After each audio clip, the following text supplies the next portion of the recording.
Chapter 1 Time Travel. The hot wind curled up the remaining smoke, and a small mountain village has now turned into a lifeless ruin. The dilapidated house seemed to have been torn apart by the devil's claws, and wisps of green smoke were rising from the dark skeleton. The smoke was twisting, as if countless painful souls were struggling. The air was filled with choking smoke, the smell of burnt wood mixed with the smell of blood, making it nauseating. The big tree at the entrance of the village that has gone through the vicissitudes of time has now become beyond recognition, with its charred branches hanging down weakly, as if crying to the sky about the injustice of fate. In a dry well, Cheng Feng screamed with all his strength, "Is there anyone there? Someone come and save me! Where is this place?" A childish voice came out, but no one responded to his voice. He was dressed in pitch black, and his tattered clothes were also pitch black. In the dim bottom of the well, it would have been impossible to see anyone clearly unless he had excellent eyesight. Cheng Feng sat down on the ground, beating his head in pain, and said in a hoarse voice, "What the hell is this?" Cheng Feng is a time traveler. Before going to bed, he was lying on his bed while charging and playing a copycat card game. Unexpectedly, the phone suddenly became hot and exploded in front of him. His last memory was that a fragment of the phone pierced his eyes, and then Cheng Feng didn't know. When he woke up again, he traveled to this dry well, where a little boy's body was in burning pain, causing the sky to feel unresponsive and the earth not working. Very hungry. The sky above his head turned dark.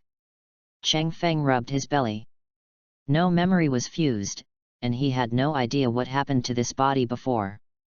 The dry well was 10 meters deep, and it was impossible to climb out due to the Cheng Feng that hit my arms and legs, and the fact that I was so weak from hunger. As for Goldfinger, Cheng Feng thought, and soon a page for a copycat anime card game appeared. It was the game he played before traveling through time. It's just that I don't know if the game was damaged after the phone exploded. This so-called Goldfinger only has a character lineup interface, a training interface, and a card drawing interface, as well as other adventures, arenas, etc. The things we waited for basically became decorations. As for the cards, lineup characters, etc. that Cheng Feng created before, they are all gone. Opening the character interface, a garbled code appeared on it, followed by information about Cheng Feng's current status. Name, Cheng Feng. Grade 1. Body, 1. Strength, 1. Sensitivity, 1. Note, physique includes but is not limited to physique, physical ability, etc. Strength includes but is not limited to strength, attack, magic power, etc. Agility includes but is not limited to speed, reaction nerves, attack speed, etc. Skills, none. Equipment, none. Card slot, none. This is Cheng Feng's current state. It doesn't matter what he wants, he is still a weak group. As for the card drawing interface, Cheng Feng opened it. He tried it just now, but there was no response at all. It just kept reminding him that he needed to recharge to buy spiritual stones. The premium card pool offers a single draw of 100 spirit stones, a 20% discount for 10 consecutive draws, and a 10 consecutive draw of 908 spiritual stones. The ordinary card pool costs 10,000 gold coins for a single draw, 20% off for 10 consecutive draws, and 80,000 gold coins for 10 consecutive draws. It's a pity that Cheng Feng Fi doesn't have it now. If the adventure function is there, I can take a risk and save some resources to draw it once. Maybe I can change my life against the odds. But, hey? Cheng Feng looked at the card drawing interface and suddenly found that the single drawing in the ordinary card pool suddenly showed that it was free. Could it be? Cheng Feng suddenly thought that it should be a benefit of copycat mobile games. There would be a free single draw every day. This can be saved. Cheng Feng stood up suddenly. According to the nature of copycat mobile games, the first single draw will definitely give you a character who is not too strong, but can survive the early stages. So if you draw a card and put it in your card slot, does it mean that you can also have the ability of the card? When he thought of this, Cheng Feng rubbed his hands and his face to make himself less embarrassed. Then, with excitement and trembling hands, Cheng Feng chose a single draw. The next moment, a large number of golden cards suddenly splashed into the card pool, making people full of expectations at first glance. Cards landed one after another, and finally one card settled in the air. Cheng Feng looked at the card fixed in the air, and the corners of his mouth suddenly twitched. Because the back of this card is as white as jade. It looks beautiful, but in fact it is just a dog food white card among the cards. Cheng Feng sighed. A white card is a white card. Anyway, it's better than your current situation. Clicking on the card, the white card flipped over, revealing a picture of a middle-aged man with an afro, beard, raising his arms in a victory pose, and having a lot of body hair. Cheng Feng. This card is very familiar to Cheng Feng, it is Satan. If this name were placed in other works, it would be a proper big boss, with at best high-level combat power. But this name is in Dragon Ball. Recalling the operation of the savior Satan in his mind, Cheng Feng felt a chill in his heart. Let's try it first. Cheng Feng is also helpless, he is not qualified to choose at all now. Holding the card of Satan, Cheng Feng put it into his card slot. Name, Cheng Feng. Grade 1. Body, 1+3. Strength, 1+2. Sensitivity, 1+2. Note, from the cards in the card slot, only 10% of the attributes of the card can be extracted. The attributes are automatically rounded, and the first decimal point is automatically discarded. Looking at the changing interface, Cheng Feng was a little surprised. He didn't expect Satan to be okay. Soon, Cheng Feng reacted. Although Satan has no use in the anime, he is just a funny character, but the main reason is that the protagonist group is too supermodel, so naturally the others have no outstanding actions at all. But just taking out Satan alone is still very interesting. Apart from the protagonists, Satan is definitely the top figure among ordinary people who can win the championship of the best martial arts tournament in the world. The dynamometer alone can score 137, which is something most people really can't do. And when this card is applied to Cheng Feng, compared with Cheng Feng's basic values, it's a bit exaggerated. Physical strength is tripled, and strength agility is doubled. For just a moment, Cheng Feng had the illusion of becoming a super earthling.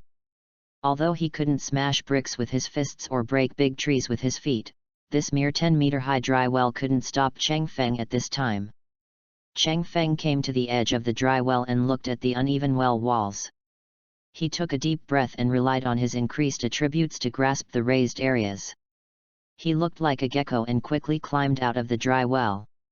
Rumble. After finally crawling out of the bottomless, dark dry well, Cheng Feng felt that he had exhausted the last bit of strength in his body, so he collapsed directly on the edge of the well like a puddle of mud.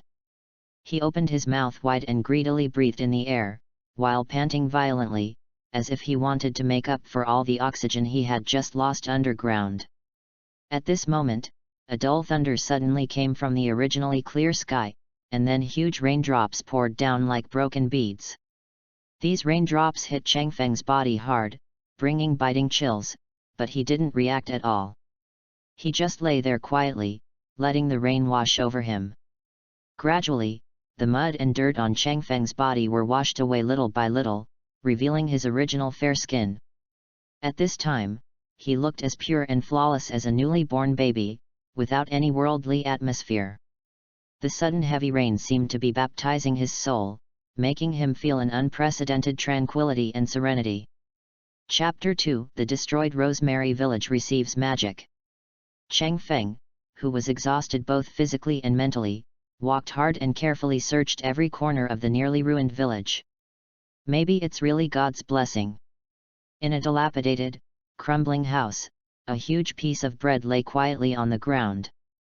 It had obviously suffered heavy damage and was soaked by rain, but for Cheng Feng, who was extremely hungry at this moment, it was undoubtedly a life-saving straw. Cheng Feng no longer cared about anything else. He pounced on the piece of bread like a hungry wolf, grabbed it from the mud without hesitation, and chewed it like an evil ghost reincarnated. I didn't even have time to chew it, so I swallowed it together with the rainwater. As food slowly filled his empty stomach, Cheng Feng finally felt that a long-lost vitality was returning to his body. As if he had gained a new life, he let out a long sigh of relief. This time, I finally came back to life. After waiting for the rain to stop in the semi-destroyed house, Cheng Feng searched among the ruins and found a few dirty pieces of dry bread that had fallen to the ground. He also found a few books and some damaged records with written texts. Bored. Although these records were written in words that Cheng Feng had never read before, Cheng Feng could understand the meaning. In this regard, Cheng Feng believes that this is the body's own function. From these texts and books, Cheng Feng collected some information. First of all, the mountain village he is in now is a small mountain village called Rosemary Village. Secondly, there is something about magic in this world. As for the end, Cheng Feng looked at the magic book in his hand, which had survived because it was well hidden, and at the learning methods for receiving magic recorded on it. At this moment, he finally knew what world he had traveled to. It's actually the fairy tale world. Cheng Feng murmured to himself, summarizing the information in his mind. Rosemary Village, fairy tale. Tisk, this is the village where Urza and Kagura lived when they were children. Combined with the current situation in the village, it is not difficult for Cheng Feng to guess that Rosemary Village has been arrested by Avatar at this moment, and the people in the village have basically been arrested to build the R system in Tower of Heaven. In the plot, only the hidden Kagura survived, but her brothers Simon and Urza were captured. Now, there is one more survivor, Cheng Feng. Cheng Feng smiled bitterly. If he hadn't traveled through time, the original owner of this body would probably have died. Not to mention how he hid in the dry well, it was so high that he could have thrown a child to death. Even if he didn't fall to death, there was no way he could climb out of such a high dry well with the strength of his body. Then the only thing waiting for this body is to slowly starve to death at the bottom of the well, and no one will notice this. If this is the case, then there is only one way before me. Cheng Feng found a rag and wrapped the bread. There was only one way before him, and that was to defect to Fairy Tale. This world is still very dangerous, and its combat effectiveness is still quite high. Even if he has a white card now, he will be a relatively powerful child until he dies. In a world like this, if he doesn't find a safe place, he will probably die very quickly. Of course, in addition to Fairy Tale, other magician guilds are also available to Cheng Feng. But knowing that the main plot revolves around Fairy Tale, I still feel a little bit shortchanged if I don't join in. What's more, there are many popular female characters in Fairy Tale, and you wouldn't believe it if they didn't put any thought into it. It's a pity. If we could have established a good relationship with Urza and Kagura earlier, wouldn't it be that those who come first get the moon first? However, Urza was caught in the Tower of Heaven, and Kagura probably entered the mermaid heel as well. Basically, there is no chance. As Cheng Feng left Rosemary Village along the dirt road of the mountain village, he joked happily, if Urza and Kagura are gone, then there are Myra Jane, Lysina, Kana, Wendy, Lucy, Evergreen. After teasing for a while, Cheng Feng finally sighed. The ideal is beautiful, but the reality is cruel. Now he has no idea where Fairy Tale is located in Magnolia, he only knows that it is a port city in the Kingdom of Fiori. So if you want to go, the best way is to take a boat. Rosemary Village is relatively close to the seaside, so Cheng Feng can only take one step at a time, first find a city by the sea, and then find a way to get to Magnolia by boat. After walking for a day, Cheng Feng's feet had blistered several times, but he still couldn't see the shadow of the town while following the road. The good news is that no dangerous creatures were seen along the way and Cheng Feng was safe. The bad news is that the remaining bread is almost gone, and the free single draw did not appear the next day. For Cheng Feng, this was absolutely a bolt from the blue. Originally, if he had a chance to draw a single card every day, if he was lucky, he would be able to fill up his 6-card slots in 5 days. Even if they were all white cards, he recognized that the increase in attributes alone would be a great success. Okay. But now, his dream is shattered. In order to protect himself, Cheng Feng looked at the magic book, which recorded the learning method of receiving magic. In the plot, Myra Jane awakens to receive magic, while Elfman and Lysina learn to receive magic through study. Cheng Feng had no hope of awakening magic. Now that he had a way to learn magic, he naturally chose this path. Therefore, when Cheng Feng was on the road, he would take out the magic book and read it, hoping that he could learn to receive magic. Generally speaking, if you want to learn a certain kind of magic, you must invest a lot of energy and time. But when Cheng Feng decided to start learning to receive magic, he suddenly found that a state of receiving magic, 1%, appeared on the skill bar of the character interface. As Cheng Feng read through the magic book, this percentage continued to increase. This gave Cheng Feng a great incentive. Maybe my gold finger is not as bad as I thought. Maybe I can rely on this convenience to learn more magic. Thinking like this, Cheng Feng flipped through the magic book faster. Cheng Feng spent a day reading the magic book while rushing. After reading the entire magic book, the magic reception in the skill bar reached 100%. The next moment, countless information rushed into Cheng Feng's mind like an initiation. Cheng Feng easily understood the information, as if he had practiced it hundreds of thousands of times. Receive magic heroic soul. Cheng Feng digested all the information and also understood the specific method of using his receiving magic. But after knowing everything, Cheng Feng became depressed. Because his receiving magic is linked to his gold finger. In other words, the only thing he can receive is his own card, which is the so-called soul of the heroic spirit. Although, in this case, a lot of dangers are saved. Just look at the dangers of Elfman receiving the soul of the Beast King. But this also means that if Cheng Feng doesn't have any good cards, this magic reception is basically just a decoration. Chapter 3 The Town of Cleveland, Starting Capital. Take over. Cheng Feng tried to use this receiving magic. The next moment, he felt a wave of heat pouring into his body, and his image changed drastically in an instant. He has an afro, a mustache, a muscular body and thick body hair. It's simply Satan's plan. Name, Cheng Feng, Receiving Mode. Grade 1. Body, 36. Strength, 29. Sensitivity, 24. Skill, Receive Magic. Equipment, none. Card slot, 1. Looking at the new attributes, the depression in Cheng Feng's heart was swept away. Although it's a bit ugly, it's just practical. Cheng Feng punched a few times, feeling the power filling his body, and suddenly had a flash of inspiration. At his own speed, he didn't know how long it would take to reach a nearby town. But if you maintain the mode of receiving magic, then the speed will be much faster. It's just a good time to see how long I can maintain the receiving state. Cheng Feng thought happily, then moved his joints, carrying all his belongings. His legs suddenly exerted force, and ran forward at a sprint speed of 100 meters. 3 hours later, Cheng Feng was exhausted and finally couldn't maintain the state of receiving magic, and returned to the appearance of a little kid. But it's enough. Running for 3 hours while maintaining the receiving state is simply unbelievable to ordinary people, but with the magic power to maintain it, this state is easier than imagined. Of course, it doesn't rule out that Satan is really that powerful.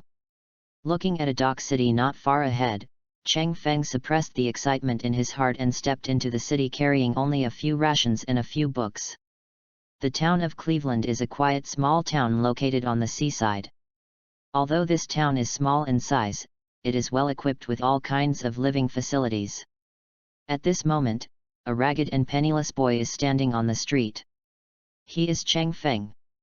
Dressed like this, he naturally won't attract much attention, let alone anyone taking the initiative to pay attention to him. However, Cheng Feng did not give up hope. He had an idea and smiled cutely at the beautiful older sisters passing by, and deliberately acted cute and coquettishly. Perhaps it was because Cheng Feng himself was handsome, or perhaps it was his sunny smile that impressed these big sisters, and they actually stopped and started talking to Cheng Feng. During the communication with the big sisters, Cheng Feng finally got the information he wanted. It turns out that there is a cargo ship in this town of Cleveland that can lead directly to Magnolia. This news made Cheng Feng very excited. He felt that he was one step closer to his goal. But if you want to take the boat, the ferry fare will be 1000 J. This is really a headache for Cheng Feng. But soon, he had a solution. That's selling books. Those books are probably not very valuable, but there is a magic book for receiving magic. The magic book is still very valuable. After all, when Lucy bought the Celestial Spirit Key, it cost 20,000 J. A magic book for receiving magic is more valuable than a Celestial Spirit Key. After asking about the specific address of the magic props sales store, Cheng Feng said goodbye to the older sisters and walked into the only magic props shop in the town with a rag on his back. "Welcome." "Ah, it doesn't look like it." The owner of the shop was a middle-aged uncle with grey hair on his temples. He was wearing something similar to a mage's robe. When he saw Cheng Feng walking in, his smile suddenly disappeared. He waved to Cheng Feng and said, "I don't have anything here to give you. If you want food, go to the restaurant. I'm here to sell magic books." Cheng Feng rolled his eyes, then took out the magic book, put it on the counter tiptoe, and said to the shop owner, "Look how much this is worth." Magic book. The shopkeeper looked through the magic book, flipped through it quickly, nodded to Cheng Feng and said, "It is indeed a magic book about receiving magic. If you want to sell it, I will take the 2000 J. Hearing what the other party said, Cheng Feng immediately rolled his eyes, stood on tiptoes and pulled the book back. "Do you think I'm a kid? You don't understand anything? Forget it. If you don't accept it sincerely, I'll sell it in a big city. Maybe we can sell more." As he spoke, Cheng Feng stuffed the magic book back into the rag, turned around and left without stopping at all. Etc. Seeing Cheng Feng's decisive look, the shop owner cursed in his heart. It seemed that there was no way he could miss it. "Your book is so dirty. It looks like a second-hand book. I'll give you 2000 JE, which is a fair price. If you sincerely want to sell it, it'll be 10,000 JE, no more." Hearing what the shopkeeper said, Cheng Feng turned to look at him and said, 50,000 J. 50,000. Why don't you go and grab it? At most 20,000. 50,000. No, you don't surrender at all. 50,000. I'm serious, it's not as easy to sell as you think. 50,000. I also want to make money. 50,000. Want a little more? 48,000, I'll take it. 50,000. Forget it, I'll take the $50,000. Pay first. Who did you learn from, little devil? You won't be spared. The shopkeeper sighed, took out 5 10,000 banknotes from the drawer, and slapped them on the counter. Upon seeing this, Cheng Feng took out the magic book and handed over the money. The shopkeeper watched Cheng Feng leave and then put the magic book away. "Tisk, it's a loss. I can only make 20,000 yuan by selling it again." The shop owner said unhappily that he made so little money that he always felt like he was at a loss. And Cheng Feng, holding a huge amount of starting capital, also took a deep breath. He then went to the bookstore and sold the remaining books, which was far more than he expected. Taking the money, Cheng Feng went to a tailor shop and spent $800 to change into a set of pure black clothes. "No way, Black is stain-resistant and cheap. After spending $200 to eat something, Cheng Feng rushed directly to the dock, found a cargo ship bound for Magnolia, delivered $1,000, and successfully boarded the cargo ship. Another 500 J was paid as food expenses. Cheng Feng also learned through the sailor that the cargo ship would take 3 days to reach the dock in Magnolia. After determining the time, Cheng Feng also got into his residence, which was the bottom of the warehouse. After making sure no one was around, Cheng Feng also took out the coins hidden in his crotch. Ever since I got the coin just now, my gold finger has been dancing in front of my eyes. There is even a pop-up window on the page, offering a surprise gift package for the first purchase, plus a limited time activity that gives you as much as you charge. In this regard, Cheng Feng could only complain that even though his gold finger is half disabled, it still remains the gold-rich nature of the copycat mobile game. Use your salary to create happiness. If you don't have money, you will be paralyzed. But Cheng Feng had nothing to do. His gold finger could be said to be directly linked to his strength.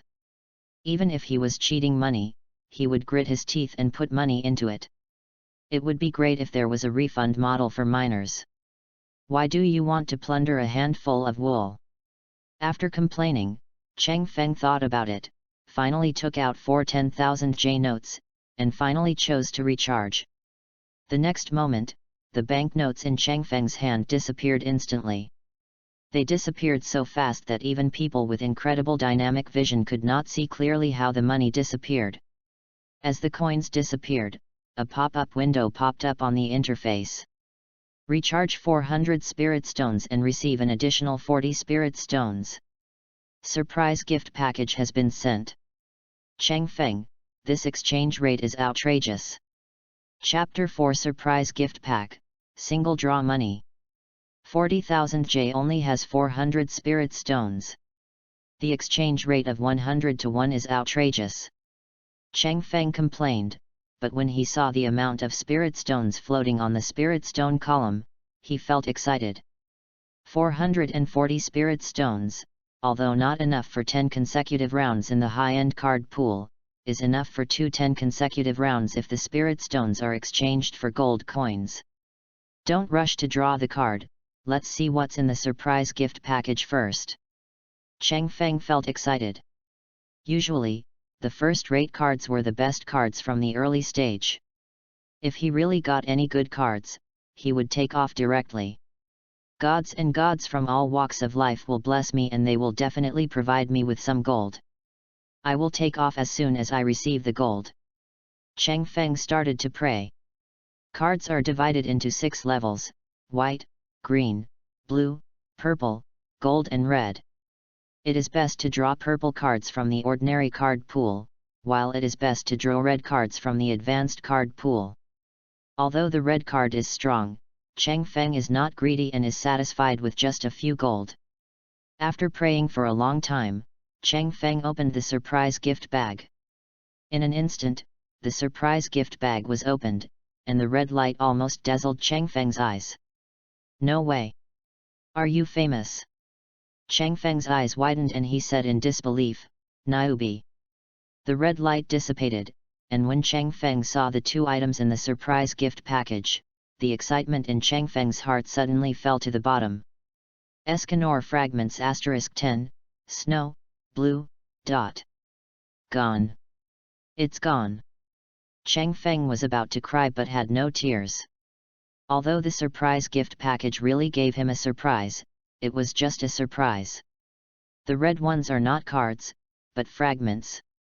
The red card requires 60 fragments to synthesize a red card. Give me 10 fragments, they are useful. Looking at Escanor's card fragments, Cheng Feng's eyes grew hot. Escanor. The sin of arrogance. Evening, I'm sorry for being a human being. During the day, I am the only one in the world.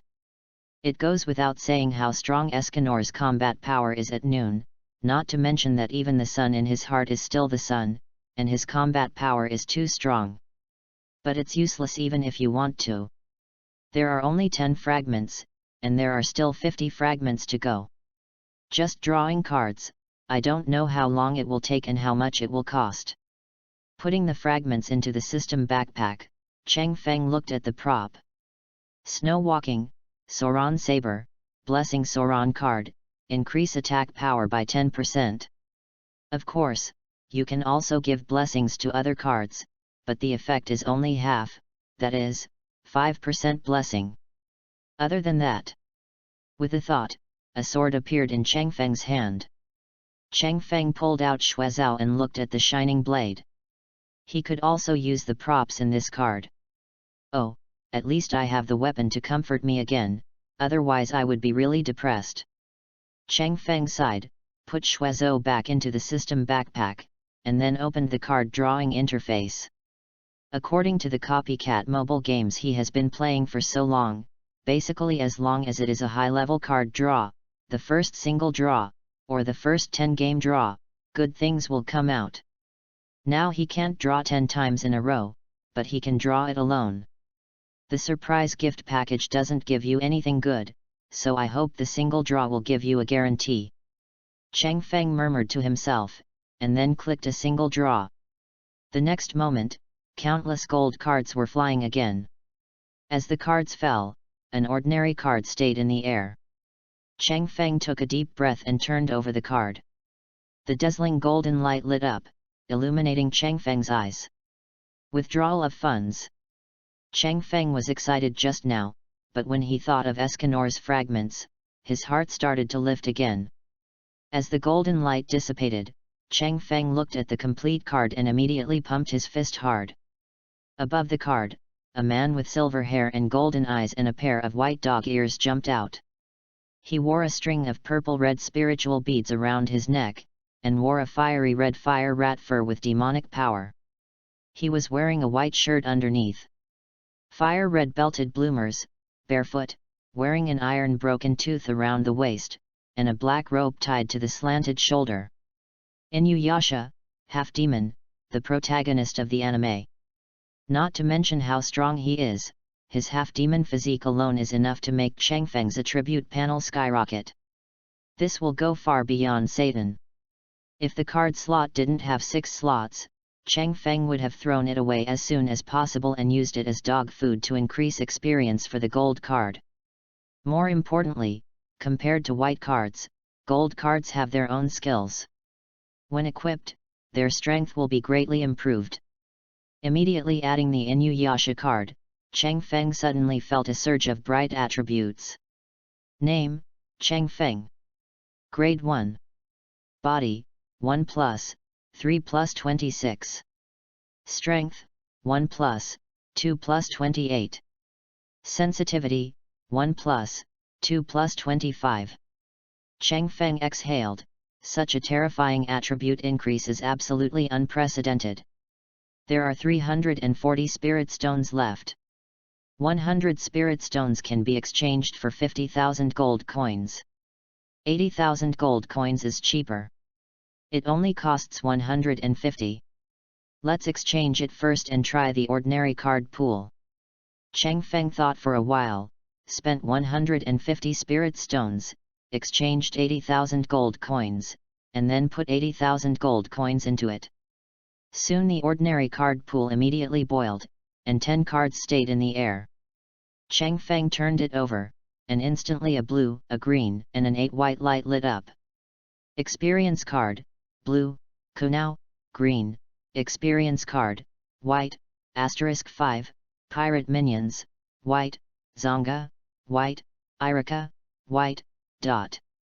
Looking at the pile of garbage, Cheng Feng sighed silently. Sure enough, if you want to come up with good stuff, you still need to go to the high-end card pool to draw. After you draw the card you like, you can then draw the ordinary card pool to create bonds for the card you like. Forget it, you still need to fill in some cards in the early stage to build up attributes. The white card has no skills and can only provide Cheng Feng with basic attributes. First, all 6 experience cards, 1 blue, 5 white, and 6 were fed to the Inuyasha card. The level of the Inuyasha card instantly reached level 10, and various attributes were added to Cheng Feng. After that, Cheng Feng added 3 white cards and checked his attributes. Name, Cheng Feng. Grade 1. Body, 1+, 3+, 27+1. Strength, 1+, 2+, 29+1. Sensitivity, 1+, 2+, 25+1. Etc. Looking at the values on the panel, Cheng Feng was stunned. After checking it carefully, he found that only the card Irika added some attributes to himself. The 2 white cards, Pirate Minions and Zonga, do not add any attributes to themselves at all. This means that the attributes of the 2 white cards do not exceed 10 at all, otherwise they would at least add some attributes to themselves. That's not right. Why is Satan's attribute so high? It's also a white card. Pirates and the like are also white cards. No one answered Cheng Feng's doubts, but after Cheng Feng opened the collection album, he discovered a line of small words marked on the album. The card level is planned according to the anime it belongs to. Looking at the typesetting, Cheng Feng realized that this was the root cause. But this also means that if you draw those gold card anime characters with poor combat effectiveness in the future, their increased attribute points will most likely not be as good as the purple card anime characters with high combat effectiveness. Chapter 5 – Additional Fees. After the cargo ship is loaded with cargo, it travels very slowly. If it is a passenger ship, it may take 1.5 days to reach the port of Magnolia, but a cargo ship will take 3 days. During this period, Cheng Feng also became familiar with Inuyasha's abilities. Relying on the power of receiving magic and receiving the Inuyasha card, Cheng Feng also transformed into a half-demon image with silver hair, golden eyes, and white ears. The only difference between him and Inuyasha is that he is too small and probably a little lacking in power. But compared to Cheng Feng's original strength, it's just fine. The 2 skills that come with the Inuyasha card are the soul-dispersing iron claws and the long-range flying blade blood claws that require the use of blood. If Inuyasha can be equipped with Iron Fang, then Cheng Feng can perform other attacks such as wind damage. Unfortunately, Tai Suiya is also a golden equipment, so it is a bit difficult to get them together. However, the 2 skills of Soul Dispersing Iron Claw and Flying Blade Blood Claw are sufficient in the early stage. Cheng Feng experimented and found that with the power of the Soul Dispersing Iron Claw, he could easily scratch a stone to pieces without any problem. If he caught it on a person, unless the person had a dragon physique like Natsu, ordinary people would definitely die. After using the magic to receive, the strength has been greatly enhanced, but the level and attributes of the body have not increased. This is a problem. Do I need to exercise myself to increase my own attributes? Cheng Feng sat at the bottom of the warehouse, thinking about this problem. And when he was about to give it a try, he suddenly felt the entire hull shake. Cheng Feng lost his balance and fell directly to the ground. What happened? Did it hit a rock? Cheng Feng got up and looked around the bottom of the warehouse. There was no sign of water entering. But soon, when the sound of fighting came from above, Cheng Feng realized that maybe he had encountered pirates or something. When he thought of this, Cheng Feng climbed up along the warehouse. He carefully and gently pushed open the heavy hatch, squinted his eyes, and peeked out through the narrow crack in the door. Sure enough, he saw a group of figures dressed like pirates in strange clothes appearing on the deck.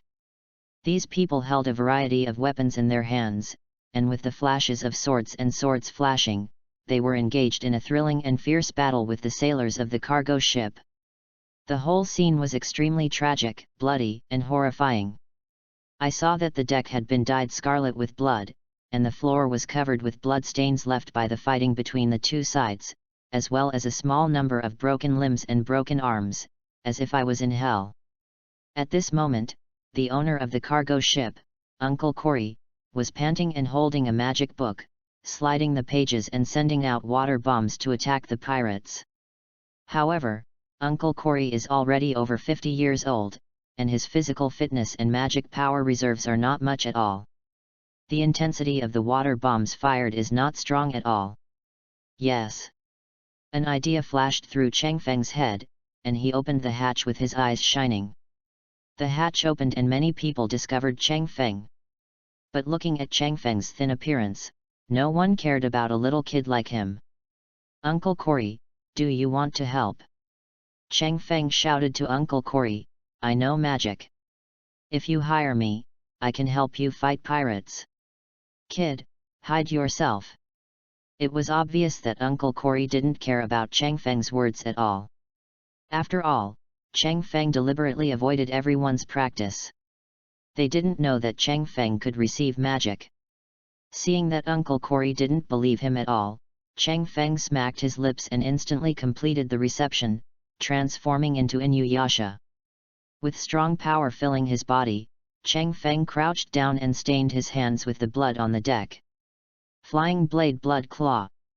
He suddenly swung his sharp claws, and the blood on his hands accompanied the swing, instantly forming several extremely thin blood blades, like a slash, directly knocking an unresponsive pirate to the ground.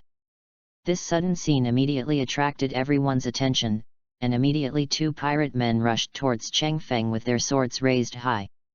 Chang Feng used his legs to exert force, and the powerful jumping ability brought to him by the Inuyasha card allowed him to easily dodge the opponent's attack, and at the same time, Chang Feng retreated to Uncle Corey's side. "Kid, you are very strong." Uncle Corey looked at Chang Feng's performance and praised, "Then please help deal with these pirates." No, I have to pay more." Chang Feng shook his head at Uncle Corey and said, "I only accept employment. $200,000, I will help you get rid of these pirates." "200,000? Why don't you go and grab it?" Uncle Corey's eyes suddenly widened. "They are robbing, I am helping." Chang Feng pointed at the pirates. 100,000. Uncle Corey gritted his teeth. He knew that there was one more person and one more helper, and Chang Feng's strength seemed pretty good. 180,000, this is my lowest price. Chang Feng took a step back. He still had 290 spirit stones. 180,000 could buy 1,800 spirit stones, so he could do 2 10-draw rounds. If it's lower than this price, I won't care. Uncle Corey, you don't want all your money to be lost, right? After listening to Chang Feng's words, Uncle Corey's head was filled with blood and he immediately shouted, "Okay, 180,000 J. But if you can't solve it, don't blame me for not giving you a cent. Okay." Chang Feng suddenly laughed, as if he saw the shining golden and scarlet card waving towards him. With a sudden sprint, Chang Feng rushed out as fast as lightning, and his soul-removing iron claws suddenly grabbed a slower pirate. Hiss! There was a tearing sound, and Chang Feng's claws suddenly tore 5 deep, bone-deep wounds on the pirate's body. Along with the screams, blood spurted out and stained Chang Feng's hands. Flying blade blood claw. Several blood blades flew out, and many pirates used their weapons to block them. The good quality weapons blocked them, but the poor quality weapons were directly cut off by the blood blades. The blood blades directly chopped them to the ground, and the blood flowed quickly. Soaked the deck. Using the soul-dispersing iron claws and the flying blade blood claws alternately, Chang Feng was like a tiger rushing into a flock of sheep. The terrifying lethality made this group of pirates almost invincible. Looking at the pirates he captured one after another, Chang Feng couldn't help but sigh at the power of Jinka. If there was no gold card like Inuyasha and only a white card like Satan, Chang Feng would be able to defeat 1 or 2 pirates if he died, which would be pretty good. But the gap between the gold card and the white card is too big enough for people to look up to. As for Uncle Corey and the others, they couldn't help but sigh in their hearts when they looked at Chang Feng, who looked like the unparalleled god of war. This is a magician. Even if he is just a child, once he masters the power of magic, his strength will be far beyond what these pirates can compete with. The pirates were also killed and their courage was broken, and the remaining people retreated towards the pirate ship. After cutting the rope connecting the ship's side, they turned around and ran away without looking back. Chang Feng stood amidst the blood, feeling the gradually fading magic power in his body. He could no longer hold on to the receiving state and returned to his normal form. He grinned at Uncle Corey and said, "Mission accomplished, Uncle Corey, don't forget my reward." Uncle Corey put away the magic book, rolled his eyes and said, "If you can't forget it, I'll give it to you later." Hearing Uncle Corey's words, Chang Feng suddenly smiled even more happily. 180,000 J, 210 consecutive rounds, then his strength will skyrocket. Chapter 6 210 Companies, Fairy Tale Guild. At the bottom of the cabin, Chang Feng held a brand new stack of coins and looked at the game interface that was constantly beating in front of him. Waiting silently. Sure enough, as he kept failing to recharge, a pop-up window popped up on the game interface, and a limited-time activity was launched to give him extra spiritual stones for recharging as much as he wanted. After confirming that the event was started, Chang Feng hesitated for a moment and did not charge all of the 180,000 J. Instead, he kept 10,000 J and charged all of the 170,000 J. 1,700 spirit stones have been received, and an additional 170 spirit stones will be given as a gift. Watching the spirit stone jump from 290 to 2,160, Chang Feng couldn't bear it anymore. I rubbed my hands together, my heart trembling with excitement, and the first high-level card pool was drawn out instantly. Golden cards were flying, and Chang Feng murmured to himself, based on the nature of the game, the first 10 consecutive games should give you better cards. Don't let me down, you must get a good one. Following Chang Feng's words, 10 cards stayed in mid-air. Turning over the cards, 1 red, 2 gold, 1 purple, and 6 blue appeared in front of Chang Feng. Big bang! Seeing the flashing light of the first 10 consecutive games, Chang Feng was extremely excited. But when the light dissipated, Chang Feng's smile froze on his face. Acupuncture Master Jiro's Fragments, red, 10, Zoro's Fragments, gold, 20, Alchemist Edward, gold, Sonic, purple, Safety Pants, blue, Experience Card, blue, *5. 2 card fragments, nothing to look forward to.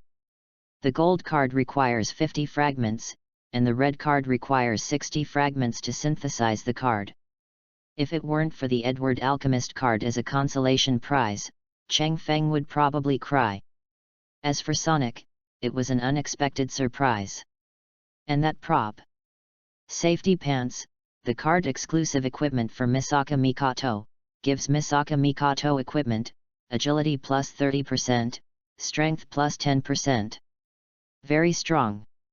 But Chang Feng has no face and equipment.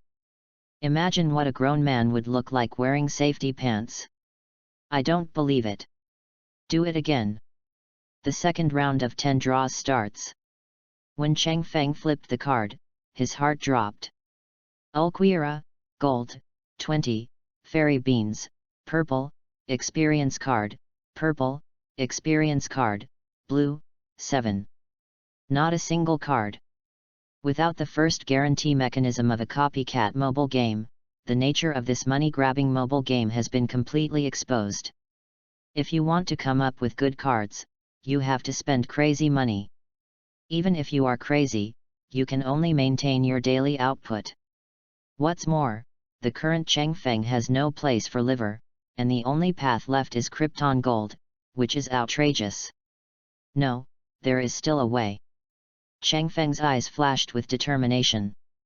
Join Fairy Tale and take on Crazy Liver Guild missions, earn bounties, and then top up the game to draw cards. For Chang Feng, this is the best way. Fairy Tale must join as soon as possible without delay, otherwise there will not be enough card blessings and the strength will increase too slowly. As he spoke, Chang Feng added Edward and Sonic into the card slot. At the same time, after thinking for a moment, he equipped Irika with a Kunao, which improved his strength attribute a little, and temporarily equipped Sonic with safety pants. Senzu is a life-saving thing. I won't equip it for the time being, and then I will give the experience card to Inuyasha to use. Inuyasha has also reached level 23. Name, Cheng Feng. Grade 1. Body, 1+, 64. Strength, 1+, 68. Sensitivity, 1+, 72. Skill, Receive Magic. Equipment, Snow Walking. Card Slot, Satan, Inuyasha, Irika, Kunao, Edward, Sonic, Safety Pants. 5 of the 6 card slots are already full, 2 gold, 1 purple and 2 white. If placed in a normal world, Cheng Feng would be invincible. But in the world of fairy tale, even the 4th generation President Macau may not be able to beat this level of strength. Take it one step at a time. If it doesn't work, exercise like crazy to enhance your own attributes. This is also a way to become stronger. Cheng Feng comforted himself, but at the same time he was looking forward to seeing how strong he would be after he really catches up with Natsu and the other protagonists. Time passed quickly, and the cargo ship also crossed the sea, and finally stopped at the port of Magnolia. The sailors began to unload the cargo. After saying goodbye to Uncle Cory, Cheng Feng got off the ship and came to this metropolis with a population of more than 60,000 and where magic has been prevalent since ancient times. Standing on the pier, Cheng Feng could see the largest building in the 2 cities. One, located in the city center, is the largest church in the city, Cardia Cathedral. The other one is the Fairy Tale Guild with the flag flying on the top. It's finally here. Cheng Feng looked at the flag flying with the guild's logo and felt a surge in his heart. It was obvious that he had just traveled through time not long ago, but the experiences he had during this time seemed to be more exciting than those he had experienced in the previous 20 years. Following the road on the dock, Cheng Feng walked towards the Fairy Tale Guild. When Cheng Feng stood at the entrance of the guild and looked up at the 3-story building, Cheng Feng had an unreal feeling. Work, work, otherwise you won't have any money. Just when Cheng Feng was looking at the closed door, wondering whether to knock on the door or kick it open, the door was opened, and the young version of Wakaba and Macau walked away arm in arm, smelling of alcohol. Come out. The 2 sides happened to meet each other. Wakaba and Macau were stunned for a moment, then looked at Cheng Feng and said, "Kid, what are you doing here? Are you looking for someone?" "No, I want to join Fairy Tale." Cheng Feng shook his head, and then under the doubtful looks of Wakaba and Macau, Cheng Feng walked past them into the Fairy Tale Guild. As soon as they entered the guild, a lively scene came into view. It was a guild rather than a lively tavern. The magicians were drinking and chatting here, and several young and beautiful elder sisters shuttled among them, serving food and drinks. There were also several people surrounding the task bar. They looked at the task orders, then communicated and took the next task order. However, Cheng Feng's gaze quickly shifted to the corner of the guild. There, a little kid with black hair and a bare upper body was sitting there silently eating, which was out of tune with the lively atmosphere around him. Gray? Well, indeed, Gray should have joined Fairy Tale earlier. If Gray were here. Soon, Cheng Feng glanced around and found Kana, who was reading quietly on the other side. These 2 guys can be regarded as the first batch of people of their age to join the Fairy Tale Guild. It's too early for me. After I join, I'll have a good fight with Gray, Urza and the others, and practice for a period of time. I should be able to solve my attribute problems very well. When he thought of this, Cheng Feng walked towards the guild, his eyes fixed on the little old man sitting on the counter drinking. Makarov Driar. Chapter 7 Join the Guild. Hey! Little guy, what are you doing in the guild? Makarov was sitting on the counter drinking wine, watching a cute little boy with black hair and golden eyes, wearing black clothes, walk up to him, put down the bottle of wine, and asked, "I want to join Fairy Tale." Cheng Feng looked at Makarov and said, "I hope you can agree." Makarov laughed, and Cheng Feng's words also made many people who heard them laugh. "Ha ha ha ha, little guy, this is not a place to play house and drink, you Before he finished speaking, Makarov saw Changfeng's calm eyes with a hint of determination. His original laughter stopped, and his face became heavy. He looked at Changfeng and asked, "Where is your family?" "They're all dead." Changfeng looked at Makarov and said calmly, "My hometown is Rosemary Village. It seems to have been attacked. The whole village disappeared. I hid in a dry well and survived, but my head seemed to be injured. I can't remember what happened before. Then I left the village and walked all the way to here by boat, and then I wanted to find a place to live and solve my future life." Changfeng's tone was calm, but the words he spoke made people gasp. "Rosemary Village? I remember it seems to be very far away from Magnolia.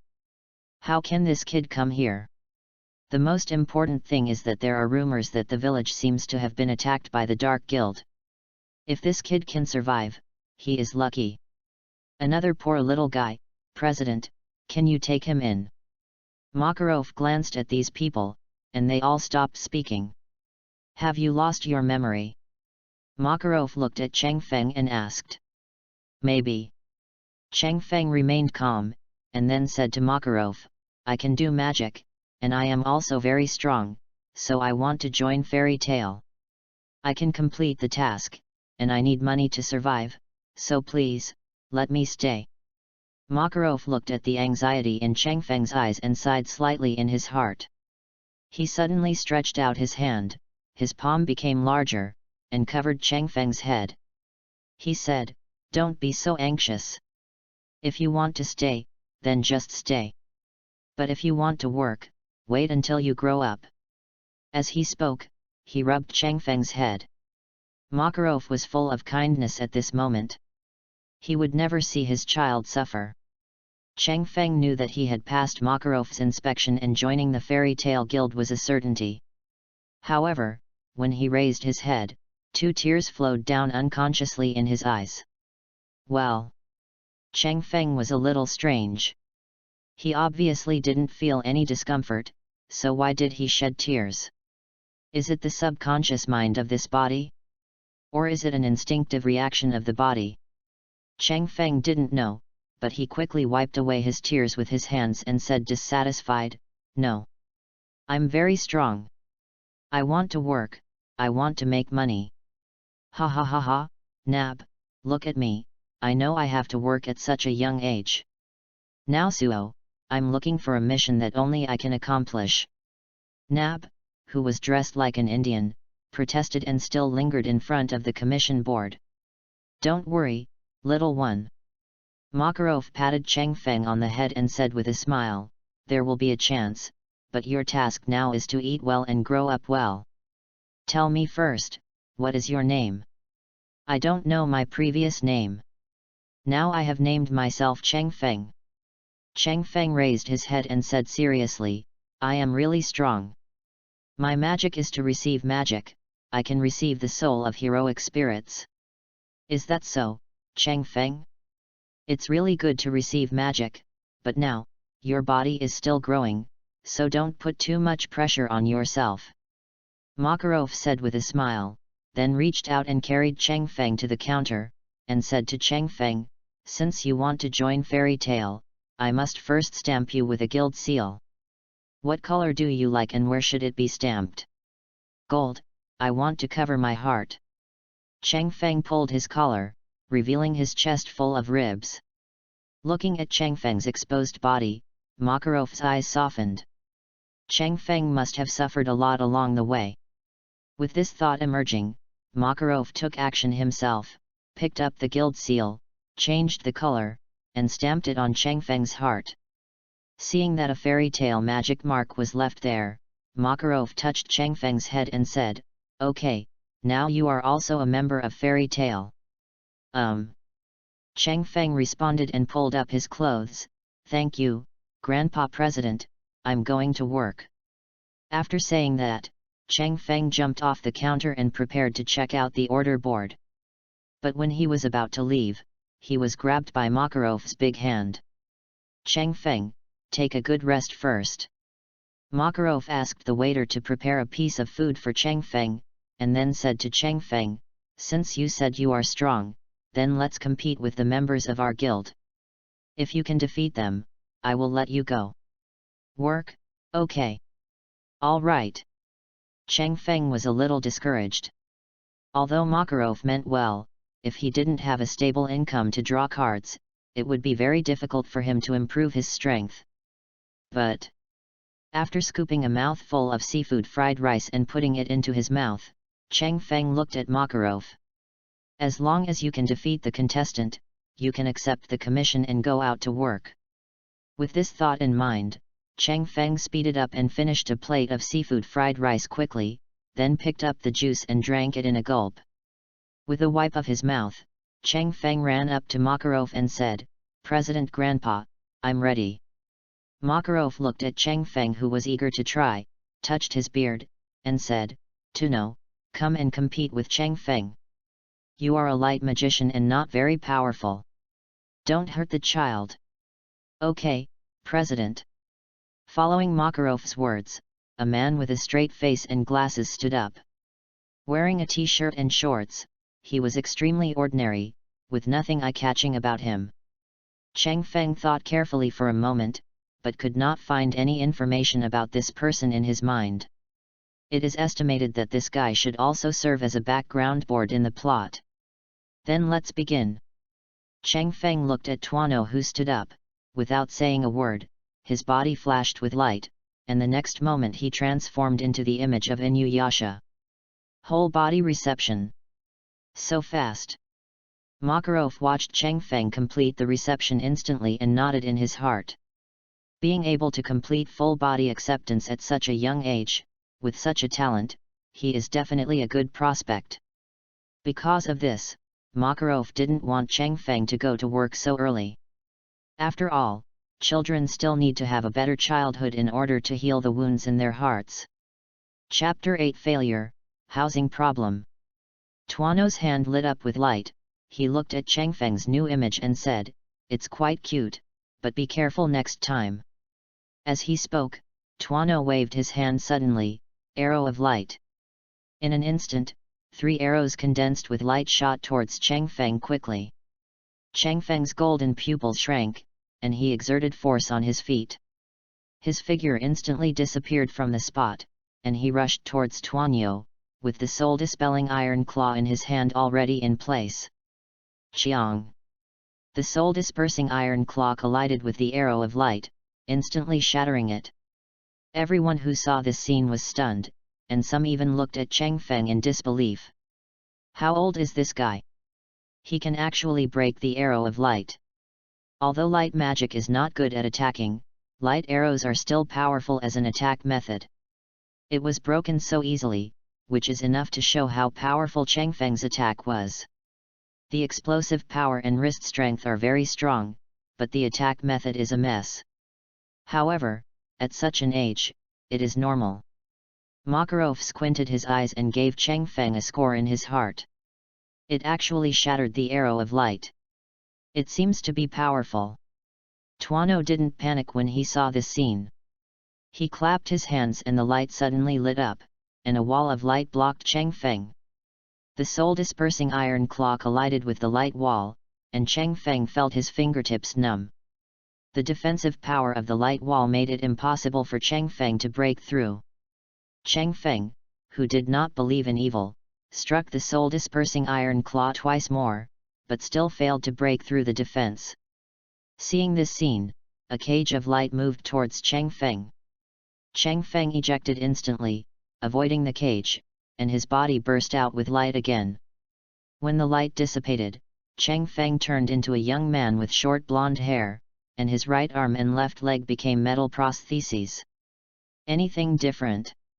Watching Cheng Feng transform, Tuano was stunned for a moment, and then with a wave of his hand, the cage of light transformed into a rope, winding towards Cheng Feng. Cheng Feng landed on the ground, clapped his hands, and then pressed it on the ground. In an instant, the ground surged, and the soil and sand formed a wall, blocking the rope of light. Styling magic! Everyone murmured in their hearts. But the next moment, he saw Cheng Feng reaching for the ground and shaking it, and soon a short black spear appeared in his hand. Looking at the direction, Cheng Feng suddenly threw the short spear and shot towards the wall of light. Ding! There was a crisp sound, and the short spear was blocked by the wall of light. Taking this opportunity, Cheng Feng once again transformed into the image of Inuyasha, dodged the ejection, and bypassed the earth wall towards the rope of light that was winding towards him.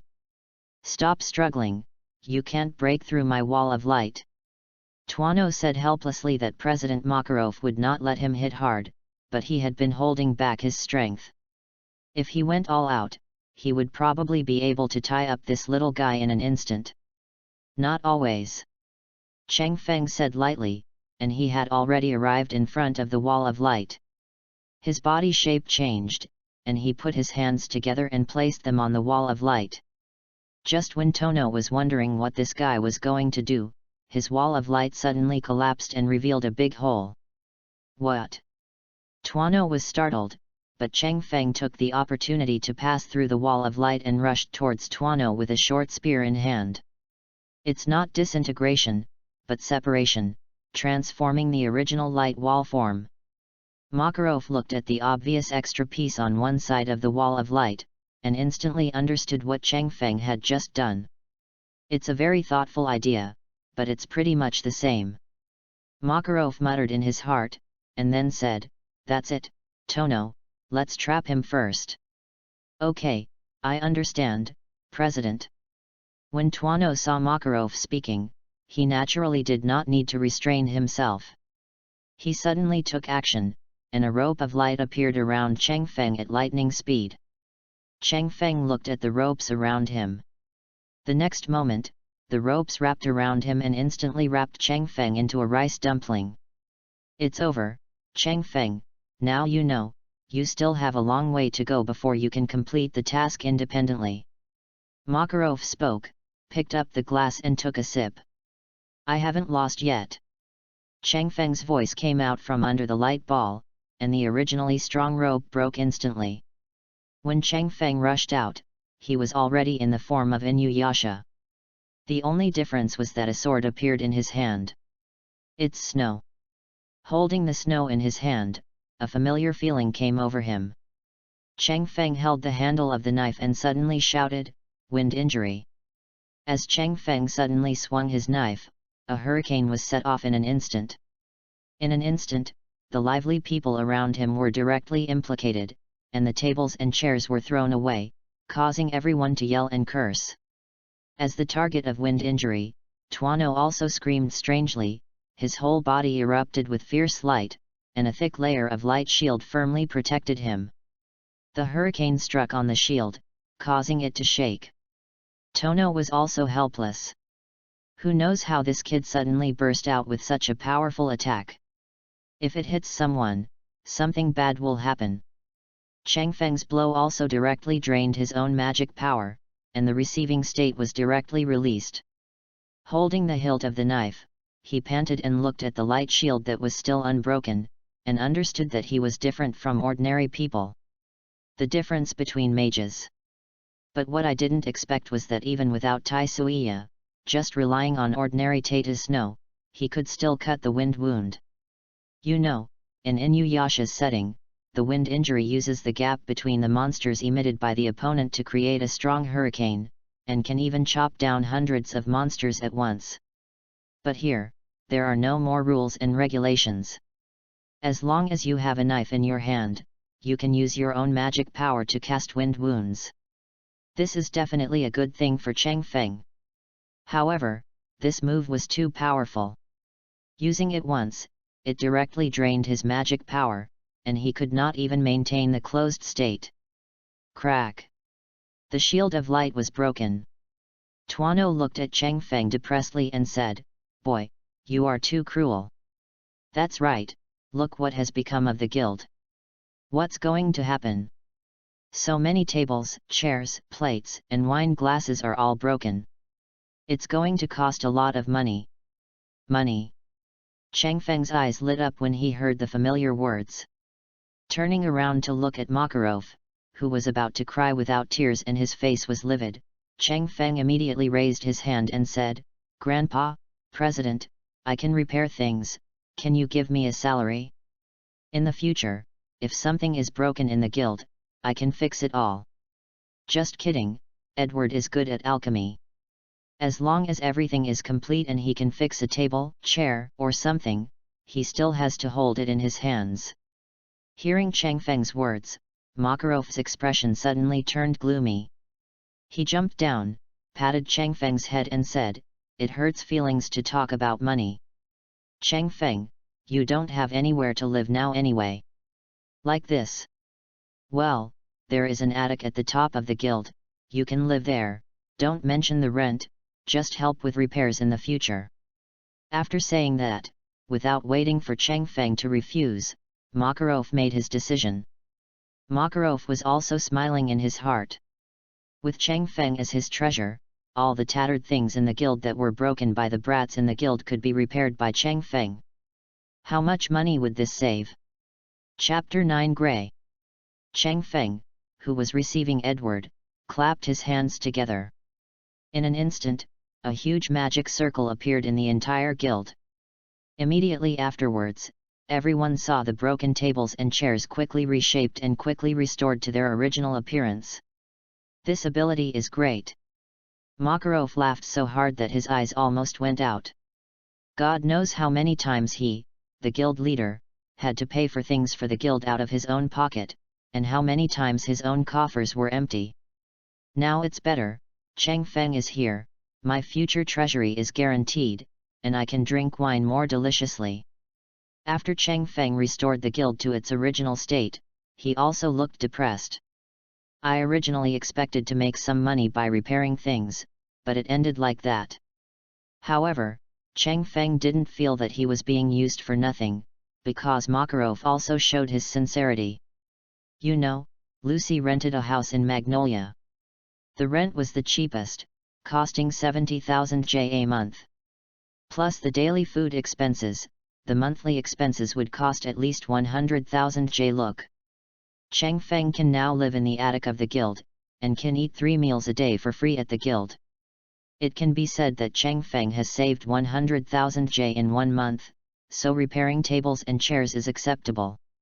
The only pity is probably that there is no way for new cards."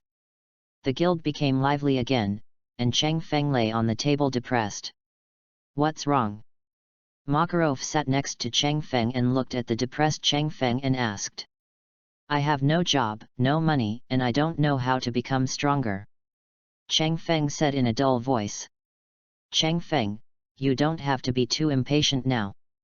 Makarov touched Chang Feng's head and said in a kind voice, "The village was destroyed, and your heart is full of hatred.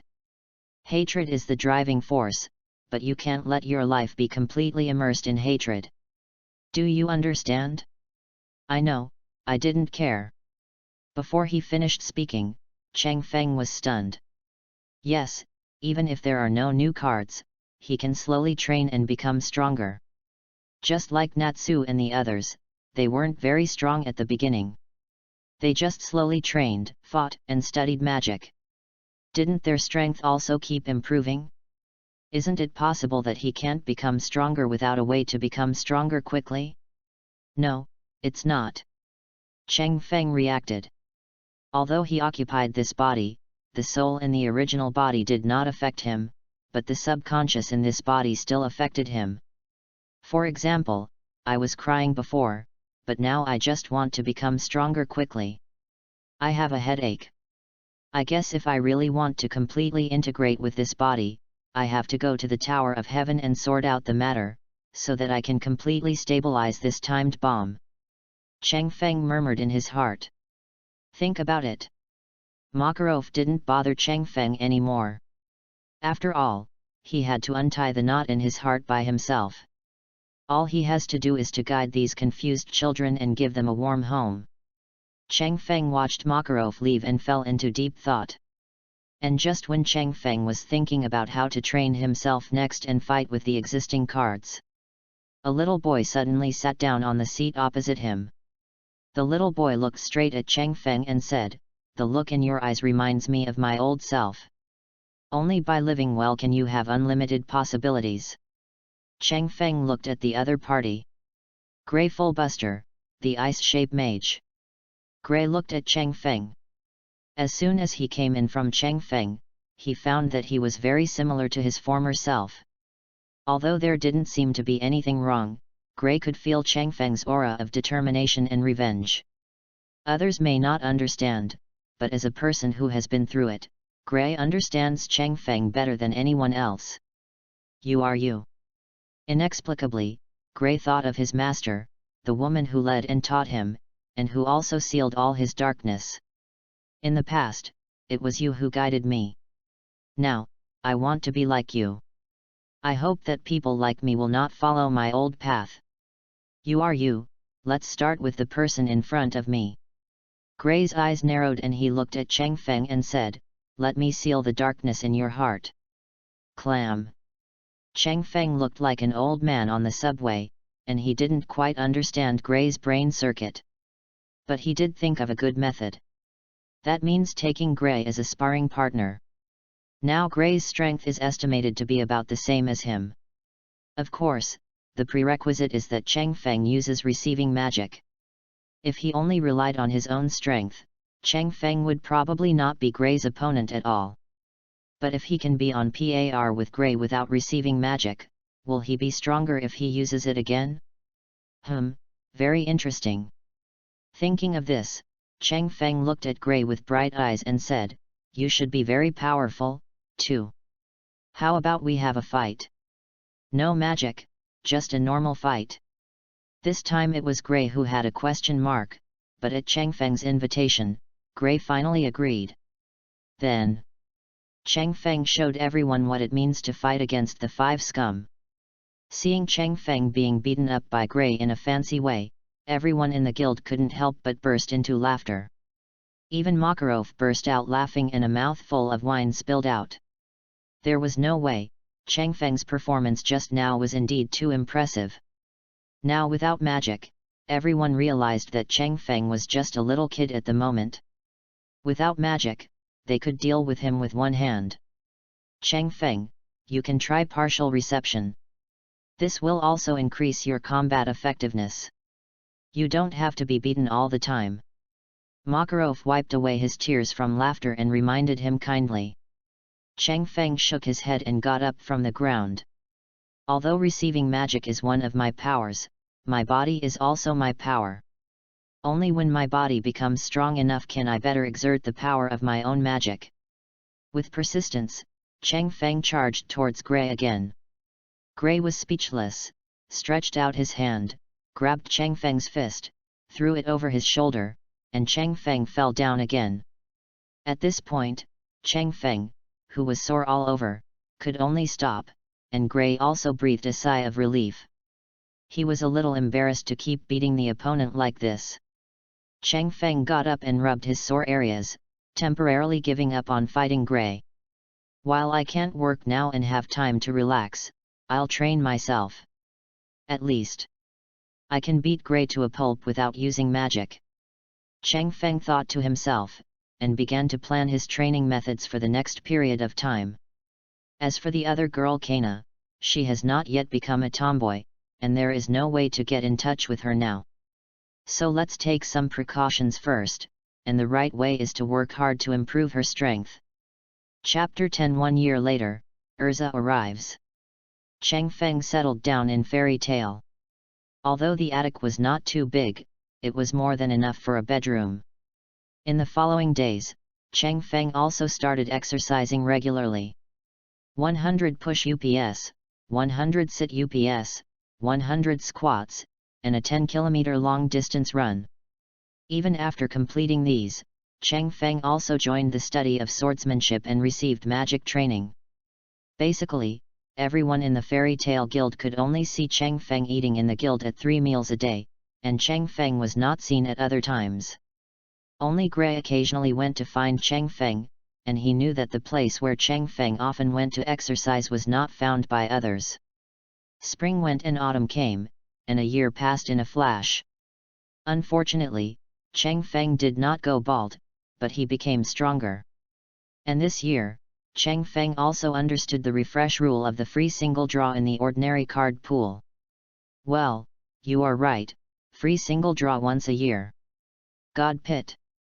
With a towel around his neck, Cheng Feng wiped the sweat from his face while checking his current situation. Name, Cheng Feng. Level, 1. Physique, 5+, 64. Strength, 7+, 68. Agility, 7+, 72. Skill, Receive Magic. Equipment, Snow Walker. Card slots, Satan, Inuyasha, Irika, Kunao, Edward, Sonic the Hedgehog, Safety Pants. In 1 year, Cheng Feng's basic attributes have improved a lot, but compared with the blessing of the cards, it is undoubtedly too difficult. But Cheng Feng doesn't think so. After a year of training, Cheng Feng's body has not only become stronger, but more importantly, Cheng Feng's control over his own body has become stronger. This is very important. For example, if it was before, it would take about 0.8 seconds for Cheng Feng to receive the Inuyasha card from the emergence of the thought to the body's reaction. Now, this time has been shortened to 0.1 seconds, and whether it is attacking, defending, or moving, the body is more flexible, and the strength has increased by at least 30%. In addition, after practicing hard for so long, Cheng Feng has improved a lot in both swordsmanship and magic reserve. He will never be in a situation where he will be directly exhausted after using a wind wound. He looked up at the position of the sun, touched his stomach, and exhaled, "It's almost time, let's go to lunch first." After that, he ran back to the guild along the path.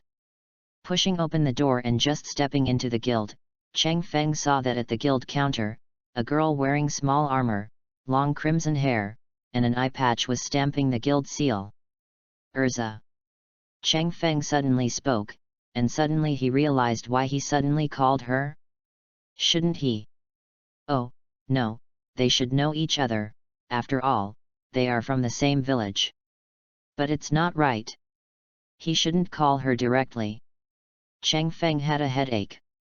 It seemed that he had thought he could control this body, but he didn't expect that some subconscious reactions of this body would still affect him. Urza suddenly heard someone calling her name, and immediately looked towards the door following the sound. "You are Caesar." Urza looked at the young man with black hair and golden eyes at the gate, slightly dazed, and then looked at Cheng Feng in disbelief. Cheng Feng was also stunned at this moment. He had been here for more than a year and only then did he know the name of the original owner of this body. It's just that this name is always a bit tragic. Before Cheng Feng could react, Urza had already jogged up to Cheng Feng and said incredulously, "You are still alive. Weren't you hit by magic? How did you survive? It's great to see you. It's a pity that the village, it's great anyway." Seeing the excited Urza, everyone in the guild immediately turned their attention here and prepared to eat. Among them were Gray and Kana, who were hiding aside. "That." Cheng Feng scratched his head and said with a silly smile, "I'm sorry, I don't remember what happened before when I woke up. I just subconsciously shouted out, 'Are you someone I used to know?'" Hearing Cheng Feng's words, Urza was stunned at first, then showed regret, and finally sighed. Everyone became anxious when they saw that Urza had no desire to say anything anymore. What a waste of such a good opportunity. They looked at Gray, as if Gray had a better relationship with Cheng Feng. Or Gray watched everyone turn their eyes to him, swallowed his saliva immediately, and then was sold out. "Well, Cheng Feng, since Urza knows you, how about you chat while eating? Maybe Urza can tell more about your past, and your memory will be restored." Gray stood up, directly breaking the already stiff atmosphere. "Also." Cheng Feng nodded and said to Urza, "Let's chat while eating. The guild's food tastes pretty good." "All right."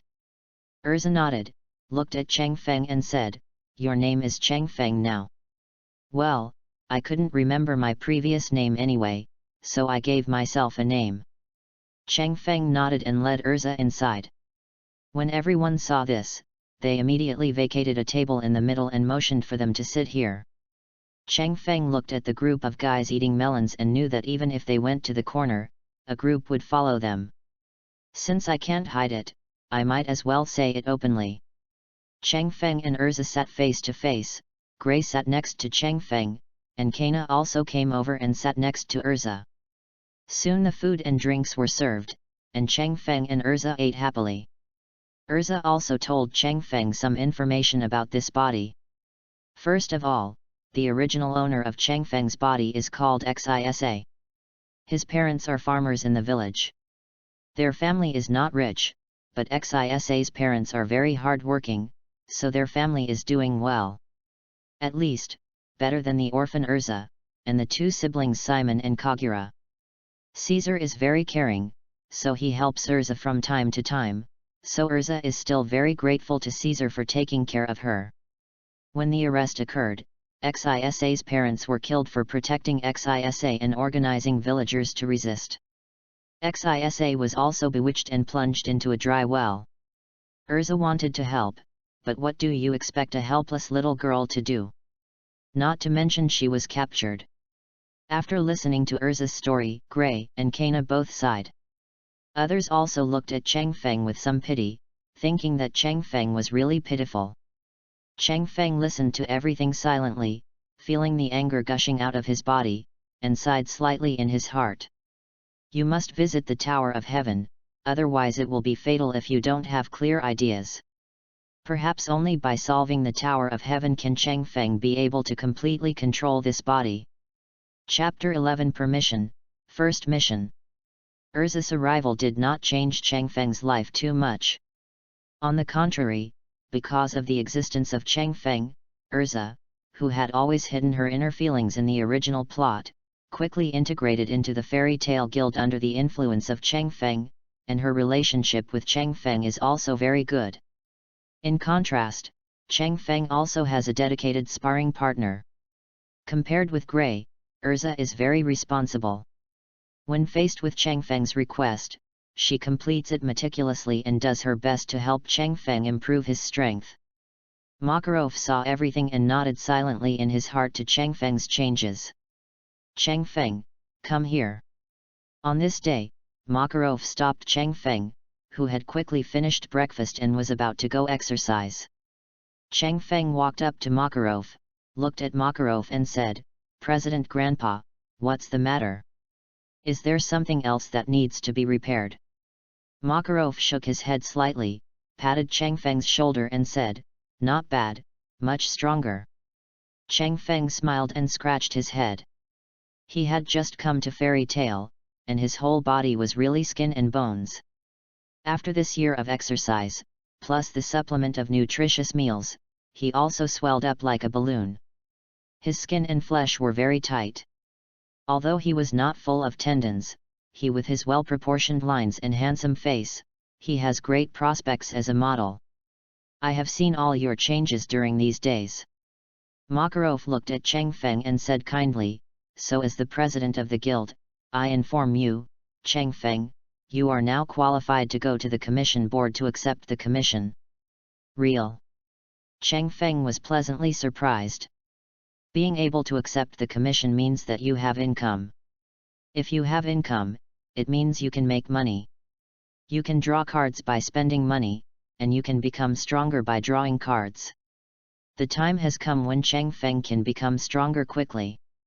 Makarov looked at Chang Feng, who was eager to try, chuckled, and then took out a commission form from his arms and handed it to Chang Feng and said, "I have chosen a suitable commission for you, and I want you to practice your skills." Chang Feng took the order and took a look at it. The commission was simple. It was a farm on the outskirts of Magnolia.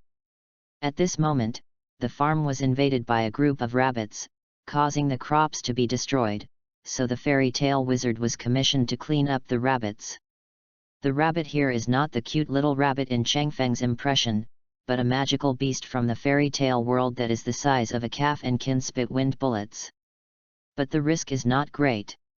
It is difficult for ordinary people to solve, but for magicians, as long as the number is not hundreds or thousands, it can be solved easily. As for the reward, it is also very good, a full 50,000 J. It can be said that this is an excellent commission with low difficulty and high reward. Okay, Grandpa President, I'll be right back. Cheng Feng said excitedly, and then ran towards the outside of the guild. Until Cheng Feng disappeared, the waiter who was wiping the wine glass said, "President, this is against the rules. This task is only 30,000 J, 20,000. This is the salary I gave Cheng Feng." Makarov waved his hand, picked up the wine bottle and took a sip of wine and said, "This little guy Cheng Feng has repaired so many things for the guild over the years. It would be unreasonable to just give him shelter and food in return." "Okay, I know." The waiter nodded and went to serve people drinks. Makarov looked at the door and sighed in his heart, "Little guy, it will go well.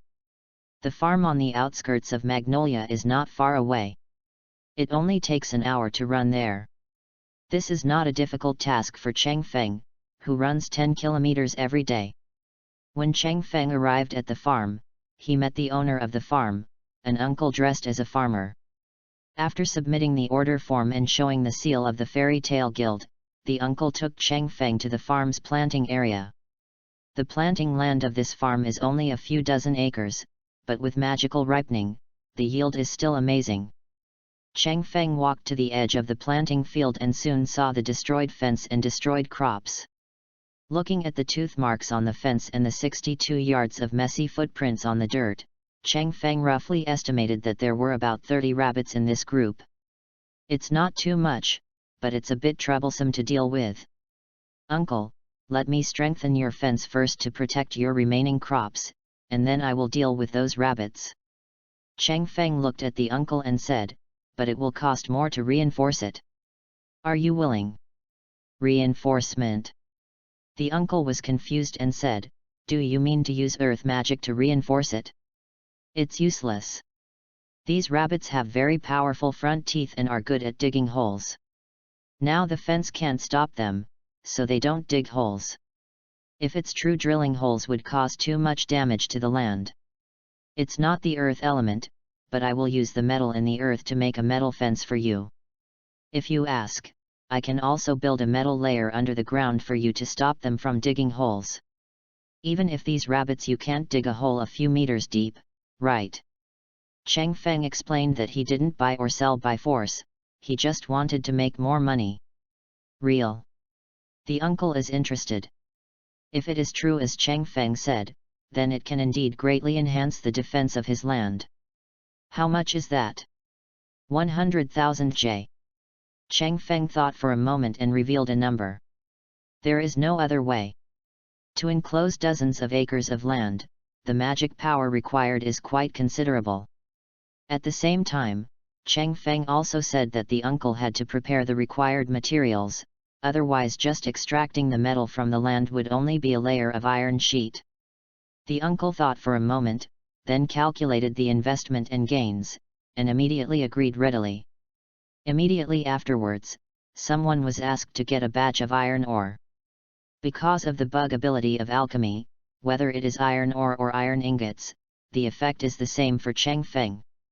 The materials were in place, Cheng Feng received the Edward card, and alchemy was activated. Then under the uncle's shocked eyes, the iron ore quickly turned into metal railings like melted plasticine, and a large amount of iron was incorporated into it. The ground formed a steel plate 1 finger wide, surrounding the entire land in a circle. In just 2 minutes, this huge project was all over. The uncle checked it in shock and found that it completely met his requirements. He immediately paid Cheng Feng 100,000 J without any arrears. Cheng Feng was particularly happy with the extra income. Sure enough, even if it is a commission, you can still make some extra income. In this way, this relatively simple commission can be remunerated to 150,000 J every time. This reward is already comparable to some tasks of encircling and suppressing bandits. So this time, Cheng Feng is in trouble. Chapter 12 Task Maniac, Cleared Orders. I'm back. 3 hours later, Cheng Feng returned to the guild, carrying a large bag with a large amount of vegetables in it and a cheerful look on his face. You know, it would take him 2 hours just to travel back and forth. In other words, it only takes an hour to deal with those rabbits. And more of them were looking for traces of those rabbits. They found the rabbit nest and cut it out with a blow of wind. The remains of the rabbit nest directly flew into the sky with a piece of land more than 10 meters long.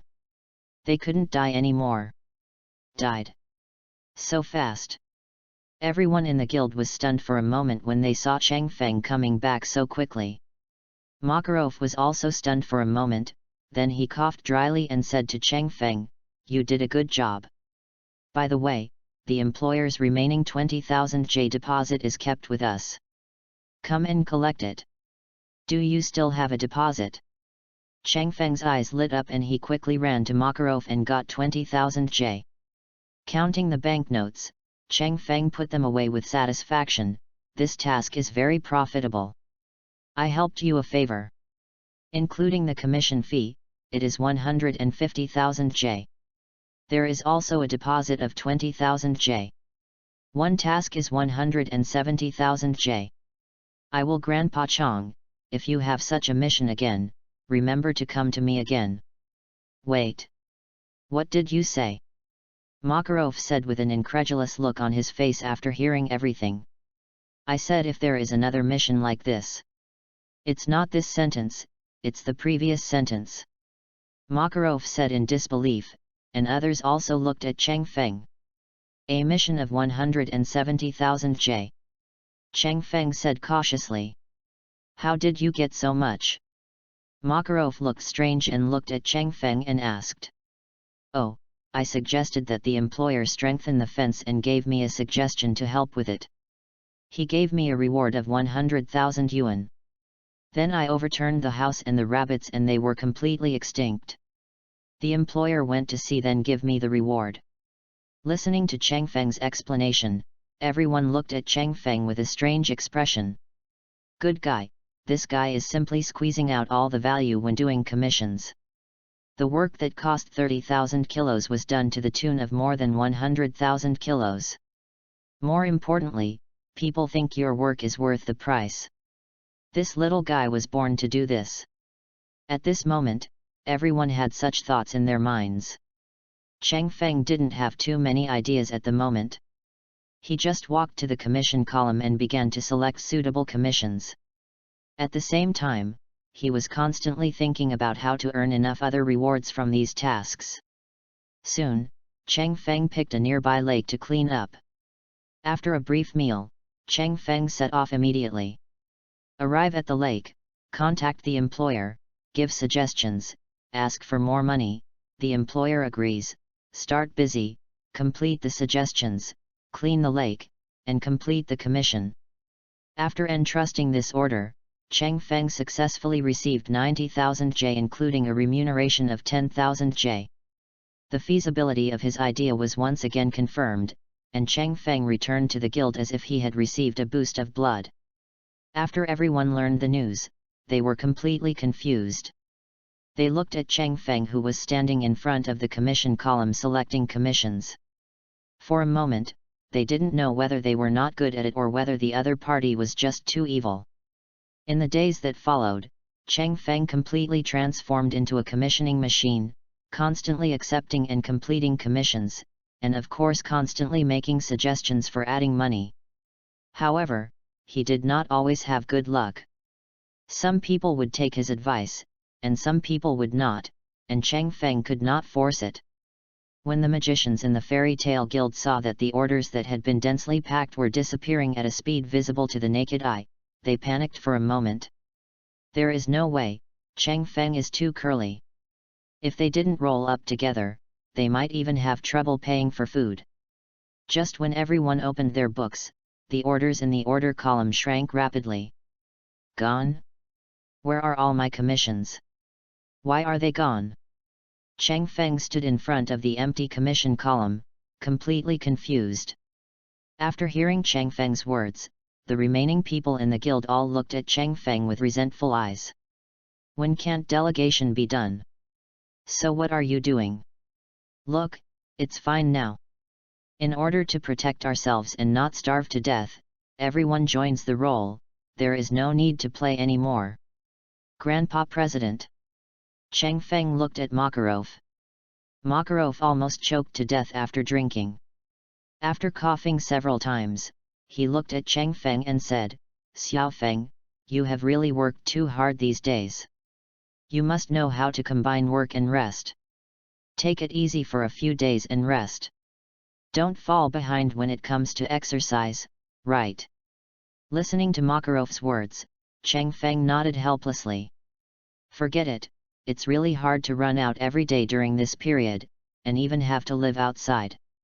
And now that I have saved a huge sum of 3 million J, it is time for me to have a refreshing round of 10 games to improve my strength.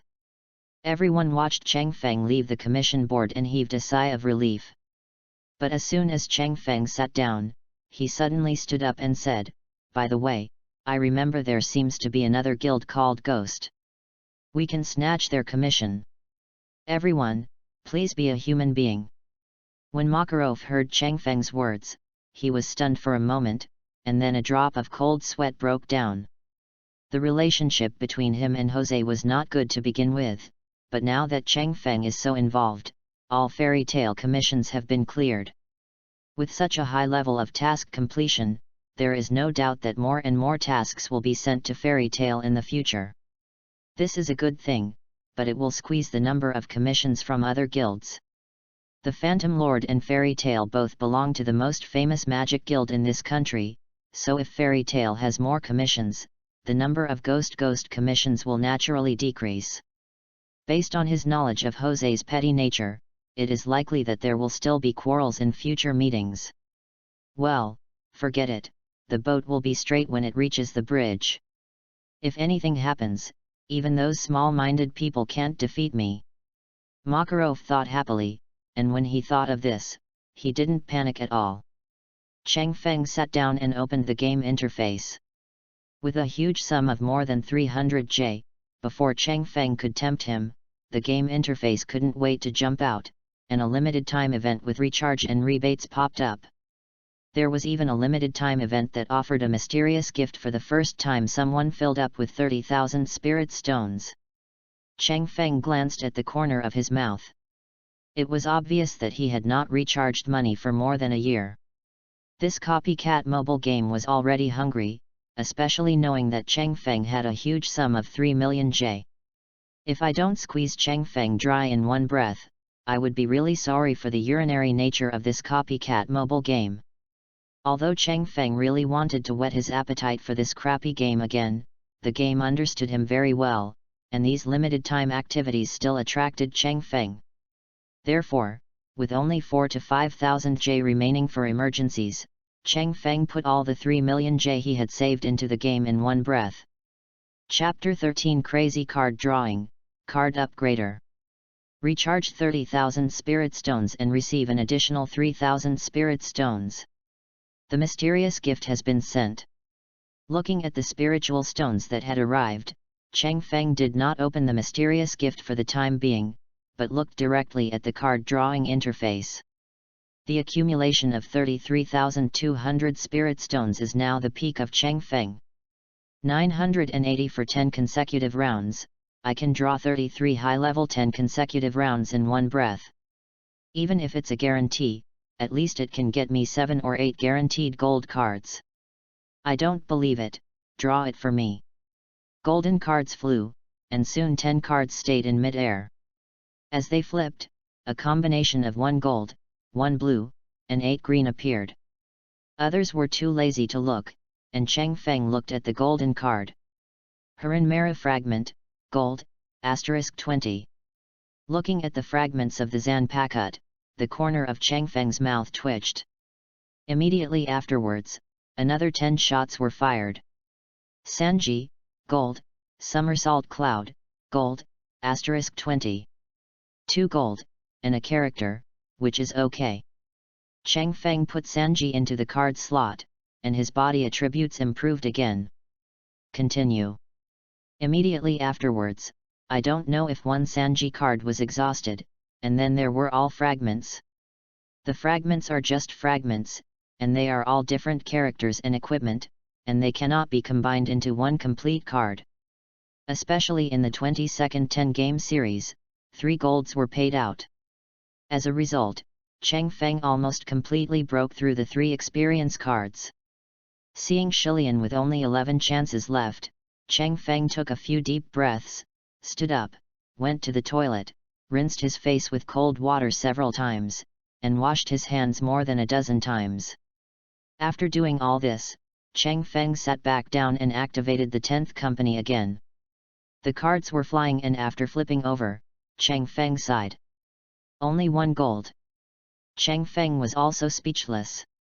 He fired 10 rounds in his 20s and couldn't get a single card. He couldn't even see a red shadow. While thinking this, Cheng Feng, who was a little self-defeating, didn't bother to confirm again and again. He just drew them all, and then confirmed to open them all. Immediately afterwards, 10 consecutive draws were opened. The next moment, 10 red figures directly stunned Cheng Feng.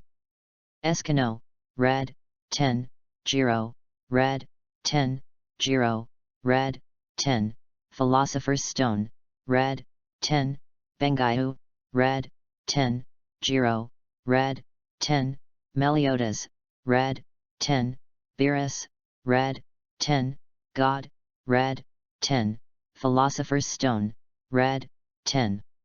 Looking at the red fragments that emerged, Cheng Feng quickly opened his backpack, looked at the fragments of Jiro, the acupuncture expert in the backpack, and suddenly thought to himself that it was a pity. Now there are 40 pieces of Kojiro's fragments, and there are still 20 pieces left to synthesize a red card. Jiro, the master of acupuncture, is a man who can acupuncture the earth. If he hadn't died in the plot, it is estimated that Kojiro alone would have been enough to achieve the finale. It's a pity that we didn't get it together, otherwise Cheng Feng also wanted to try to see how strong Jiro would become if he accepted him. Putting away the fragments, Cheng Feng looked at the golden ones again. That's right. 2 adult cards were issued, which can be regarded as a consolation prize. Cheng Feng was pleasantly surprised, and then checked the 2 cards. One piece was something Cheng Feng didn't expect. The Spirit of Eating Halberds, the King of Medicine Xin Ping Chuang Zhen. It's a pity that this is a gourmet game. Even if it is blessed with Cheng Feng, the attributes are basically unchanged, and it is not as good as a white card Satan. But keep it. Cheng Feng thought about it, and if he accepted Xin Ping Soma, he might be able to become a chef. After all, when he accepted the commission, he had seen some commissions for kitchen help in restaurants. With the 2 cards of Sanji and Yukihira Soma, Cheng Feng can also accept these commissions. And when he saw another card, Cheng Feng's eyes really lit up. The Yandame, Yellow Flash, Namikaze Minato Ginseng is on. Looking at the yellow-haired man on the card, Cheng Feng immediately equipped it into his card slot. Also replace Irika's cards. Immediately afterwards, Cheng Feng selected the remaining purple cards, blue cards, and green cards. In the end, Cheng Feng's attributes and card slots were all completely new. Name, Cheng Feng. Grade 1. Body, 6+, 184. Strength, 8+, 173. Sensitivity, 7+, 201. Skill, Receive Magic. Equipment, Snow Walking. Card Slot, Inuyasha, Gold, Namikaze Minato, Gold, Edward, Gold, Sanji, Gold, Sonic, Purple, Elizabeth, Purple. At this moment, Cheng Feng's attributes have been extremely exaggerated. According to Cheng Feng's estimation, even Urza's 3 attributes of physical strength and sensitivity at this moment are only around 100, comparable to a humanoid Tyrannosaurus. With the blessing of cards, Cheng Feng can now surpass Urza. But attributes are attributes, and in a real fight, all aspects must be considered comprehensively, not just comparing attributes. But it doesn't matter. Cheng Feng smiled slightly, he was ready to torture Gray. But before the abuse, Cheng Feng opened the mysterious gift. Congratulations on getting the card upgrader, 10 purple blank cards. Looking at what came out, Cheng Feng was confused. But as he studied it carefully, he suddenly understood the function of this card upgrader. In fact, to put it bluntly, it is a card synthesis function that randomly synthesizes new cards from cards that you do not need. Every 5 cards of the same level can be synthesized into a new card of the same level, every 10 cards of the same level can be synthesized into an advanced card. For example, just put in the 10 purple blank cards given away. With the activation of the card upgrader, 10 purple cards were shattered and turned into purple light that was injected into the center. With the injection of 10 purple lights, a golden card emerged. Weather stick, gold, dot. Looking at this card, Cheng Feng immediately knew that he had no use for it. And I just drew so many unused cards, and now they are useful. This is pretty good. Cheng Feng experimented several times, and soon all the green and blue cards in his hand turned into purple cards. After the purple cards were synthesized, they finally fell into the hands of Cheng Feng, leaving only 3 gold cards. 2 of the character cards were daily cards and could not add any attributes. Cheng Feng put them aside and prepared to use them as dog food cards in the future.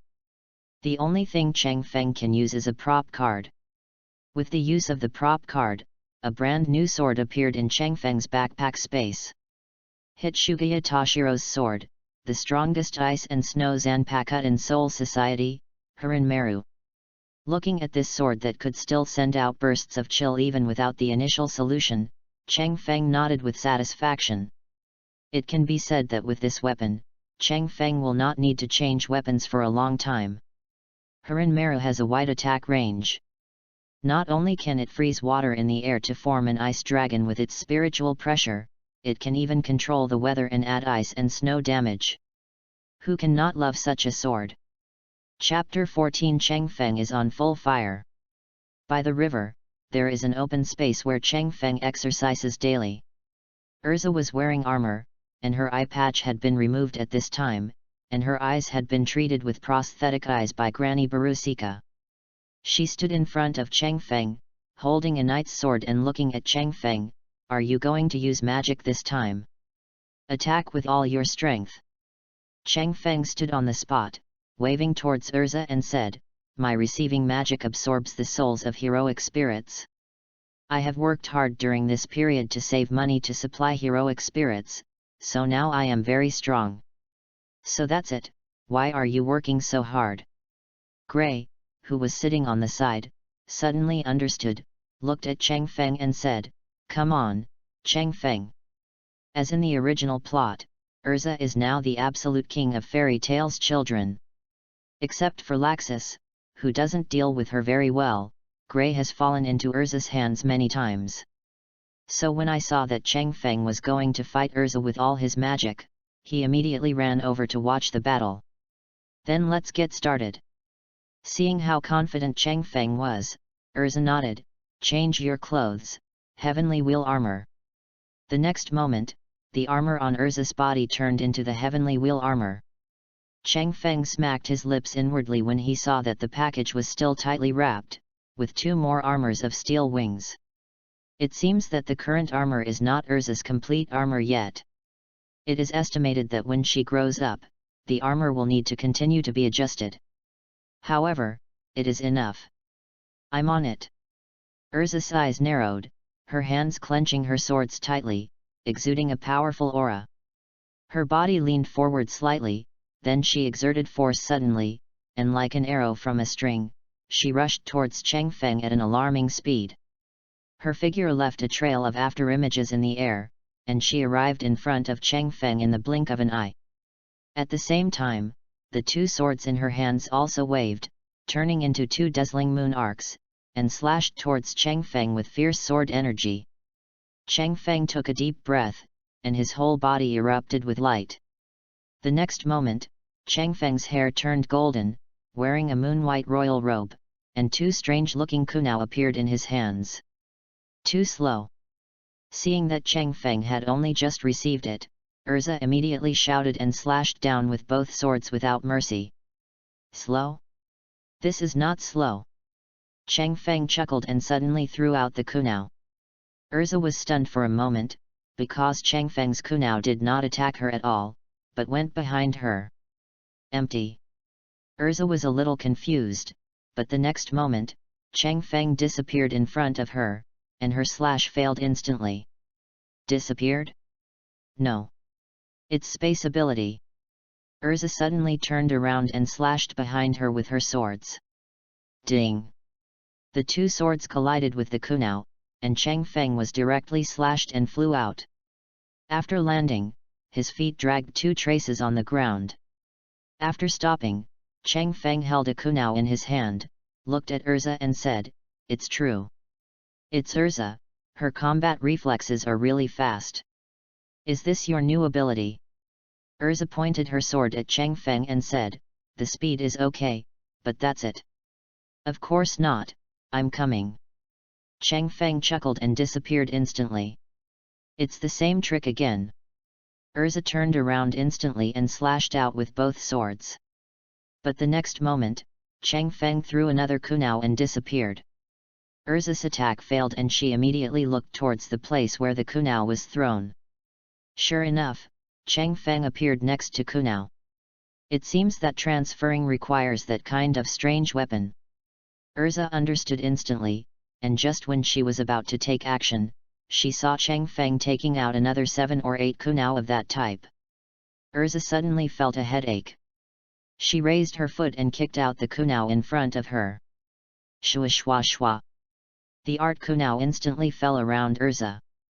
This time, Urza also had a headache. Where did Cheng Feng attack from? I'm not afraid of comparing numbers. Urza's magic power exploded, and night swords suddenly appeared behind her. As expected of Urza, you have such fighting power at such a young age. Cheng Feng sighed in his heart and then disappeared. At this, Urza immediately caught Cheng Feng's traces, swung her sword suddenly, and shot 2 night swords towards Cheng Feng. Cheng Feng stood there without moving, and a blue spherical object with a high-speed rotation inside suddenly appeared on his right hand. Raise Nan. Cheng Feng suddenly rushed out and rushed towards the knight's sword. He waved the raise Nan and collided with the knight's sword. The sudden impact force knocked the knight's sword away in an instant. The art of shadow clone. A burst of white smoke erupted, and 3 other identical Cheng Fengs appeared around Cheng Feng in an instant. Urza and Gray, who were watching the battle, were both stunned at this scene. Then, go ahead, don't blame me for bullying the minority. *4. The 4 Cheng Feng opened their mouths and disappeared into place, forming a quadrilateral and surrounding Urza. 4 Red Sun Formation. Instantly, a rectangular barrier of red transparent flames surrounded Urza. Urza wanted to break out, but found that the barrier was extremely strong, with flames burning on the surface. After using the night sword to attack the barrier one after another, but still unable to break through, Urza smiled bitterly, reluctantly removed her costume and said to Cheng Feng, "I give up.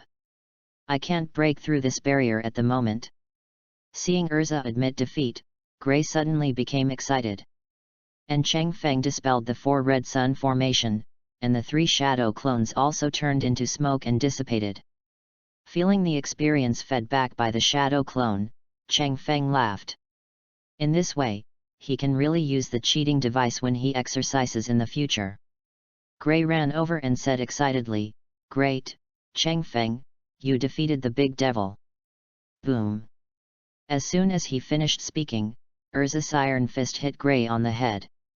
Gray immediately covered his head and squatted down, with a big swelling on his head. Deserved it. Cheng Feng didn't sympathize with Gray's experience at all. He released the receiving state and was about to take Gray to try Sanji's card. He suddenly felt keenly that his own attributes seemed to be enhanced. What happened? Cheng Feng was stunned for a moment, and then immediately opened the character interface. Name, Cheng Feng. Level, 2. Body, 8+, 184. Strength, 10 plus, 173. Sensitivity, 9 plus, 201. Looking at the upgraded level on the panel, Cheng Feng was stunned. Did he defeat Urza? You know, for more than a year, he has been studying how to upgrade, but no matter how hard he tries, the level has not changed. But now, it has been upgraded. In an instant, Cheng Feng thought of a lot. Then, he looked at Gray with glowing eyes. Gray, come and fight me. Cheng Feng said to Gray, the kind that uses magic. Ah! Gray raised his head and looked at Cheng Feng with tears in his eyes. Then, he was pulled up by Cheng Feng, and the two started fighting. 2 minutes later, Gray fell to the side, and Cheng Feng shook his right foot to cool down the devil's foot. When I opened the character interface again and saw that it had been upgraded to level 3, Cheng was enlightened. It turns out that upgrading requires the collision of magic. Only after defeating powerful enemies can you upgrade. Chapter 15, New Mission: Defeat the Lizard People. Hey Gray, let's have another fight. In the guild, Cheng Feng smiled particularly brightly and approached Gray. Gray glanced at Cheng Feng, rubbed his livid eyes, turned around and left. Urza, let's go exercise. Urza, who was sitting there with her back to Cheng Feng, could not help but tremble even though she was wearing armor. She stood up suddenly and showed a smile that was uglier than crying towards Cheng Feng and said, I'm sorry, Cheng Feng, if you have a commission, take the first step. After saying that, Urza immediately ran out of the guild. Cheng Feng looked at Urza's back and stretched out his hand to hold her back when Urza ran faster. Well, Kana-chan. You are sexually harassing me. Kana, who was wearing a dress, looked at Cheng Feng, picked up the book and left without looking back at all. Uncle Macau.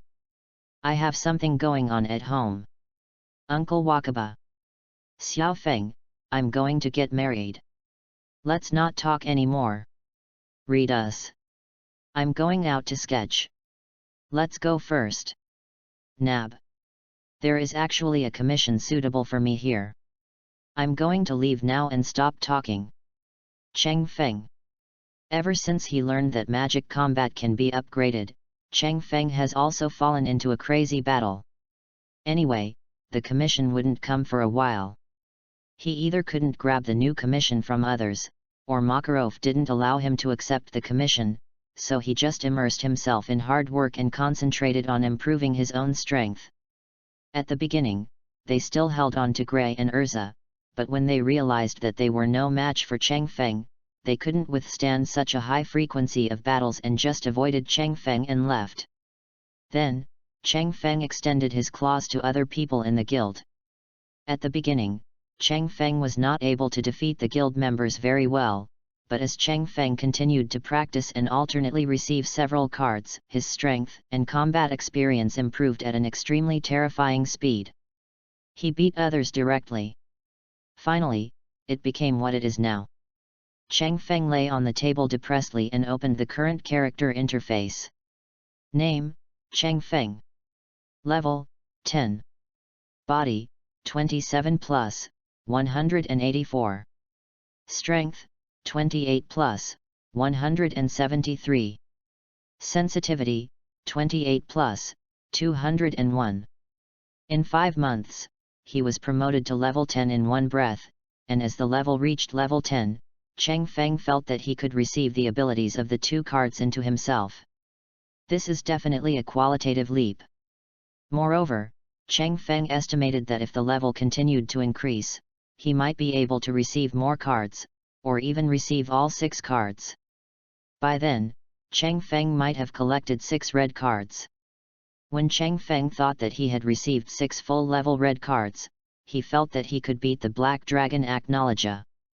It's a pity that the people in the guild are uncooperative and won't give Cheng Feng a chance to gain experience.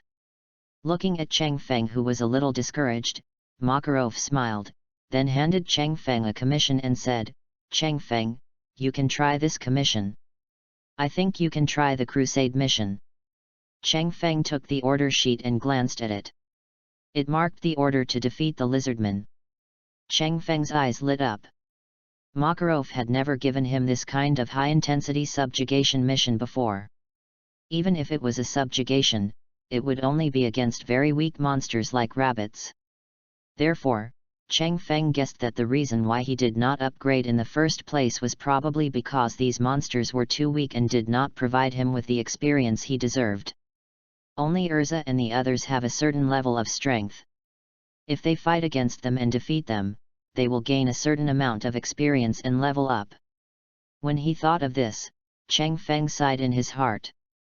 My gold finger is half damaged, and there are no prompts. I have to guess everything by myself, which is really tiring sometimes. Grandpa President, I have accepted this commission. Cheng Feng immediately said that he had an impression of lizardmen. They were very powerful monsters and were good at water or earth magic. They usually lived in swamp areas. Once they escaped, they would indeed cause certain damage to the surrounding villages or towns. Not to mention that the commission fee is 200,000 J, this lizard man alone can make Cheng Feng pay a visit. He can also test it. If defeating the lizardman will give him a certain amount of experience, then Cheng Feng no longer needs to be a member of the Huo Huo Guild, and can focus on completing the crusade mission from now on. Cheng Feng packed up and took a change of clothes with him. Cheng Feng took the Magnolia train and headed to the place of commission. After a full day's train ride in the town of St. Caroline, Cheng Feng finally arrived at this town with many nearby lakes. When he got off the train, Cheng Feng saw many people selling a unique fruit. Cheng Feng also spent money to buy a few to try the taste. When you bite into it, juice splashes everywhere. This fruit looks a bit like a pear, but its taste is similar to watermelon, with plenty of juice and good sweetness. After asking around, I learned that this kind of fruit is a specialty here. Regarding the commission, the nearby fruit farmers pooled their money and commissioned the wizard to deal with a lizard man who ran away from nowhere. Lizard people are good at swimming, and there are many lakes here. I guess the magic they are good at is also water-based, which is a bit difficult to do. After Cheng Feng collected the information, he felt a little headache. Many times, the difficulty of a subjugation mission is not to subdue monsters, but more to search for traces of monsters. I don't have a clue at the moment. Let's go and contact the client first and ask about the situation. Cheng Feng ate the fruit and then found the client. Or commission people. Because this commission was jointly funded by several fruit farmers, and because of this, the remuneration was a full 200,000 J. We learned from their mouths that the fruit trees they planted, the fruits Cheng Feng ate, themselves needed a lot of water, so the planting land also relied on water sources. There are many waters near the town of St. Caroline, which also provides unique geographical conditions.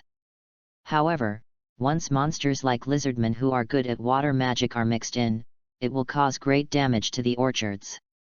According to their description, in just one night, their orchard lost hundreds of kilograms of fruit, equivalent to hundreds of thousands of dollars in currency. Doing this every day is too much for them. They also organized people to resist, but they were all defeated by the lizardmen, and many people were seriously injured. So everyone pooled their money and sent the order to the local guild president's alliance, which then distributed it to the fairy tale guild. Then the lizard man's target is the fruit in the orchard, and he should be planning to settle here. If there is a situation of hurting people, it really needs to be suppressed. Plus, they only take action at night. Cheng Feng pondered for a moment, looked at the fruit farmers and said, I almost understand. Then I will guard the orchard tonight. If the lizard men appear, leave it to me to deal with it. Chapter 16 Sitting in the frosty sky. Night falls quietly, and the fruit farmers go to rest early after a busy day. Of course, this is also what Cheng Feng requires. After all, they are ordinary people. To put it bluntly, not only cannot they help, they may also get in the way. The opponent only has one lizard man, so he can do it alone. Cheng Feng sat on the tallest fruit tree, looking at the lake in the distance, and on his lap was a tachi that exuded a chill. The moonlight was bright. Chang Feng yawned and waited silently. The surroundings are quiet at the moment. If there is any slightest movement, Chang Feng will be able to detect it immediately. Wow! Suddenly, just as the moon was high in the center of the sky, Chang Feng's ears heard a crisp and sudden sound of water breaking. The sound broke the tranquility of the night and made his heart tighten. Chang Feng quickly stood up without hesitation, standing firmly at the fork of the branches, staring sharply at the water in the distance. I saw layers of fine ripples rippling on the surface of the water. They seemed to be pushed by an invisible force, sweeping towards the orchard at an alarming speed. These ripples do not appear to be natural, but are caused by waves caused by an unknown object moving through the water. Chang Feng couldn't help but feel vigilant. He stared closely at the approaching water patterns, trying to catch any clues. As time passed, the ripples grew closer and larger. Come yet! With a thought, Chang Feng's black hair turned to gold, and a pair of white dog ears poked out.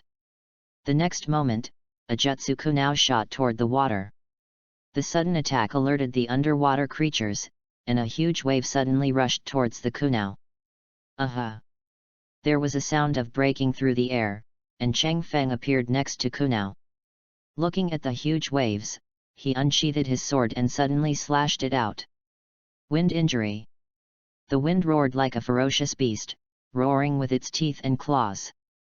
And this powerful hurricane was also mixed with a biting chill, which seemed to penetrate the bone marrow.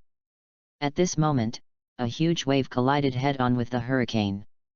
In an instant, the originally turbulent waves were frozen into hard ice in an instant.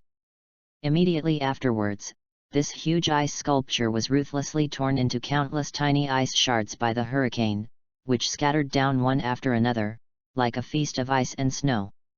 These ice shards are flying in the air, shining with cold light, giving people a dreamlike feeling.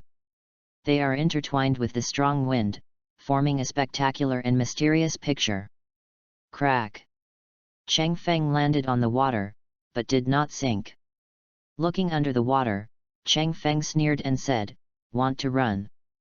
The next moment, the kunao was shot out, and Chang Feng blocked the opponent's attempt to run.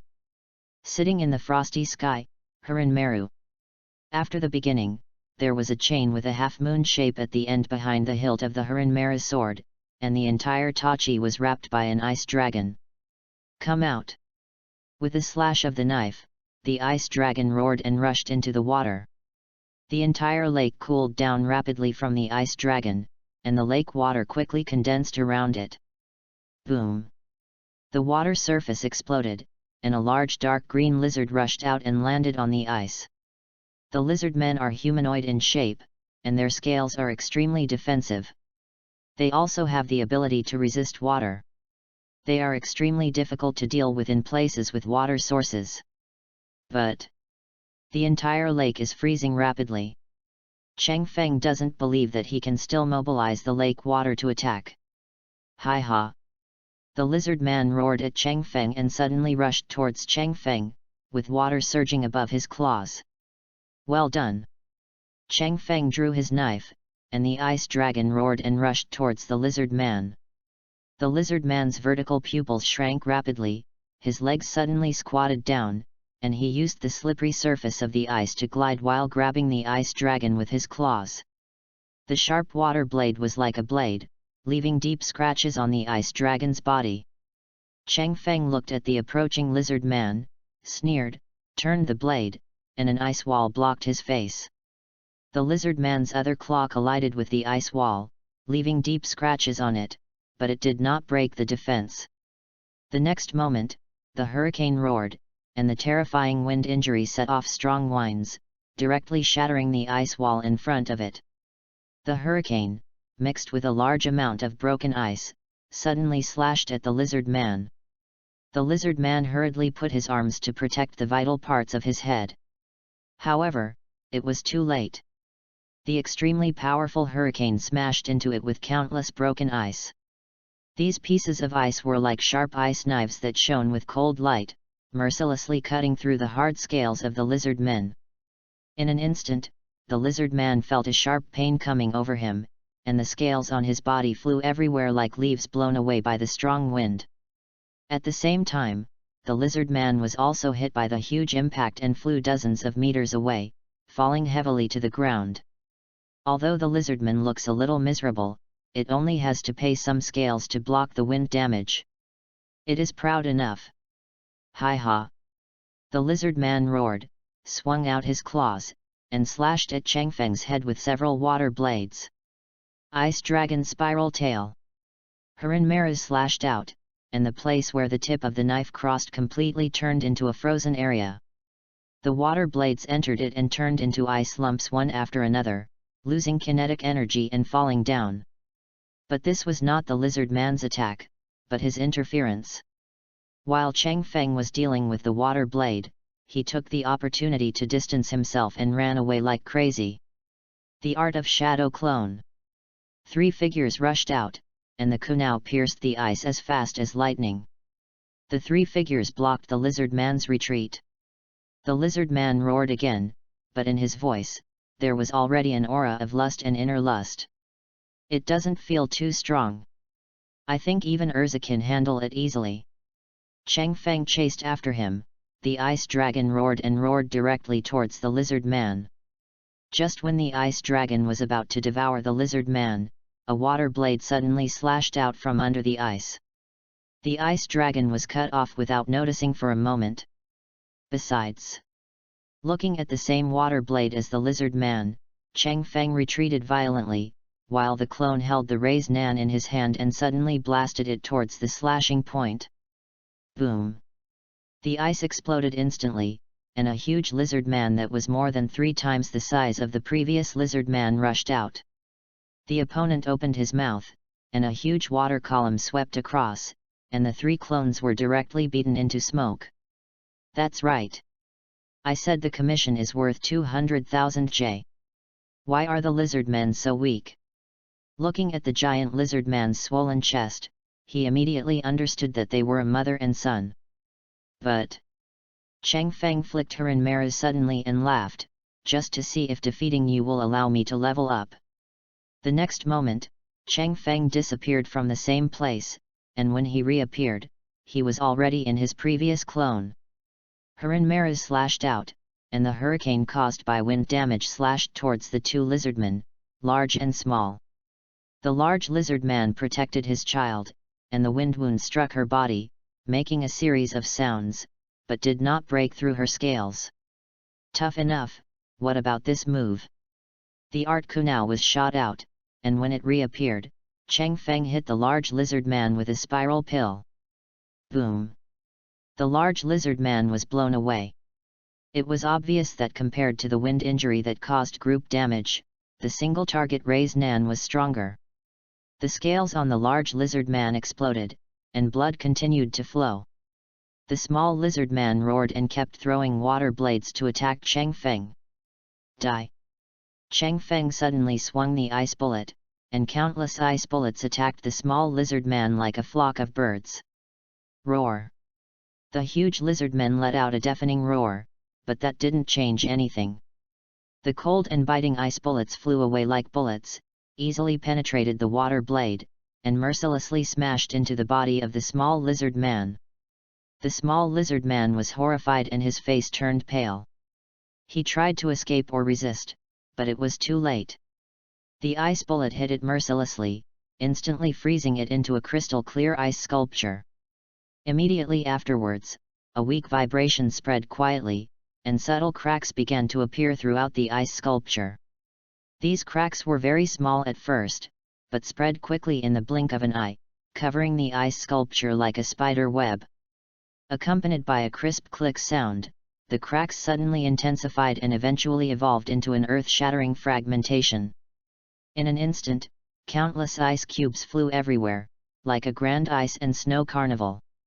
The ice sculpture completely disintegrated and turned into ice shards flying in the sky, falling down one after another.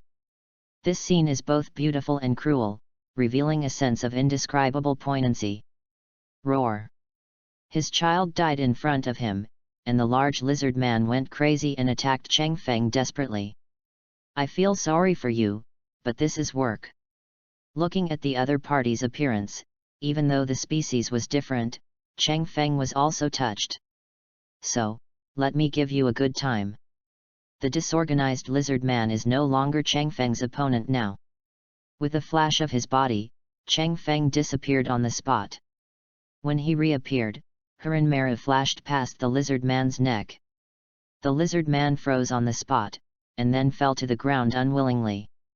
Chapter 17 Year 777, Natsu arrives. I'm back. Pushing open the door, Cheng Feng walked into the guild. Hey, Cheng Feng is back. How do you feel about your first A-level subjugation mission? Welcome back. It looks like it ended successfully. Tisk, I've only had peace for a few days, let me have a good rest. When he returned to the guild, it was still the lively scene. Cheng Feng looked around and found that Makarov was nowhere to be seen. When the commission was completed, Cheng Feng asked, "Where is the president, Grandpa?" There was a regular meeting that he needed to attend, so he went out. A waiter explained to Cheng Feng, but the president said he will be back soon, probably the day after tomorrow at the latest. Oh, that's it. Being the president is really troublesome. Cheng Feng nodded, then took out a package from the system backpack, found Urza and handed it to her. Urza, I'll give you the lizard man scales I defeated. They should be used to make armor. Then I'll accept it. Urza was not polite to Cheng Feng. After all, they were from the same village, and her dress-up magic was also a money-consuming magic. Cheng Feng needs Krypton gold to draw cards, while Urza needs Krypton gold to build suitable magic armor. Therefore, whether it is monster materials or rare metals, Urza has to continuously collect them, and then use them to build armors with various attributes to cope with different battles. Of course, each pair of armor requires a large amount of investment. In addition, after the creation is completed, it must be continuously adjusted based on experiments. The amount of money consumed can be said to be huge. In this regard, Cheng Feng had no good solution. The only thing he could think of was to become an S-class mage as soon as possible and go to the second floor of the guild to receive S-class commissions. You know, the commission on the first floor, even if it is A-level, will not exceed 1 million J, while the starting price of S-level commission is 3 million J, with no upper limit. Of course, it is extremely difficult to get an S-level commission, and it will take a lot of time for an S-level magician to complete it. The fastest speed known so far is probably when President Makarov was young, it took him a week to complete an S-class commission. What's more, it is normal for it to take 7 or 8 months. After handing the scales to Urza, Cheng Feng found an empty seat to sit down, ordered a meal, and looked at his character interface while eating. Name, Cheng Feng. Level, 11. Body, 29 plus, 184. Strength, 30 plus, 173. Sensitivity, 30 plus, 201. This mission verified Cheng Feng's guess that you can gain experience by fighting against magic units. Regardless of whether the opponent is a wizard or a monster, they can provide experience. If this is the case, then when accepting missions in the future, you can be biased in accepting more subjugation missions. Cheng Feng was thinking while eating, the first choice is to conquer monsters and upgrade as much as possible. The second is to conquer bandits and dark magic guilds. However, most of these are fat men, and they also need to limit the number of people. They need someone to help. In the world of fairy tale, previous commissions related to subjugating bandits and dark magic guilds have always been a headache. Because most of these places are crowded, it is easy to fall in if you attack alone. When there are more people, sharing the reward equally will seem a bit small, and the gain will outweigh the loss. In the end, with no other choice, the Magic Council passed a bill. That is, after conquering such places, the expedition team will obtain ownership of the funds and rare items owned by these places, and the internal items will be distributed by the expedition team themselves. As soon as this bill came out, it naturally attracted many people to take risks, and for a while it suppressed these dark forces. After all, no matter how small it is, the other party is still an organization, and the funds contained in it are beyond the imagination of a single person. This also led to the General Crusade mission becoming a piece of cake. Basically, as soon as it comes out, it will be robbed. Of course, those dark forces are not stupid. After knowing this news, they will generally leave nothing inside their organizations, thus discouraging the enthusiasm of some magicians. But for Cheng Feng, the harvest is still considerable and he can give it a try. After eating and drinking, Cheng Feng pushed the bowl and chopsticks away and suddenly thought of something. By the way, I remember I've been at Fairy Tale for more than 2 years, right? Cheng Feng suddenly reacted and asked the guild members who were drinking on the side, is this year 777? After getting a positive answer, Cheng Feng finally realized that the time had come to the most critical point. In 777, the dragons collectively disappeared, Natsu joined Fairy Tale, Mistoggen came to Aslander, Wendy met Mistoggen, and then Wendy joined the Demon Cat's Lodge, and Layla died after launching a solar eclipse. Recalling the plot information in his mind, Cheng Feng smiled bitterly. With his current strength, he was not qualified to intervene in the original plot development. At least, first pass the S-Class assessment and become an S-Class mage before you can consider whether anything can be changed. Cheng Feng was thinking silently in his heart. At this stage, the first thing he has to consider is leveling up, drawing cards, and improving his strength. As for the plot, slow down for now, he can't change anything. Even if it was Layla, who had he to interfere? He couldn't even go to the Tower of Heaven. Although Jalal is easy to deal with now, Brain alone can defeat Cheng Feng with one hand. If he goes, he is seeking death. Just when Cheng Feng was thinking this, a voice full of energy suddenly came from outside the gate. It's so awesome. Is this your guild, Grandpa? It's really awesome. Following the sound, Cheng Feng saw a boy with short cherry-colored hair and a white plaid scarf around his neck. Behind him was Makarov, wearing a clown hat and holding a staff. Cheng Feng looked at Natsu, who appeared, and immediately understood that the door to the solar eclipse had been opened and Layla was dead. Pity. Cheng Feng sighed. One was lamenting that Lucy had lost her mother at a young age, and the other was lamenting that he had no time to find Wendy. It was estimated that she should be taken to the Demon Cat's place by Mistoggen at this moment. But should he tell Natsu that the Igneel he has been looking for is actually inside his own body? Forget it, it's better not to say it, otherwise it won't be easy to explain how you know. Just keep a low profile, don't be too obtrusive and cause a lot of trouble for yourself. After thinking about it, Cheng Feng decided not to rush forward, but to develop steadily, at least until he has the strength of an S-Class magician, before considering other things. It's just that sometimes the more you don't want to mess with it, some things will always come to you. Chapter 18 Laxus. Hey, kid. Someone knocked on the table across from Cheng Feng. Cheng Feng looked up and saw Laxus' arrogant face. You've been very arrogant lately. Want to fight with someone? How about you come and fight me? Laxus looked at Cheng Feng with an aggressive look. Cheng Feng knew what his purpose was. Do not hit. Cheng Feng refused directly. That's not up to you. Laxus sneered, lightning flashed in his hand, and he shot directly at Cheng Feng. Laxus.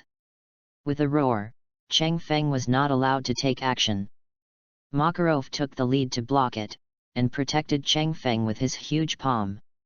Lacage's electric light hit the palm, but it had no effect.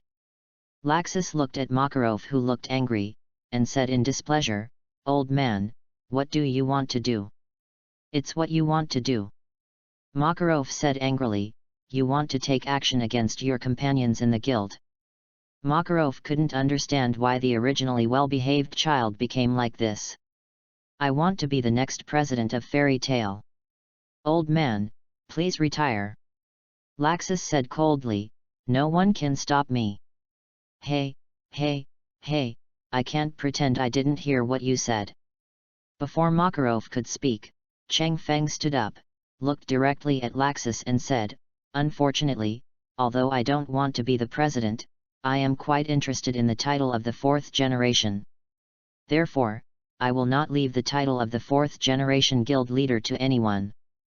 Then you want to become my enemy? Laxus's forehead was throbbing with veins, and there was a trace of murderous intent in his eyes as he looked at Cheng Feng. You can try. Cheng Feng fought back without hesitation, their eyes collided in the air, and sparks burst out between them. Both of you, please calm down. Makarov had a headache, and directly suppressed Laxus and Cheng Feng with one hand. There is a new person here to join. If you don't leave a good impression on the other party, what are you doing? He's not dead yet. Cheng Feng and Laxus fell silent, but when they looked at each other, it was obvious that the feud was finally settled. This naughty kid needs training. Cheng Feng knew very well who Laxus was. After thinking about the fairy tale civil war, he made up his mind that the first plot he wanted to change was to erase the fairy tale civil war. As the core of this plot, Laxus, he must settle it first. Ignoring Cheng Feng's mental activities, Makarov looked at the shocked Natsu, smiled and said, are you okay? You're not scared, are you? Awesome. It turns out there are so many powerful people in the guild. I'm so excited. It was obvious that Makarov was overthinking. How could a stubborn person like Natsu be affected by this? President, is this a newcomer? Kana glanced at Natsu and asked Makarov. Yeah. His name is Natsu Dragneel, and he masters lost ancient magic. Oh? You actually master such a rare magic. When the others heard this, they immediately became interested. Certainly. Natsu puffed up his chest and said, my dragon-slaying magic was taught to me by my father Igneel. Ignir? Who is it? Never heard of it. I don't know, it's probably some old monster. Ignir is not a monster, he is a dragon. A fire dragon. Listening to the murmurs of the guild members, Natsu suddenly shouted, but soon he said a little discouraged, but he disappeared in front of me. Dragon. Facing the legendary creature, everyone was stunned. They wanted to say that this was impossible, but looking at Natsu's depressed look, they couldn't say this. Idiot, how long has it been since the dragons disappeared? There are no dragons anywhere in the world. Just because others won't say it, doesn't mean Laxus won't say it. There are dragons in this world. Just as Laxus finished speaking, Cheng Feng suddenly spoke, confusing everyone who had not had time to react. Is there a dragon? Have you seen it with your own eyes? Laxus scoffed, looking unbelieving. Don't tell me, I've actually seen it. Cheng Feng looked at Laxus tit for tat and said, but that guy is a black dragon. I only saw it flying past from a distance, but even so, I can feel how terrifying that guy is. Black dragon. Everyone was confused. Seeing what Cheng Feng said about having a nose and eyes, they couldn't guarantee whether what Cheng Feng said was true. Natsu looked at Cheng Feng with excitement and said, have you seen the dragon? Can you take me there? I want to ask him if he has seen Igneel. Hearing Natsu's words, Cheng Feng was speechless. Where is he going to find Acknowledge? Even if he finds it, if Natsu goes to ask, he will probably be bitten to death by Acknowledge. Sorry, I just took a look from a distance. I don't know where he went. Cheng Feng could only do Tai Chi and did not directly tell Natsu the truth. Natsu was a little disappointed, but on the other hand, seeing that his words were overturned by Cheng Feng, Laxus's forehead was throbbing with veins. He looked at Cheng Feng and whispered, you guy. Cheng Feng looked at Laxus, who was already like a powder keg, ready to explode at the first touch, and sighed slightly, do you really want to fight me? Certainly. Laxus clenched his fist and said with lightning flashing, "But I won, you have to stand at the entrance of the guild and shout 'I am weak' to me 100 times. Good." Cheng Feng also looked at Laxus and said, "But you lost, kneel down and apologize to the president." Hearing Cheng Feng's words, Laxus' anger suddenly rose up, and the lightning around him became even more intense. "You guy! If you don't hurry, get out of here. Who wants to fight with you?" As soon as the provocative strategy was revealed, Laxus fell into the trap. After all, he has a naughty character and is young, so he can't bear the excitement. Cheng Feng, Laxus, sigh. Makarov couldn't help but sigh as he watched the two of them facing each other, but he didn't stop it. When others saw this, they also became interested. Cheng Feng and Laxus can be said to be the strongest two of the younger generation. They are going to fight, and it seems like it is going to happen. So this fight is worth paying attention to. While thinking this, Cheng Feng and Laxus had already walked out of the guild. Seeing this, other people also followed out and waited for the fight between the two. As for the two of them fighting until the end and couldn't stop fighting, they are not worried at all. After all, Makarov's title of Holy Ten Mage is not just for boasting, but for real strength. What kind of waves can these two little brats create in front of Makarov? Chapter 19 All Trump Cards Revealed. The two of them had just stood upright when Laxus suddenly let out a deafening roar. Along with this roar, an indescribable powerful force spurted out from inside his body. In an instant, countless dazzling lightnings swept over like a frenzy. The surrounding guild members who were just bystanders were now frightened by this sudden power. They looked at Laxus with horrified faces and secretly speculated in their hearts, how did he develop such terrifying strength? At the same time, the stone slabs under Laxus' feet could not withstand the impact of this powerful magic and began to crack. Pieces of gravel flew everywhere, shooting around like bullets, bringing up bursts of smoke. The whole scene became chaotic, but Laxus stood firmly in place like a god of war, unaffected at all. At this moment, many guild members discovered that Laxus' strength was so high, and they became worried about Cheng Feng for a while. Chiang! With a soft cry, a sword appeared in Cheng Feng's hand. Waves of cold air spread around. This appearance made the spectators stunned.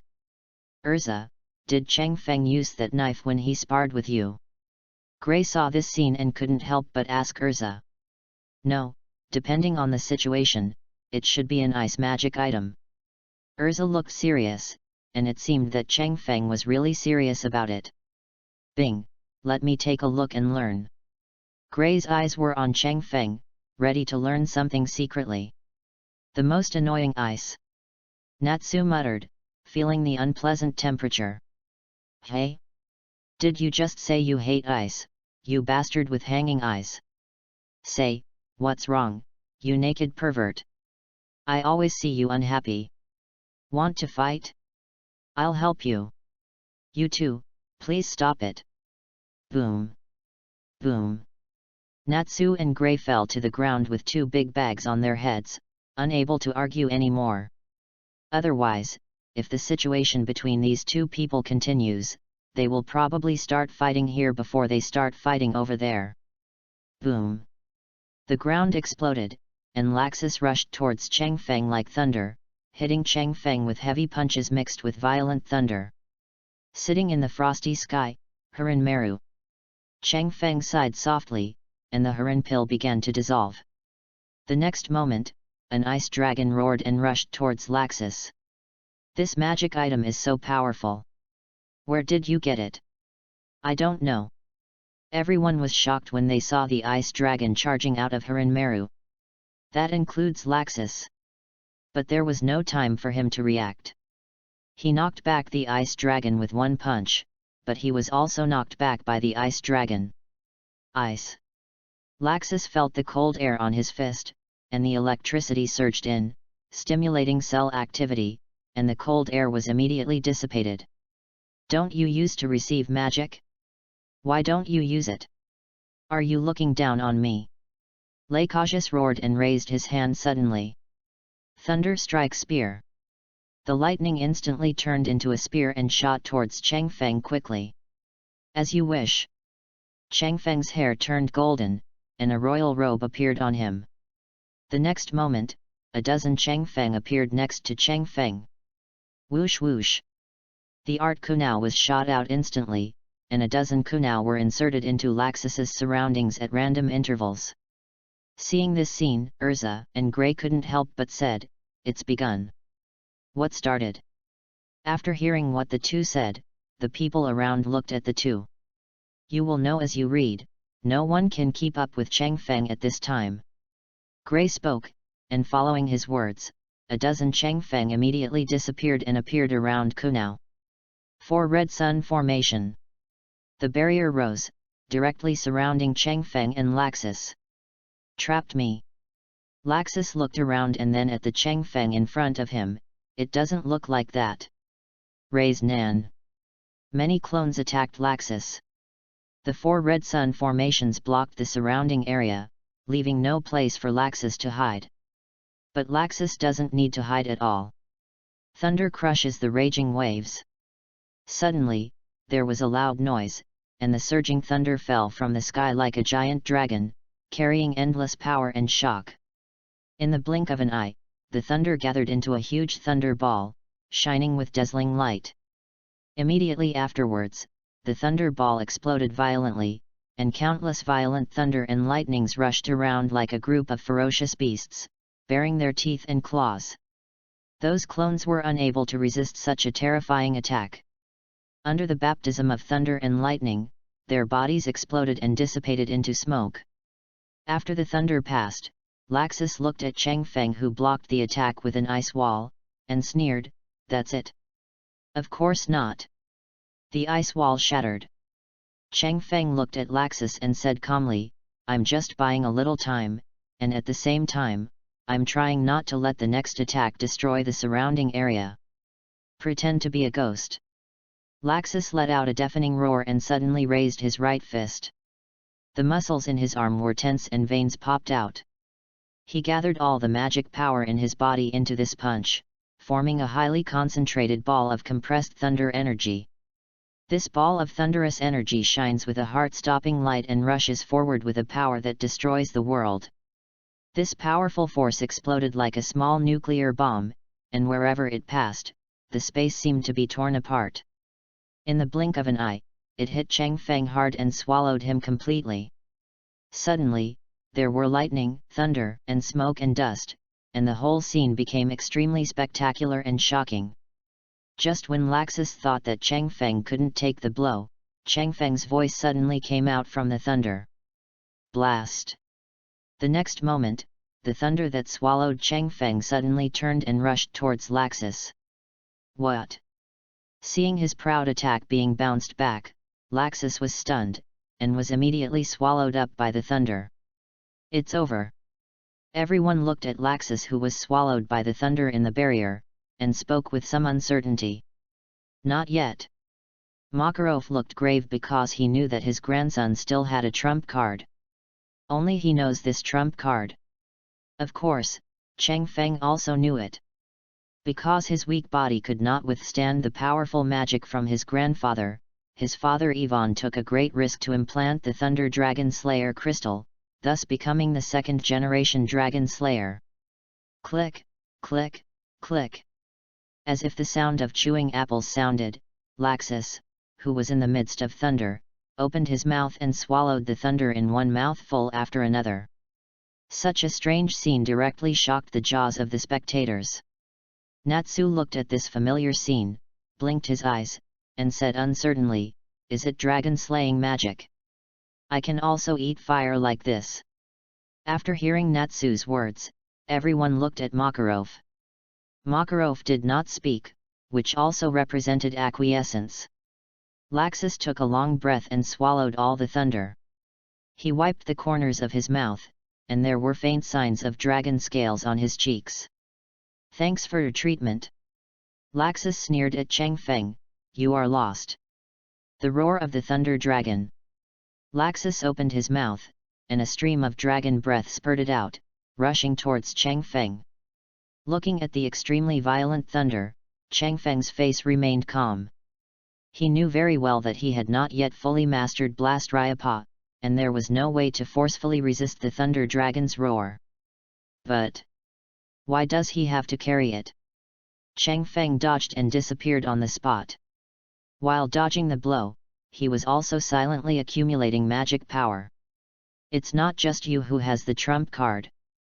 Chang Feng flicked the blade, and biting coldness spurted out. Feeling the chill, Laxus immediately distanced himself from Chang Feng and looked at each other warily. As the cold air grew stronger, Laxus no longer waited, and struck Chang Feng with the Thunder Dragon's collapse fist. Chang Feng sighed and once again used his shadow clone to stop him. Swastika, it's a bit difficult. Is it because I'm not at a high level, or because I don't have enough magic power? Chang Feng looked at the shadow clone that was buying him time, and once again mobilized all the magic power in his body and poured it into her pill. Chapter 20 10 Seconds of Swastika, Defeating Laxus. Exchange it for me, I want 10 draws in a row. Still feeling no response from Meru, Chang Feng gritted his teeth and directly charged 200,000 J into the game. There was no limited time event and he could only redeem 2,000 spirit stones. Immediately afterwards, he directly chose to draw a card and put the obtained experience card directly into Meru. Meru was directly upgraded to level 30. At the same time, Chang Feng was reminded that Meru is at full level and 10 Meru fragments are needed to upgrade it, which can increase Meru's level. Chang Feng did not hesitate and directly chose to use the pill fragments he had collected last time. Meru advanced, and there was an extra +1 symbol at the end. After completing all this, Chang Feng's shadow clones were all defeated, but they never responded to Chang Feng's Meru. With the injection of magic power, they finally responded to Chang Feng. It's over. The originally biting chill surged again. Chang Feng held the pill in his hand and said coldly, Swastika, da Honglian pill. Call. In an instant, the entire barrier was filled with wind and snow, and a giant frost dragon and a pair of ice wings appeared behind Chang Feng. The dragon's mouth bit on the handle of Meru, and his arms were even more shrouded in ice, a lotus petal formed by ice crystals condensed in the midair behind him. Even through the barrier, people around him could feel the biting chill, causing them to take a few steps back involuntarily. Laxus in the barrier was even more unbearable. Even though he kept the electric current stimulating his whole body, a large amount of broken ice began to appear on his limbs. 10 seconds. This was after the swastika. Chang Feng immediately understood how long he could hold on. So Chang Feng has no extra time to waste. In the first second, Chang Feng suddenly slashed out. In the second, 3 or 4 icicles rushed out instantly, trapping Laxus directly inside them. In the third second, the cold air filled the air. In the fourth second, the thunder dragon roared and hit the icicle. At the fifth second, the roar of the Brontosaurus collided with the icicles. At the sixth second, the thunder dissipated, and the icicles were reduced a bit, but they still stood upright.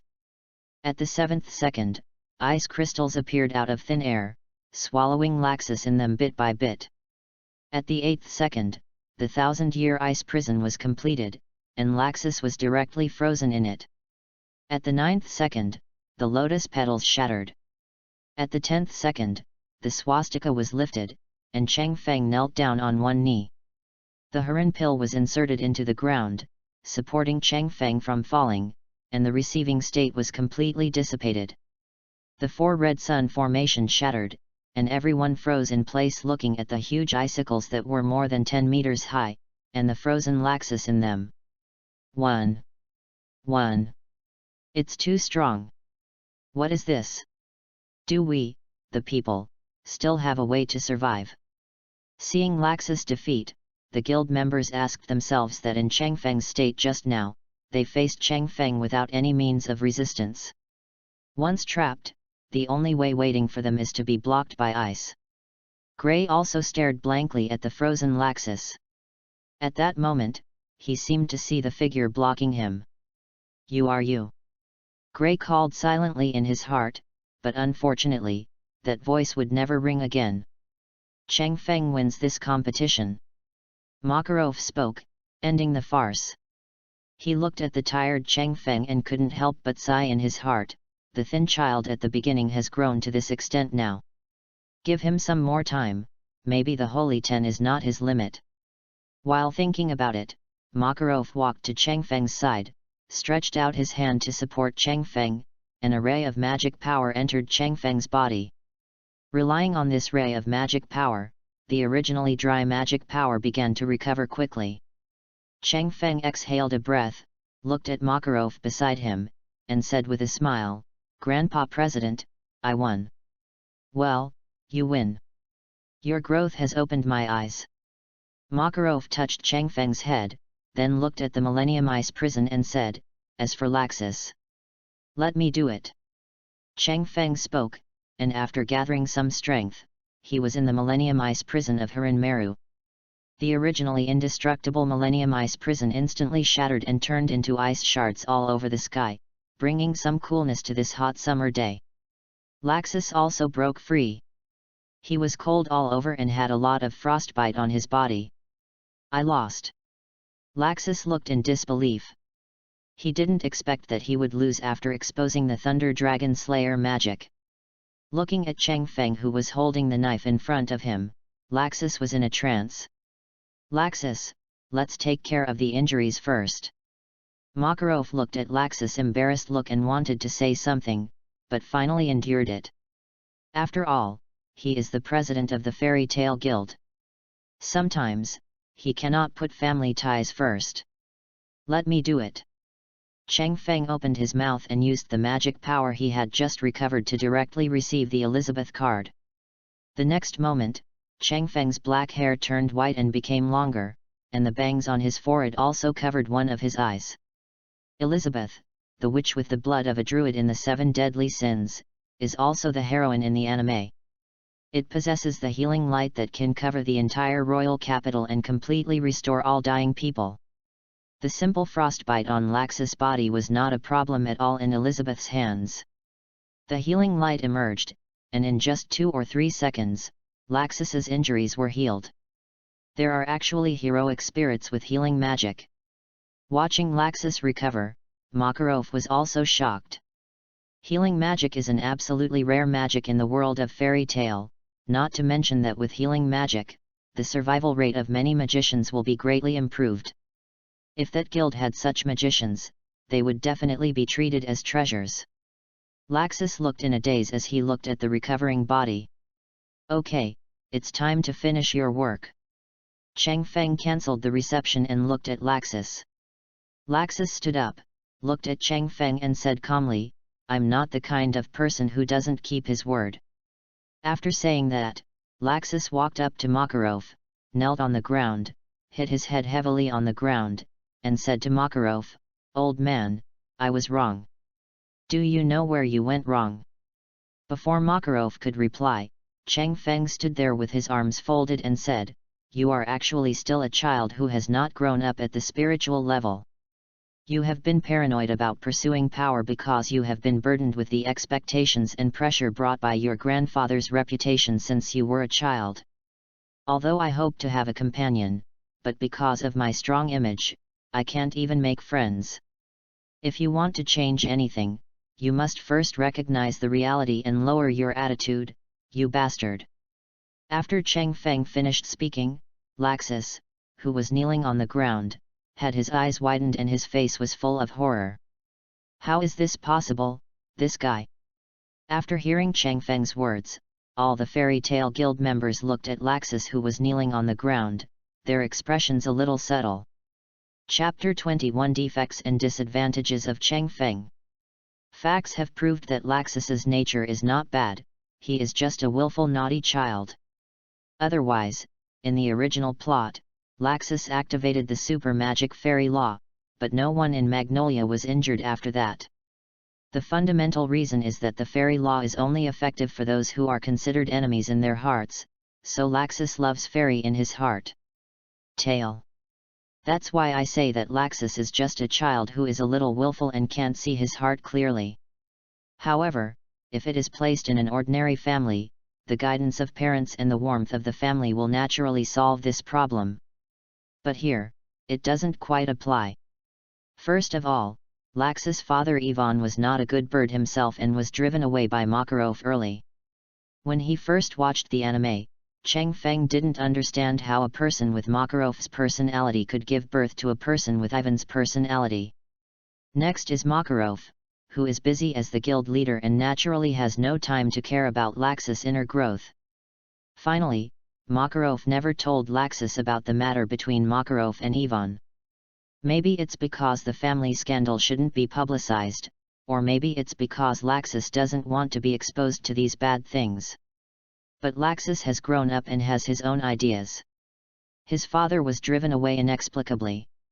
He didn't understand it, so he naturally resented his grandfather Makarov.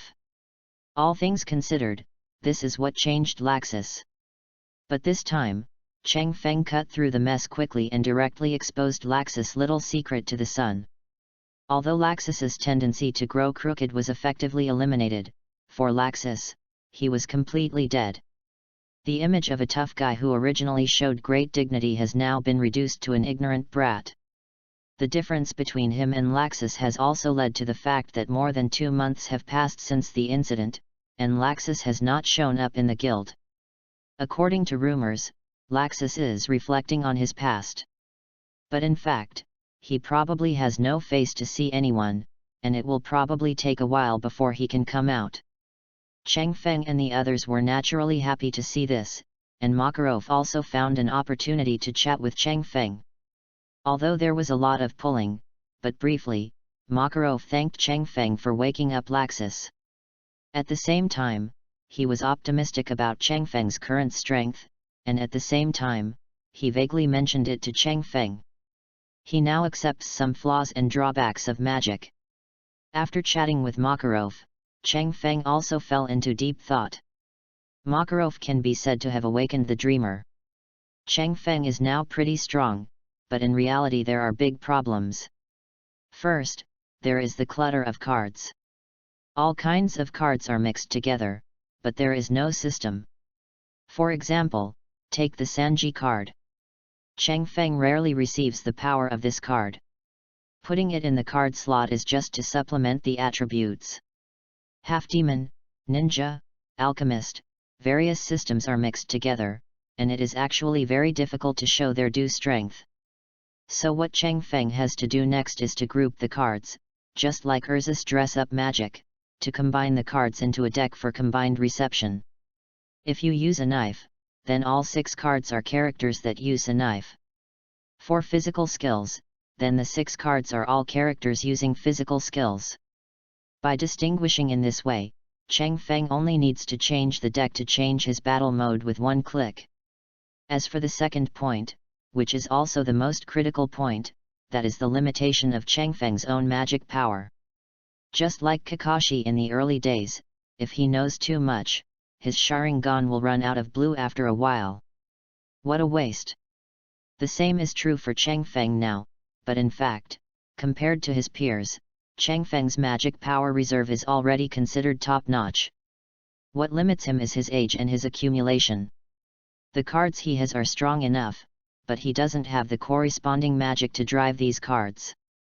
When Cheng Feng reaches the age of 17 or 18, he will naturally be able to exert his due strength. But for Cheng Feng, if he really wants to change something, he must first exert the strength of the cards. Then, magic reserve will be a big problem. To solve it, in addition to training magic reserve in a targeted manner at this stage, as for a faster way. That is the second magic source. In the plot, in order to participate in the Grand Magician's martial arts, Natsu and others opened the second magic source with the help of Voltaire, directly wiping out the 7-year gap. If Cheng Feng can open the second magic source, then there is no doubt that he can immediately get through the period of insufficient magic in the early stage, and when he grows up, he naturally doesn't have to worry about the consumption of magic. The first problem is easy to solve. As long as I have enough money to pay, the number of cards will increase, and I can form a deck that suits me. The only trouble is that it is more resource intensive to cultivate so many cards, but as long as the money is in place, everything is not a problem. As for the second problem, Cheng Feng thought about it carefully, and then found that if he wanted to open the second source of magic, he had to use a magic. The Arc of Time. As a lost magic, there are few records of it. If there is a template for Cheng Feng to learn, Cheng Feng can still learn it and then open the second source of magic. But there is no place to learn, so in the end, the problem will fall on Altair. You have to go through her to open the second source of magic. However, Altair, who is now in the heart of the devil, is not something Cheng Feng can touch. So opening the second source of magic is not realistic at all. Wait, that's not right. Cheng Feng suddenly thought of a plan. What is Altair's weakness? Or what does she care about most? There is no doubt that it must be Yu who has sacrificed himself to seal Dai Lianra. If Yu is resurrected, the gap between mother and daughter will definitely be resolved, and they can even reconcile as before. So how to complete this heaven-defying operation? Cheng Feng looked at the card of the little Edward in his card slot. Human body refining. It is to refine people with body, soul, and spirit. In other words, as long as these things can be refined, humans can be born without relying on the mother's womb. But in Full Metal Alchemist, it is clearly stated that human body refining cannot be successful because the most critical soul is missing. But here, this most important problem is solved. Yu turned into ice, only her body turned into ice, her soul just lacked a body, not dissipated. And what Cheng Feng has to do is to borrow Edward's power to perform human body refining, refine Yu's body, and then use it to let Yu's soul leave the ice and merge into a new body. When this project is completed, it means that Yu is completely resurrected. Thinking of this, Cheng Feng looked at Gray who was confronting Natsu. I should find a chance to ask Gray where that Dai Lianla is now. Chapter 22 Crusade Against the Devil. Facts have proved that there are many times when ideals are beautiful and reality is cruel. Cheng Feng thought too well after all, but Gray basically said nothing about Dai Lianla and Ulu. After all, this thing is the shadow of Gray's childhood and the scar on his heart. No matter how good the relationship is, who would have nothing to do to uncover the scar in his heart? As for showing off your physical training in front of Gray? In this regard, Cheng Feng just wanted to say hee. The refining of the human body is related to the resurrection of the dead. Not to mention the world of steel refining, it is also an absolute taboo in the world of fairy tale. As long as Cheng Feng dares to use it, believe it or not, Makarov's backhand is a report, killing relatives for justice. Therefore, this thing can only be carried out quietly, and then all those who know about it will shut up and pretend that it didn't happen. Otherwise, if there is even a little bit of news, Cheng Feng will definitely not be able to take advantage of it. To sum up, there is no evidence, and I don't want to spoil it. Cheng Feng wants to pry open the door from Gray, but there is no way at all. The only progress is to learn from Gray's mouth that his master, Ulu's just a name. In response to this, Cheng Feng felt discouraged and began to accept new commissions. There is no way, the second magic source is temporarily put on hold, then the construction of the deck will be put on the agenda. Cheng Feng also wants to start working hard to make money and prepare to draw cards. Crunt the devil? The reward is actually 180,000 J, which is not bad. Looking at the few orders left on the order column, Cheng Feng found a new order sheet. It records the location and reward of the subjugation commission. The distance is not too far, and it only takes half a day by train. In addition, the location of the subjugation target marked on this commission is fixed. If you are fast, you can come back at night. After accepting this crusade mission, Cheng Feng left the guild with ease. With the existence of the system backpack, Cheng Feng is extremely relaxed when working. Compared with Urza's situation of carrying large bags and small bags in the future, it is simply enviable. After getting on the train, Cheng Feng closed his eyes and fell asleep. He felt that he and Natsu were a perfect match. Natsu is dizzy with all means of transportation, but he gets sleepy as soon as he gets on the means of transportation. If you don't sleep for a while, you will still feel sleepy after getting off the car. But compared to Natsu, Cheng Feng has one advantage, that is, even if he falls asleep, he can wake up immediately as long as he is about to arrive at the station or something interferes with him. Compared to Natsu, who was disgusting all the way, Cheng Feng obviously won. The train passed through Cheng Feng for half a day and soon arrived at the entrustment site.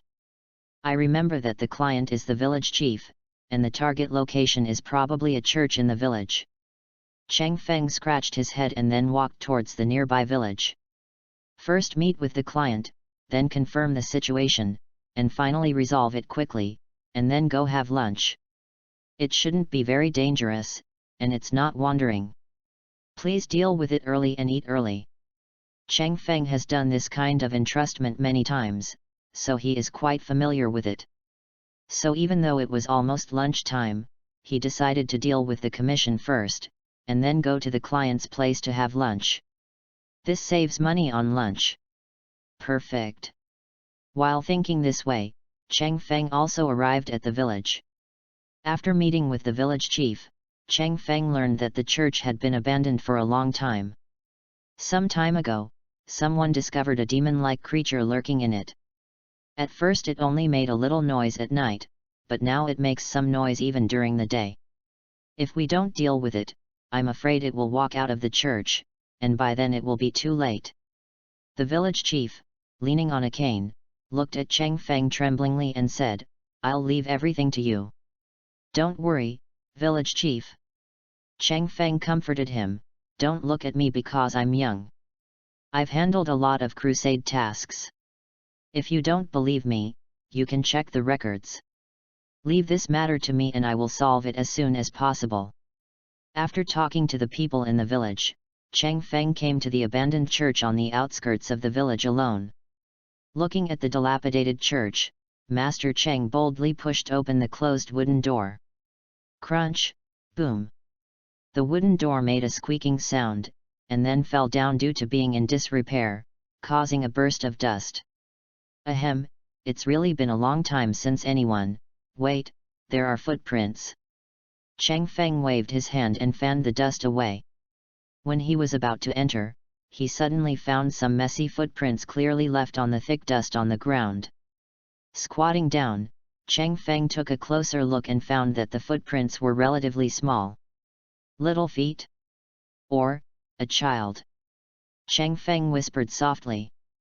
But at this moment, there was a sound of tables and chairs being dragged.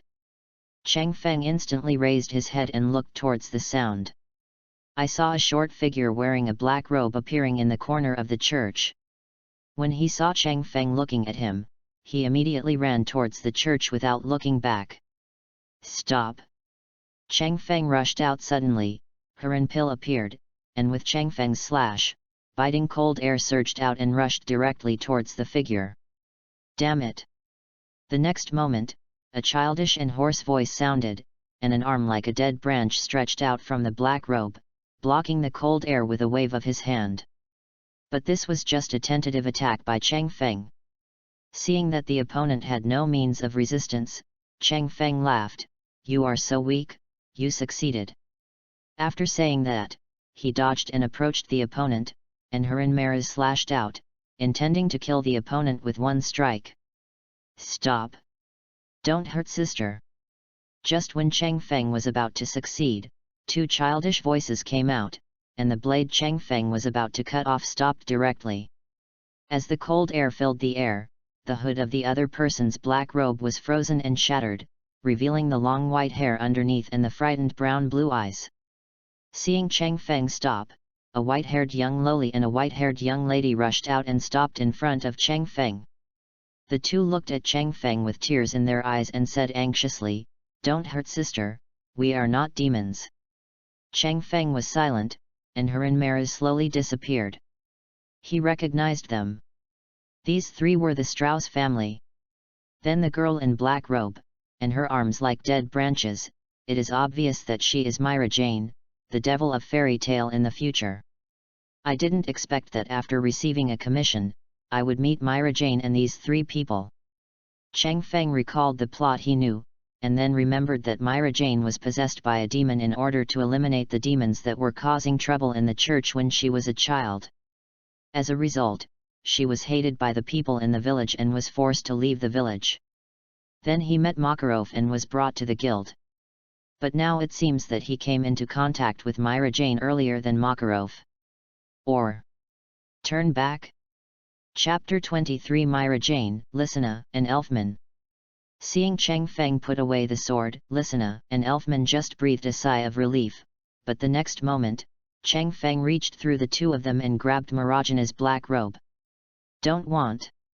Amid Marajana's horrified screams, Cheng Feng suddenly used force and tore off Marajana's black robe, revealing the girl-like outfit underneath, and of course, her right arm that looked like a dead branch. Seeing that her hidden secret was exposed, Myra Jane curled up like a wounded puppy at this moment, using her body to block her right arm as much as possible. I'm not a devil, I'm not a devil. She just kept repeating the same words. No matter how strong she was still a child after all. As she spoke, tears kept flowing down. Lysina and Elfman also cried. The three of them were originally orphans, but now their eldest sister has become like this. As a family, they feel like the sky is falling. Boom! But at this moment, Cheng Feng flicked his finger and hit Myra Jane directly in the head. A sharp pain hit, causing Myra Jane, who was still crying, to cover her head and squat down. The original sadness disappeared, and she looked at Cheng Feng fiercely and said, "It hurts like hell. What on earth do you want to do? Do you want to trade me for a bounty?" When Lysina and Elfman heard this, they immediately became excited and quickly protected their sister. Although their strength was not very good, their attitude made Cheng Feng couldn't help but laugh. "I just don't understand what you're crying about," Cheng Feng said with a smile, then stretched out his hand, and with partial reception, Cheng Feng's arm transformed into the claws of Inuyasha's half-demon. Although it is still similar to a human being, the sharp nails clearly do not look like a human being. Looking at Cheng Feng's arms, Myra Jane and the others stopped crying and looked at Cheng Feng in disbelief. "As you can see, I have the same magic as you." Cheng Feng retracted his arm, looked at the curious Myra Jane and said, "This kind of magic is called receiving magic, but it seems that you awakened yourself, and I learned it through study. From this point of view, your talent is very strong. But you don't have systematic study, so you can't control this power well. If you want, I can teach you how to cancel partial reception." "Real?" Upon hearing Cheng Feng's words, the three of them exclaimed in surprise. "Of course. I am a wizard of the Fairy Tale Guild, so I still have some credibility." Cheng Feng raised a finger and said to Myra Jane and the others, "However, I am here to deal with the demons here, but it seems that you have taken away my job. So in exchange, I will teach you how to receive magic. This time I will collect half of the commissioned bounty. Why don't you go and grab it?" Myra Jane became anxious upon hearing this and said to Cheng Feng, "I heard that the village chief took 180,000 J to entrust it. You obviously didn't defeat the devil, why did you take away 90,000 J? Looking at the furious Myra Jane, Cheng Feng smiled and shook his head. "You have to know one thing, that is, this commission was transferred to the Magic Guild through the Magic Council. To put it simply, it is officially certified. That is," he said, "only our Magic Guild can receive this reward. Even if you solve the demon, you will not be able to get the reward you deserve. It is only through my intervention that you can get so much. Do you understand? And in exchange, I will also give you the reward. We'll teach you how to receive magic." Listening to Cheng Feng's unhurried explanation, Myra Jane, who had a somewhat grumpy temper, finally understood. "Feel sorry." Myra Jane apologized to Cheng Feng with a sincere tone. Cheng Feng glanced at her in surprise. You know, in the plot, although Myra Jane is a very gentle person in the later stages, when she was a child, she was really a bad-tempered girl with a bad temper. But soon, Cheng Feng realized that Myra Jane became like that. After all, it was an experience when she was young. He was an orphan with 2 younger brothers and a sister. Later, he was disgusted by the villagers as a devil after receiving a devil, and was expelled from the village to wander. How hard it was during this period is probably only known by Myra Jane in the original plot. She is a role model for her younger siblings, and she cannot fail. Maybe it's because of this that Myra Jane has such a character. Okay, since you agree, then I will teach you how to master receiving magic. Cheng Feng looked at Myra Jane and said, after you can transform your arm back, you can go with me to receive the reward. But don't make things more difficult for me. I don't need you to say anything. Just follow my words. That's it. I understand. Yet. Good. I see. We will obey.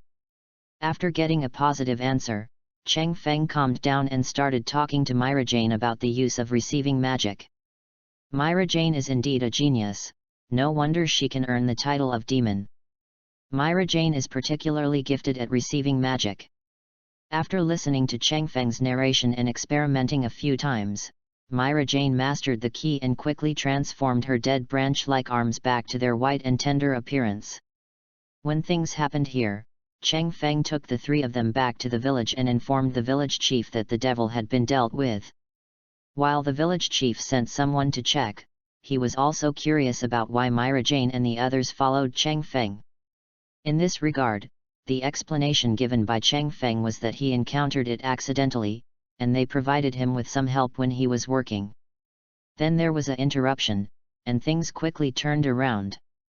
After the villagers came back to confirm that the demon in the church had disappeared, the village chief also gave Cheng Feng his reward and warmly invited Cheng Feng to stay for dinner. Cheng Feng naturally would not refuse, and at the same time, he took Myra Jane and the others to the village chief's house for a meal. After eating and drinking, Cheng Feng was leaving. Myra Jane and 3 others sent Cheng Feng out of the village. Arriving at the entrance of the village, Cheng Feng looked at Myra Jane and the other 3 and said, "Here are your 90,000 J, given to you. However, Myra Jane, you are very talented in magic. Do you want to come to our guild? There, you will definitely be better than you are much better now." There was a glint in Marajana's eyes, but she turned to look at Lisana and Elfman, and finally shook her head. She also wanted to get out of this small village, but she had her own concerns and her own younger brothers and sisters to take care of. Looking at Myra Jane, who shook his head, Cheng Feng smiled and said, "I forgot to tell you, but there are many people of the same age as you and me in our guild, and I am also an orphan. Do you want to come? Bring Lisana and Elfman together."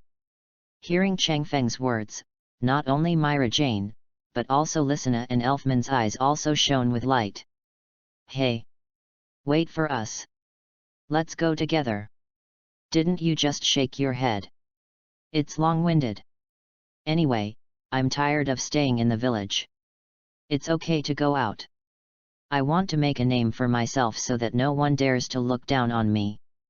Okay, let's go." Well, let's go. Chapter 24 Laxus Information, Invitation to Team Up. Oh, is this fairy tale? It's really nice. As night fell, at the entrance of Fairy Tale Guild, Cheng Feng and Myra Jane finally arrived. Myra Jane looked at the guild building and couldn't help but speak.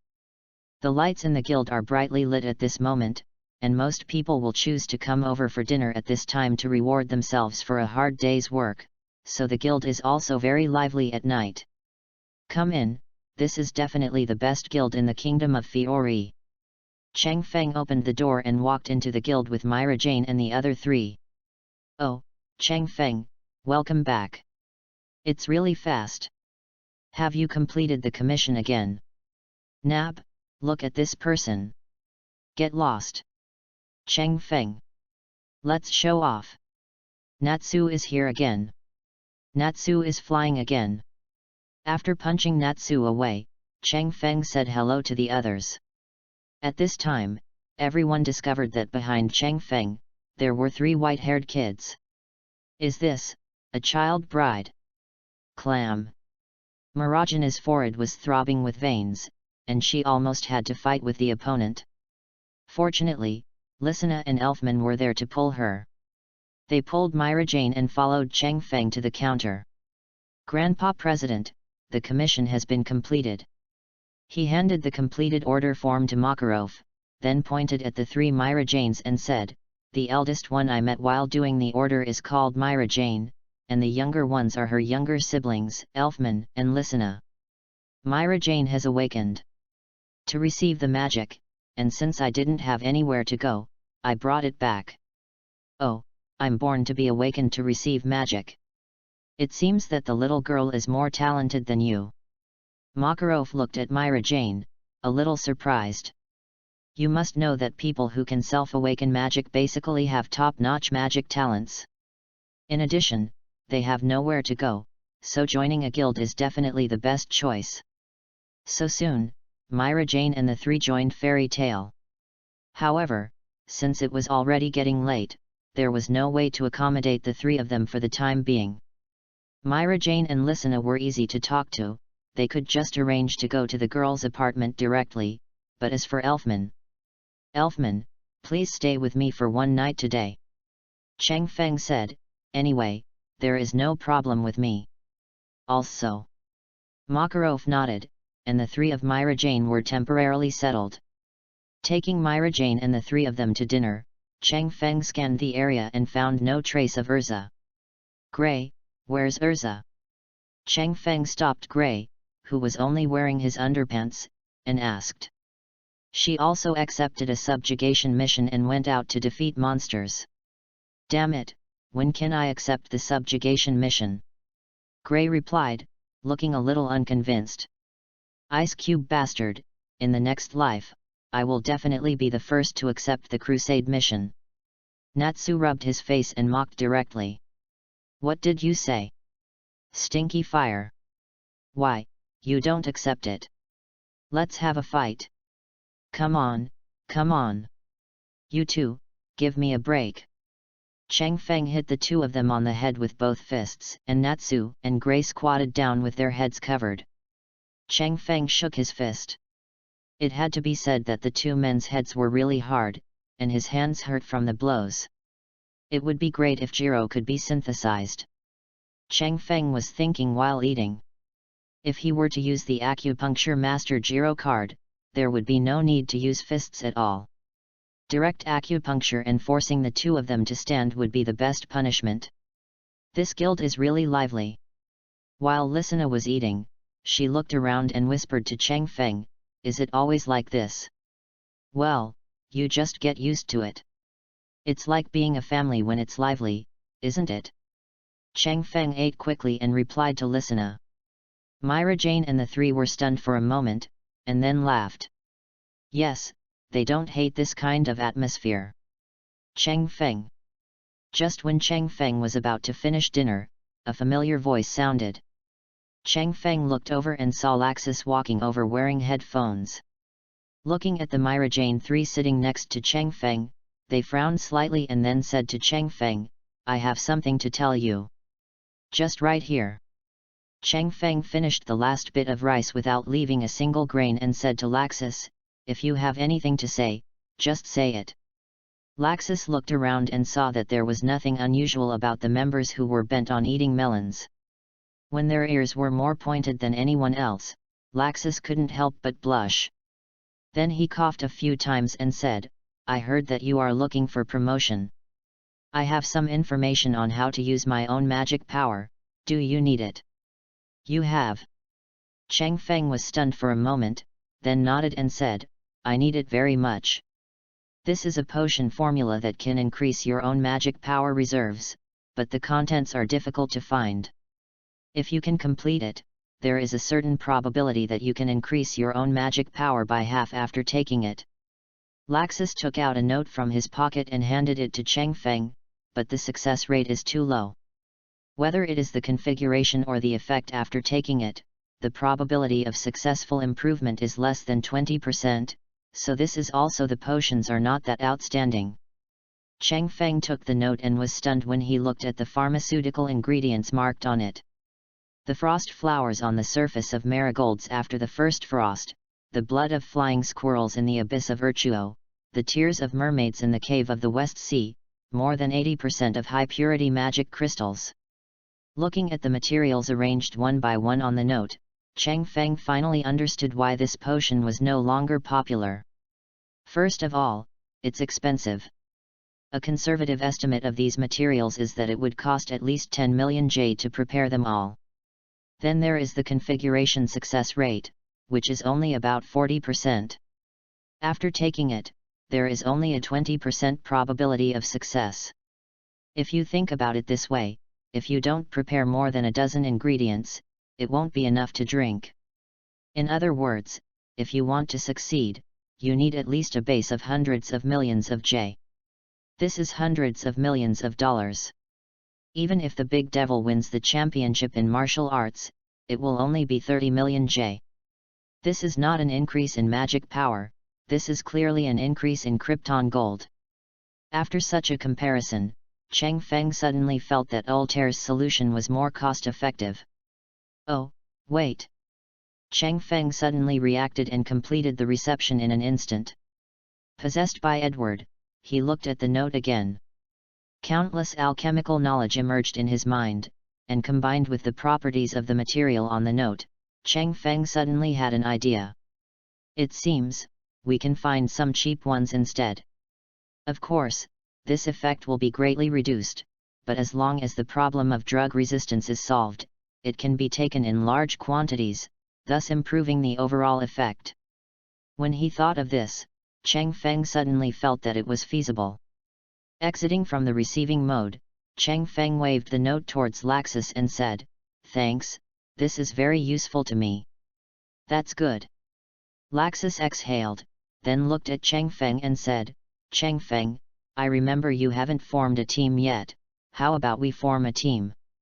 Cheng Feng, "Hey? Everyone, hey!" Chapter 25, The Problem with Medicine. Rejected.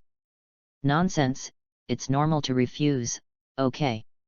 It's a pity that the strongest new generation couldn't join forces.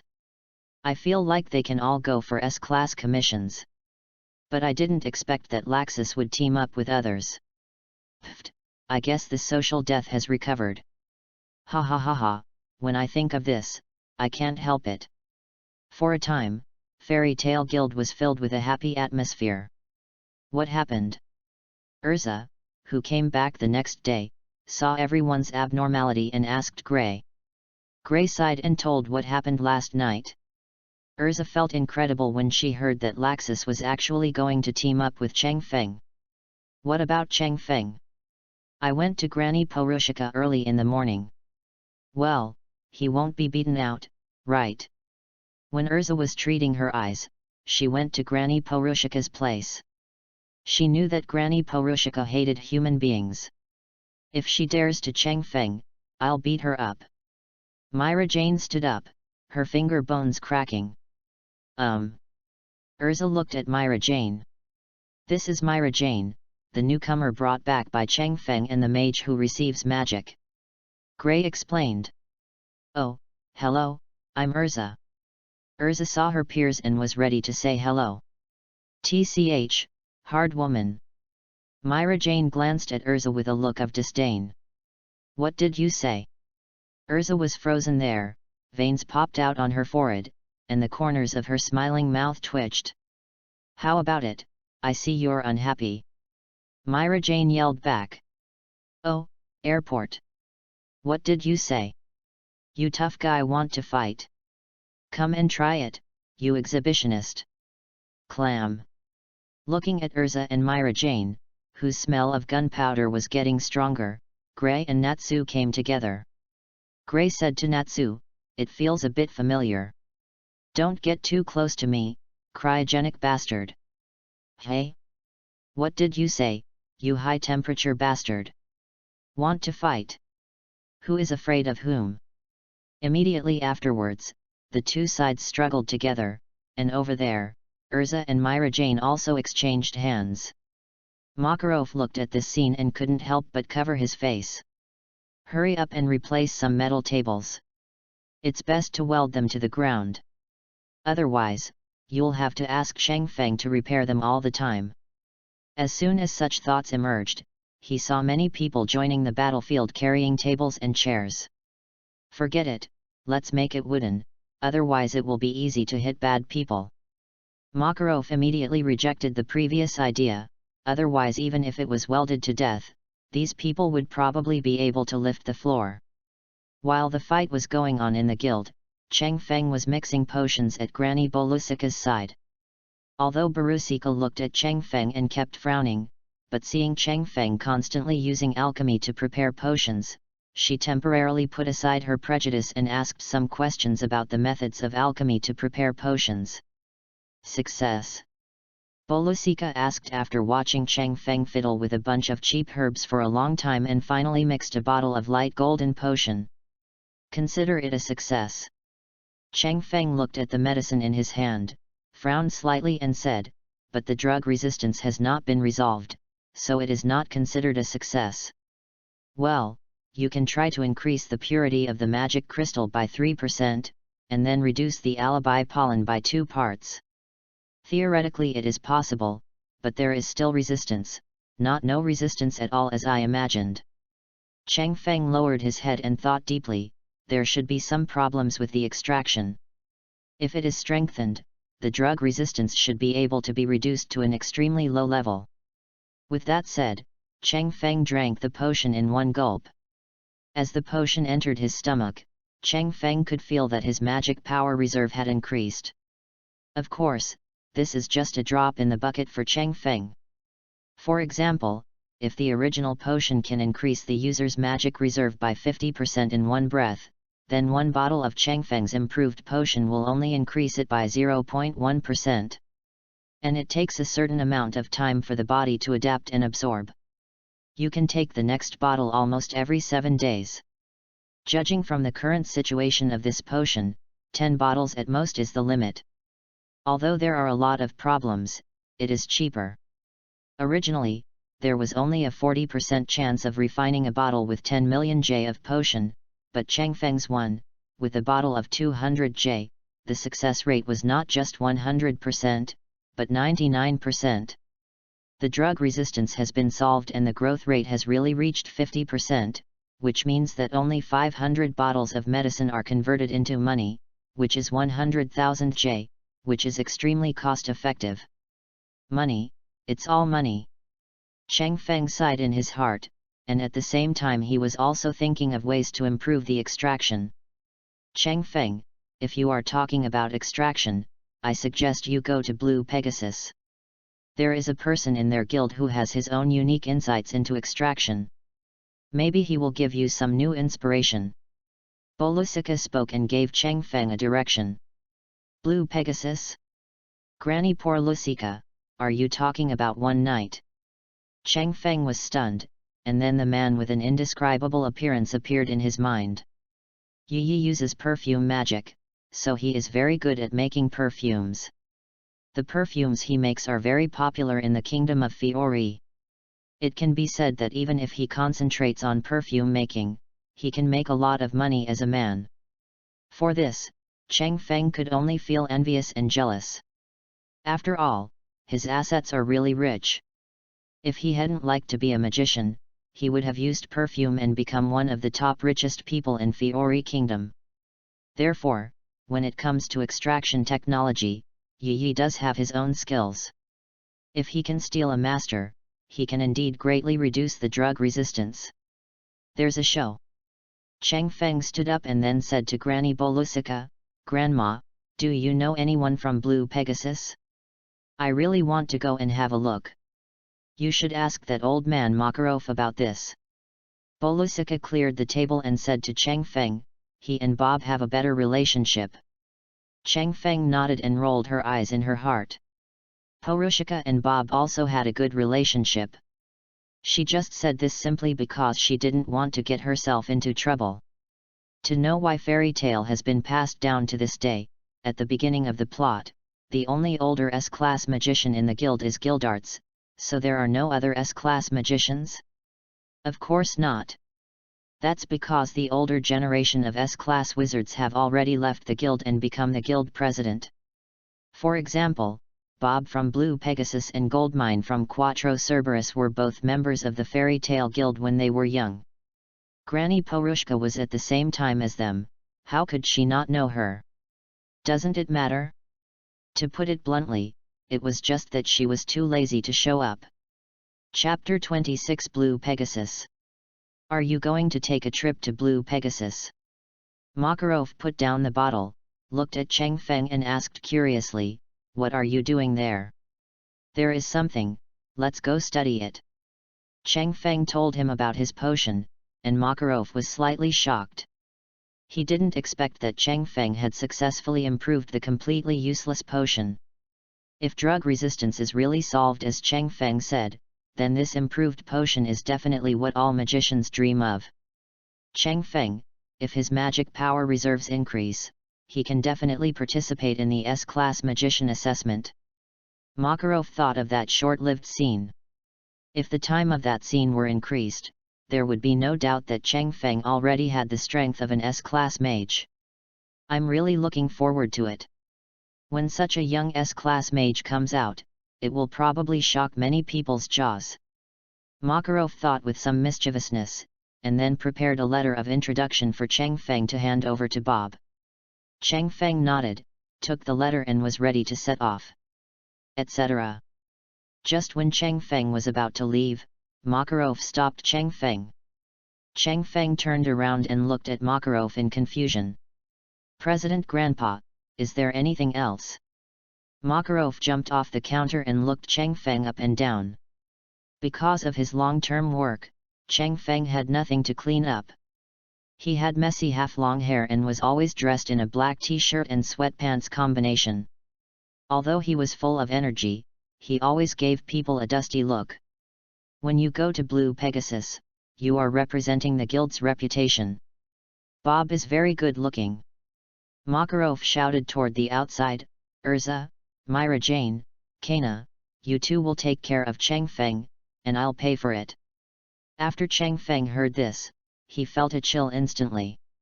Without looking back, he felt 3 pairs of eyes shining behind him, looking at Cheng Feng with evil intentions. Before Cheng Feng could speak, Makarov shook his head and said, forget it, girls in the guild, come together. It'll be faster this way. The next moment, Cheng Feng felt that the line of sight had multiplied exponentially, and all the goosebumps on Cheng Feng's back appeared. No. 3 hours later, a brand new Cheng Feng walked out of the guild, but he was exhausted, as if he had completed more than a dozen commissioned tasks in a row. Now Cheng Feng's hair was cut into pieces and slightly combed, making him look very sunny. He also washed his body. At the same time, his clothes were changed into a light grey inner layer and a straight suit with a double belt, trousers, and a pale gold royal robe with light red lines on the outermost layer. This dress always feels like JoJo's style. I don't know where they got it from. Cheng Feng pulled at his light grey lining, which had an open design on the chest. Through it, he could see part of the Union emblem printed on his heart. Although Cheng Feng didn't like this feeling very much, he had to admit that after being punished, Cheng Feng's appearance, which was originally a maximum of 7 points, jumped to 9 points. 1 point less would make him proud. This can be seen on the walk from Cheng Feng to the train station. Basically, when women look at Cheng Feng, they will look back for a while. But Cheng Feng didn't care about it. Get in the car and go to sleep. When I woke up, I had arrived in the city where Blue Pegasus was located. Compared with Fairy Tale, Blue Pegasus is more high profile, and the guild building is relatively open. You can see the guild members inside from the outside, and well, Cheng Feng looked at the shooting activities taking place inside the guild and immediately reacted. Most of the Blue Pegasus Guild is made up of handsome men and beautiful women, so it is naturally quite popular, and magazines often come to take photos. If you take photos and get money, these people will naturally not refuse. It's just that it seems like I'm here at the wrong time. What are you looking at? Just when Cheng Feng was hesitant to go in and disturb, a voice suddenly came from behind Cheng Feng. The sudden sound startled Cheng Feng, and he turned around suddenly and looked behind him. A fat ladyboy man held his face with one hand, looked Cheng Feng up and down with a smile, and said, "Ara, he is such a handsome boy." "Hey? Brother, are you from the Fairy Tale Guild?" Uncle Bob, the president of Blue Pegasus, keenly saw the exposed guild crest, looked at Cheng Feng and said with a smile, "Is Makarov okay?" "Grandpa, the president, is very energetic." Cheng Feng saluted Bob and said, "I am the wizard of Fairy Tale Guild, Cheng Feng." As he spoke, Cheng Feng took out the letter of introduction and handed it to Bob and said, "I came to Blue Pegasus this time to learn about extraction from Yi of your guild." "Ara, it's true." After reading the letter of introduction, Bob reached out and patted Cheng Feng on the shoulder and said, "Come in when you're here. You'll be back soon after just one night." "You're welcome. Treat this as your home." As he spoke, Bob enthusiastically welcomed Cheng Feng into the guild. As soon as Cheng Feng entered the guild, he immediately attracted everyone's attention. It's not because of his handsomeness, after all, most of the Blue Pegasus are handsome men and beauties, and he is not the only one. But he was the first one to be brought in by their president. Not to mention that this guy Cheng Feng is from another guild. "Hey, I found new blood." A magazine reporter who was taking photos of a female magician who had changed her clothes also discovered Cheng Feng. Looking at Cheng Feng's young face and handsome face, I immediately felt that I had discovered a new world. I rushed over, smiled at Cheng Feng and said, "Brother, can you let me take a few pictures?" "Cheng Feng, you have to pay more." The magazine reporter immediately said no problem. Then, before we saw him all night, Cheng Feng was pulled over and posed for a series of photos. "Who is this guy?" The original model who was squeezed out looked at Cheng Feng who was taking pictures, and asked the people around him with an unhappy look on his face. "I don't know, but judging from the coat of arms, it should be someone from Fairy Tale. He's quite handsome, I don't know if he's an adult or not." "No, you can do this." "Nonsense, I just like young ones. They look like this now. It will be terrible when they grow up." As the words of Tiger and Wolf became more and more serious, Bob came over and said with a smile, "Don't make other people's ideas. This little guy's name is Cheng Feng, and he is Makarov's baby. If nothing else happens, I guess either this year or next year, you will see the birth of the youngest S-class mage." Everyone's eyes widened when they heard Bob's words. They all looked at Cheng Feng who was taking pictures. They couldn't believe that such a small guy could actually have the strength to compete with an S-class wizard. Chapter 27 Improved Potion. It turns out that being a model and taking photos is really tiring. But the money comes in really fast. After taking a set of photos, I got 20,000 J. Of course, she is a male model after all. If she were to switch to a female model and take a swimsuit photo or something, the price would be too expensive. After confirming that the other party was the famous Sha magazine, Cheng Feng also came to his senses and prepared to go find Bob. But what was waiting for him was a group of young ladies who were like wolves and tigers. For a moment, Cheng Feng felt as if he had fallen into the land of girls. There is no way the number of commissions accepted by the magician can be checked. Most people can't find it, but since they are also magicians from the Magic Guild, it is relatively simple to check. Then, after they learned the relevant information about Cheng Feng, they checked the number of Cheng Feng's commissions. I didn't know when I checked it, but I was really shocked when I checked it. There were 26 E-level entrustments, 1 D-level entrustment, 37 C-level entrustments, 27 B-level entrustments, and 66 A-level entrustments. Calculated based on the minimum commission fee, Changfeng's net worth has exceeded 1 million. Coupled with being handsome and strong, isn't this a potential stock?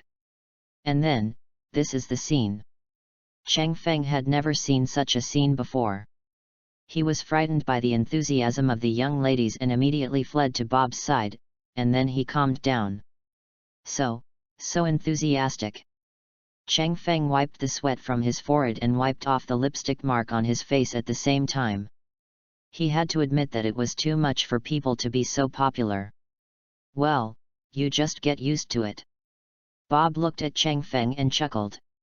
Surrounded by young ladies outside, Changfeng did not dare to wander around at all. He simply stayed next to Bob and would ask Bob for some magic questions from time to time. And Bob is indeed very patient and a very nice person.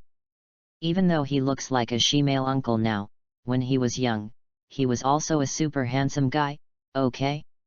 In addition, Bob was originally a mage from the Fairy Tale Guild, so he took good care of Changfeng, a junior, and basically answered all questions. He also gave Changfeng a lot of experience. After waiting for a while in Changfeng, I returned to the guild one night after completing the commission. Changfeng, who finally waited for a knight, also saw a knight whose appearance was hard to describe. Call him ugly. He has a Chinese character face, a big nose, and a chin, but it's actually not too ugly. But Changfeng couldn't say that he was good looking. He could only say that his appearance was hard to describe in one word. But a knight of metamorphosis is a bit of a perversion, and there is nothing to say about his behavior. After Bob called him over and talked about Changfeng, Yi immediately said there was no problem. Immediately afterwards, he gave everything to Changfeng all night long without any reservation. Changfeng also uses the Edward card reception status to continuously learn and master new knowledge. Under one night's instruction, Changfeng quickly mastered the high-end skills of material extraction.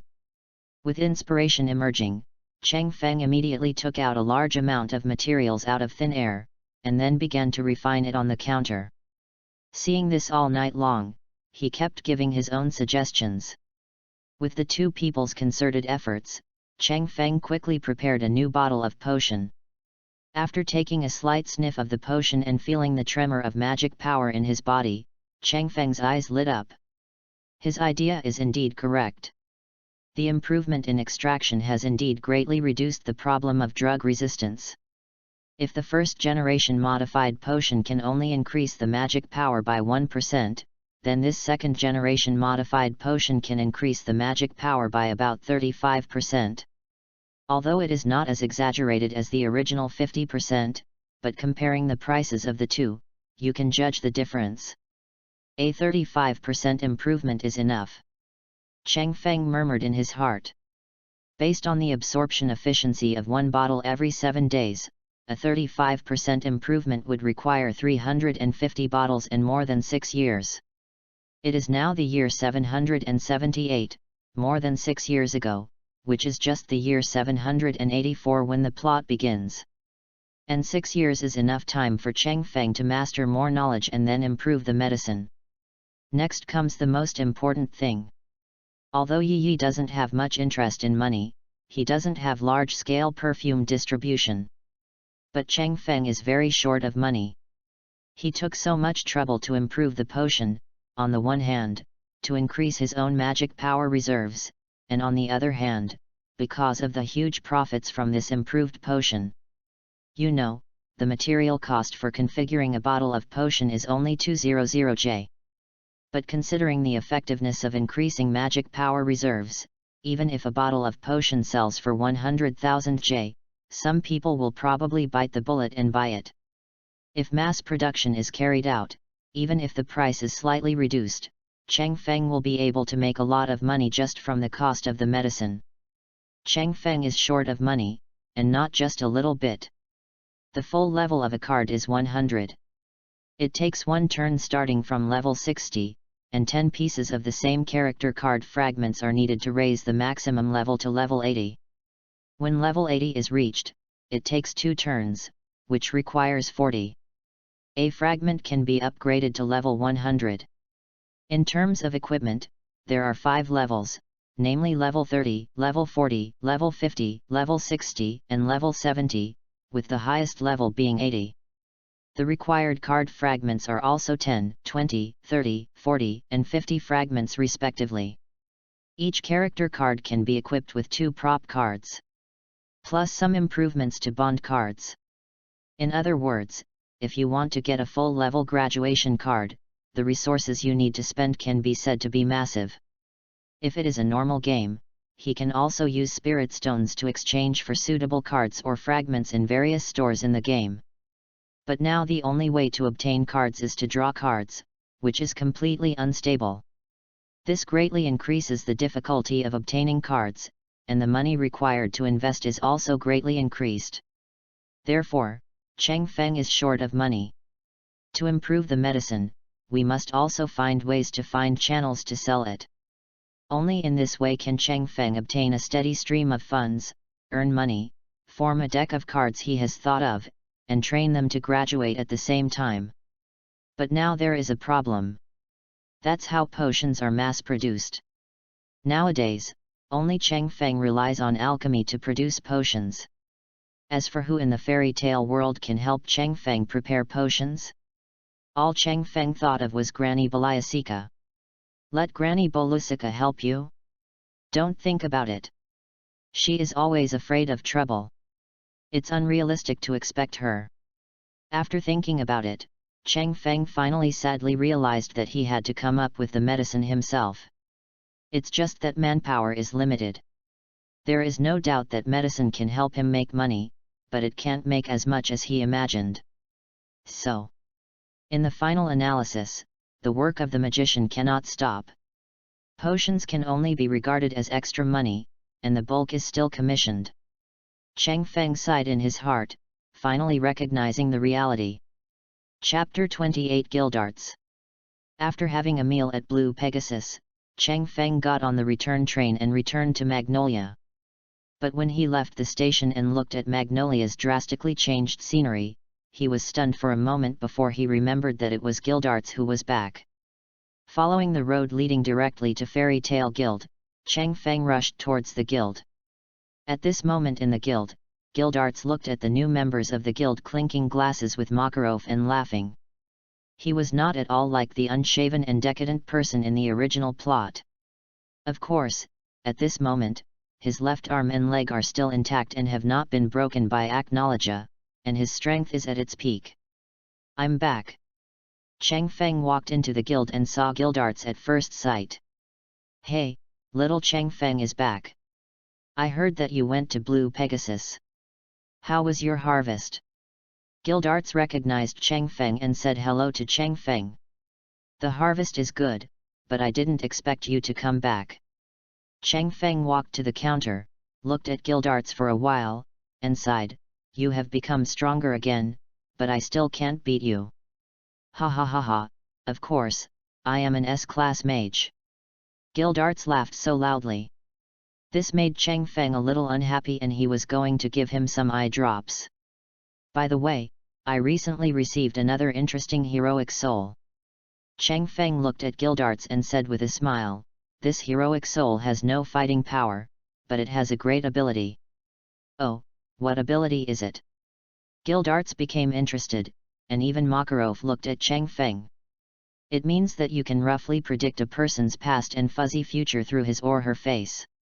Cheng Feng said mysteriously, then pointed at Guildarts and said, Take you, Guildarts, for example. Judging from your appearance, you should have been married and have a child. Well, it should be a daughter. Forehead. Guildarts was stunned, and even Makarov looked at Guildarts curiously and said, Are you married? What? Guildarts got married. How can it be? Which woman did you marry? No, the point is not which woman can conquer Guildarts. The people in the guild were immediately shocked. This melon was a bit too big. Among the crowd, Kana silently held the book, bit her lip, and looked at Gildarts. "It's so noisy."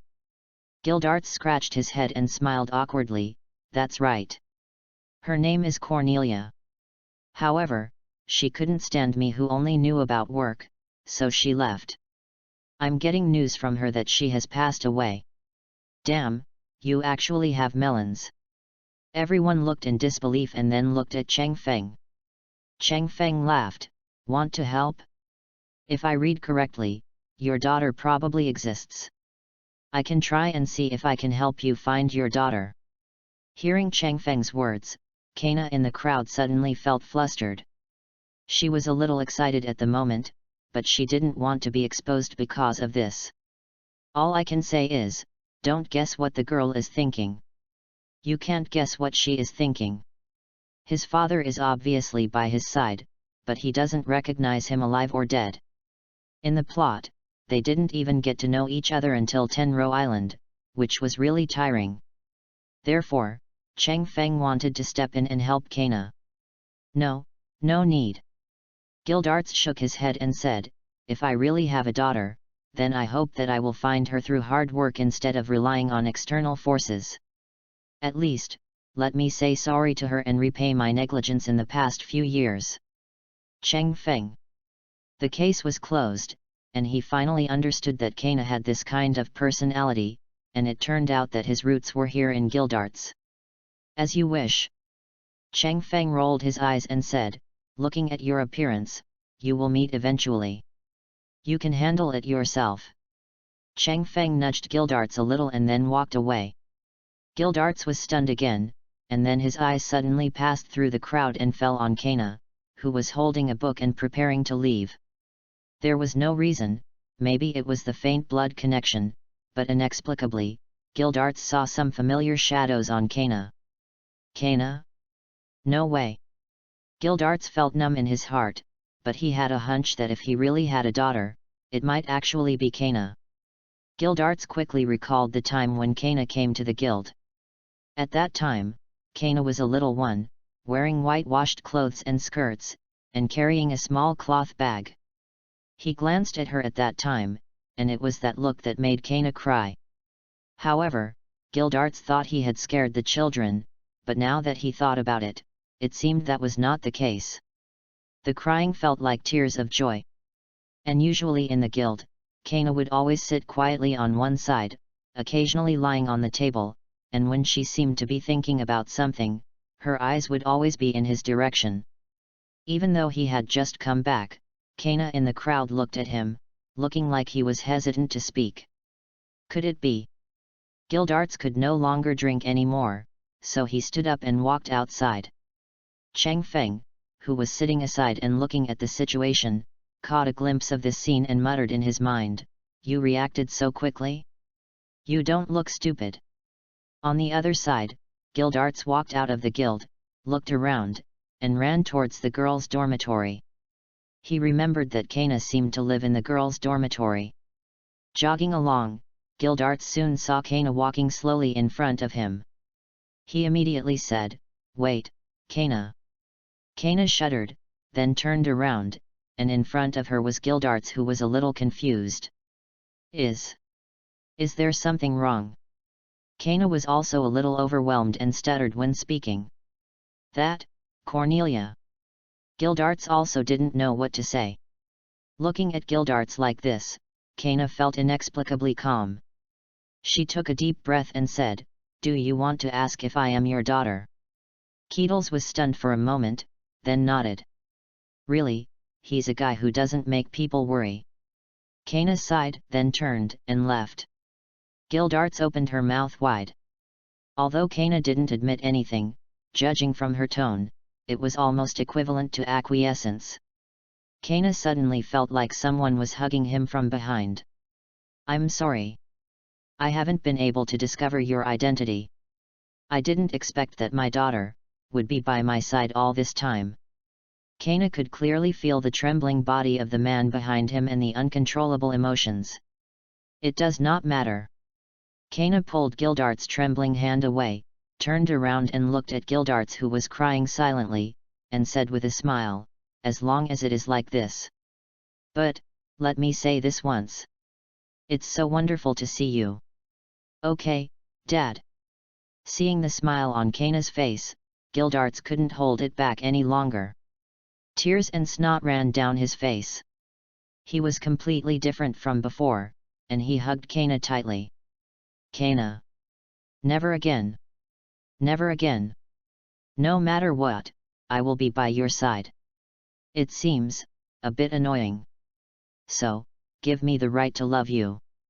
Listening to Gildart's heartfelt words, Kana smiled and leaned on her father's arms, tears flowing freely.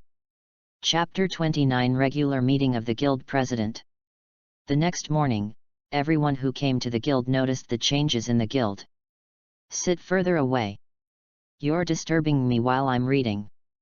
I've been reading for so long, it's time to take a break. Here, this is delicious, try it.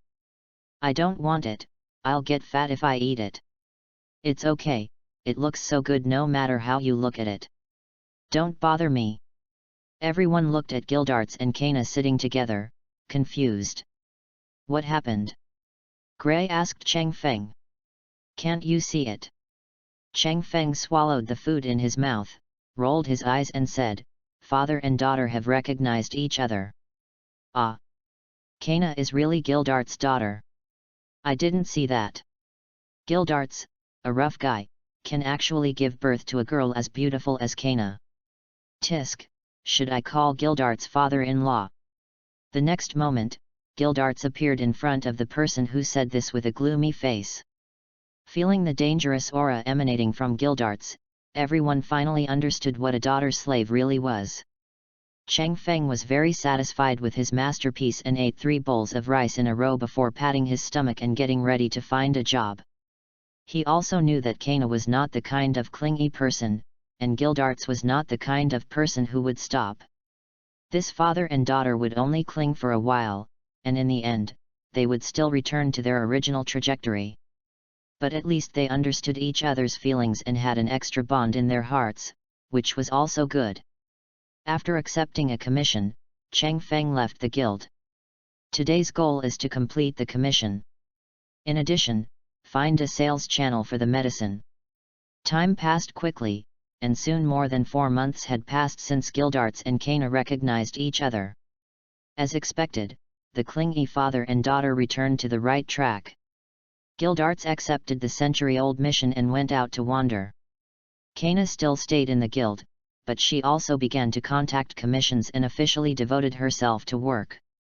As for the changes, it is probably that he seems to have been influenced by Gildarts and started to like drinking.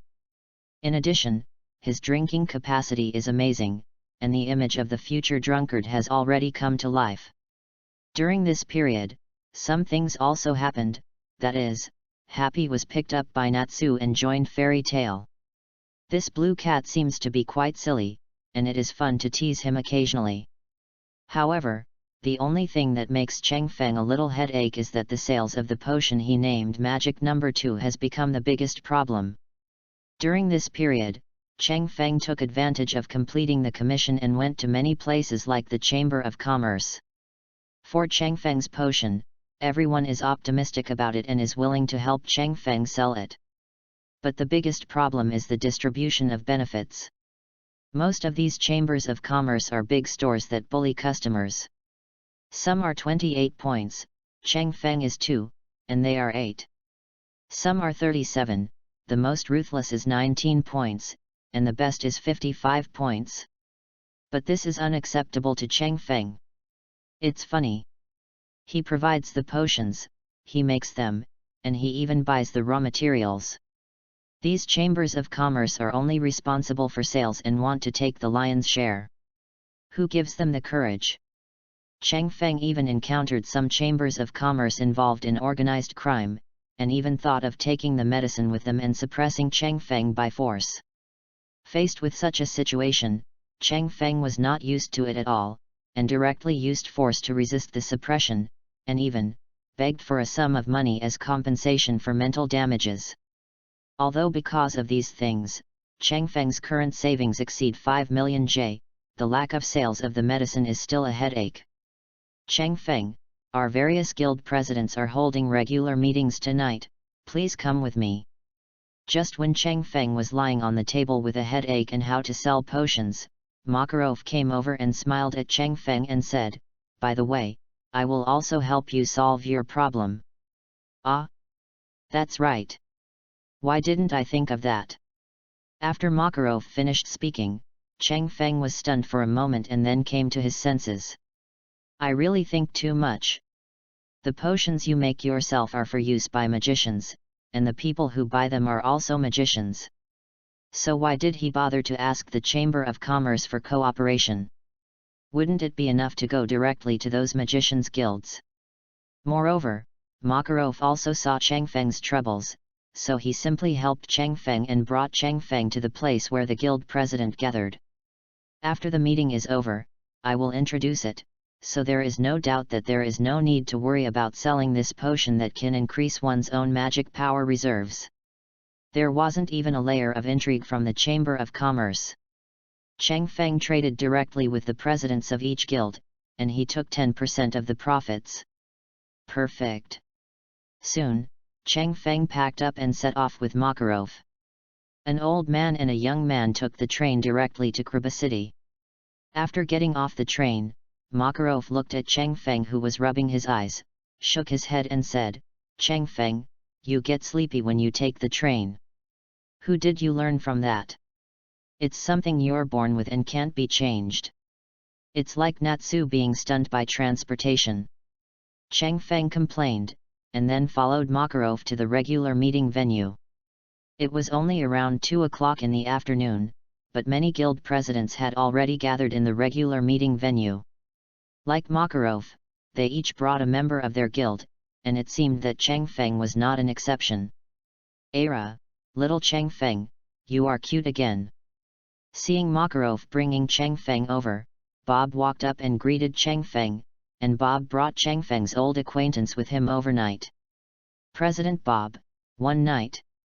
Cheng Feng also said hello to them, and Gorman from Quattro Cerberus on the other side also came over to greet them with Bacchus, the future S-class wizard. Cheng Feng said hello to Bacchus and got to know each other. Humph, only the weak gather in groups. A cold snort came, Cheng Feng looked over, and then saw Jose, the president of Phantom Lord, passing by with Arya, the leader of the Four Elements. Cheng Feng frowned slightly. Jose released his evil magic without any scruples, and the smell of death spread everywhere. The weak magician would feel sick just standing in front of him. This kind of behavior made the presidents of other guilds frown and look at him coldly.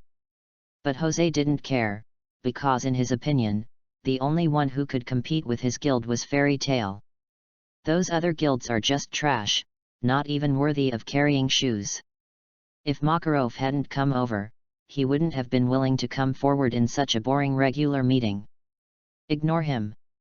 Makarov looked at the frowning Cheng Feng, patted him on the shoulder, and then said to the other guild presidents, Cheng Feng in my guild has made a potion called Magic No. 2. Taking it can increase a certain amount of energy. Magic Reserve, are you interested? If so, you can place an order with Cheng Feng. As soon as Makarov's words came out, all the guild leaders immediately became energetic and came together one after another. Potions that increase magic power reserves are a good thing for every magician. So after Cheng Feng took out a bottle of sample for them to check, and after getting a long-term effect from Cheng Feng, these guild presidents couldn't help but place orders. Chapter 30 Malice. Don't worry, I can produce 10 bottles every day, and when I'm not working, I can produce up to 30 bottles. So for those who need it, I will send the items to you in order, but you have to pay first 10% of the payment. There is no doubt that Cheng Feng's Magic No. 2 is sold out and has also received a large number of orders. Although the magic power reserve of Magic No. 2 is not much increased, it is more stable and can be taken for a long time. Therefore, whether these guild leaders buy them for themselves, for their descendants, or for guild members, it is a good choice. Plus this thing is really not expensive. Cheng Feng has asked those chambers of commerce. If they sell it, they will increase the price to 120,000 J per bottle at most. This is their positioning of the product as a chamber of commerce, and it is also a price based on reference to the market environment. Cheng Feng is not as greedy as them, and these guild leaders place large orders, so the price can be reduced appropriately. The final price discussed was 100,000 J a bottle. And now they are just testing the water with some potions. If the effect is good enough, they will probably place a large order. But even though it was said to be a test of the waters, the number of potions ordered by so many guilds has reached an astonishing 264 bottles. Total value, 26.4 million J.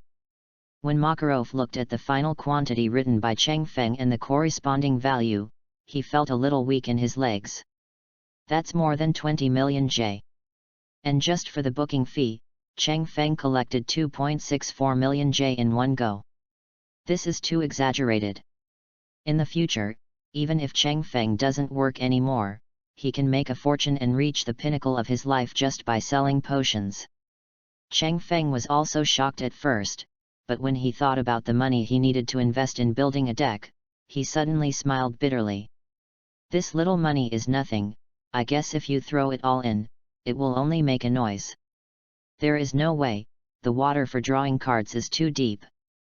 Unless you are Emperor OU, you will get whatever you want, otherwise, don't even think about it. In order to get enough cards to graduate, Cheng Feng conservatively estimated that he would need to invest at least 50 million J. Of course, if you have a dark face, it is estimated that this value will rise even higher. Cheng Feng looked at the pop-up windows that kept popping up in front of his eyes. The money Cheng Feng had now was just shy of 8 million J. So the limited time recharge event of this crappy game pops up as soon as it ends here, which is very annoying. However, Cheng Feng was not in a hurry, because what he was anxious about now was this crappy game. The items from the mysterious gift last time were pretty good, so Cheng Feng was thinking about saving up to see if he could still hold back a mysterious gift. Anyway, it's free prostitution, and the current strength is enough. Don't worry, let's talk about this crappy game of Diao Diao.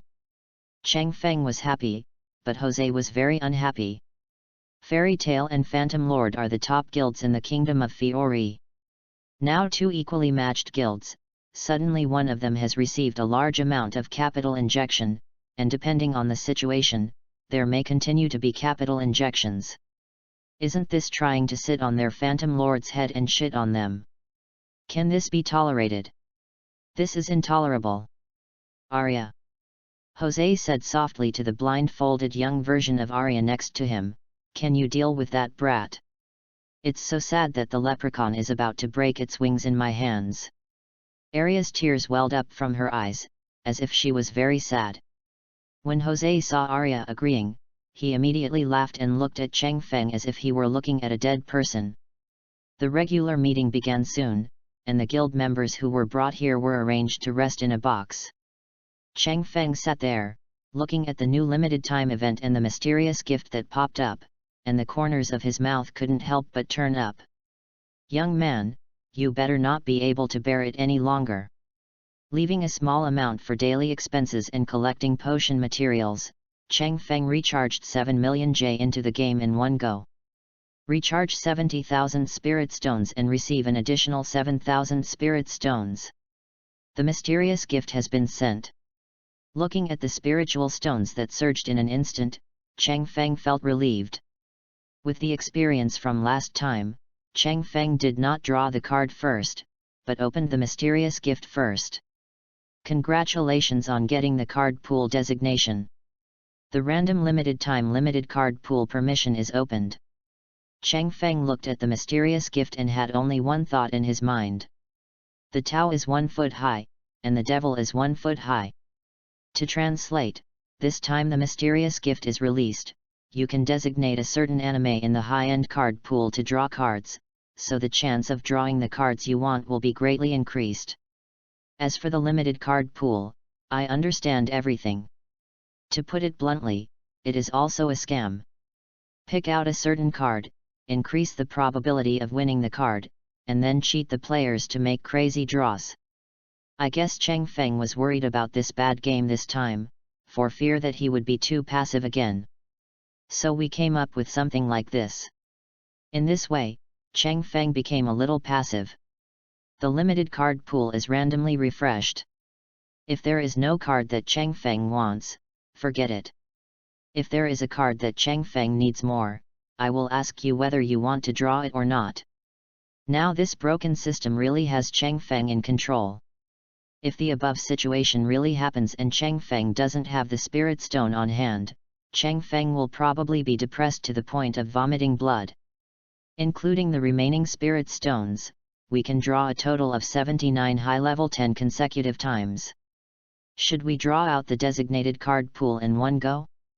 Or with 6 points of spirit stones, wait for the limited time limited card pool to bet on a big one? This is a problem. Currently, Jiro's red card still has 20 fragments to turn it into a card. Cheng Feng thought in his mind, why don't we leave a limited time limited card pool of 50 times of 10 consecutive games, 29 times of 10 consecutive games, and try to see if we can collect Jiro's fragments. I have to admit that the red card is imminent and the temptation is too great. And now that he has the authority to specify the card pool, Cheng Feng opened the illustration book. The cards in the anime The Captive of Food only have a total of 30 character cards and 60 prop cards. The 4 red cards are Ichiryu, Jiro, Sanhu and Acacia.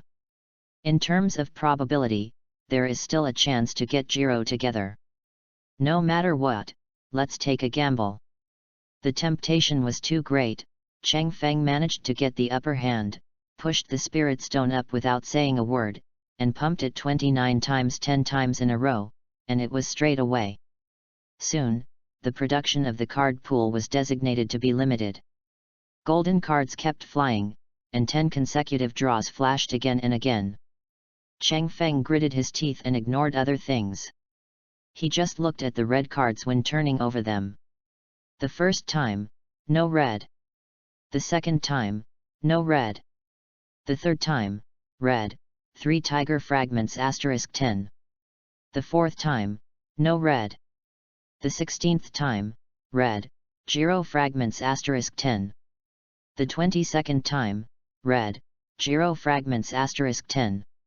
Cheng Feng stopped the 10th company and took out the card fragments from his backpack. With one-click synthesis, Jiro's original paintings, which were originally broken, became complete this time.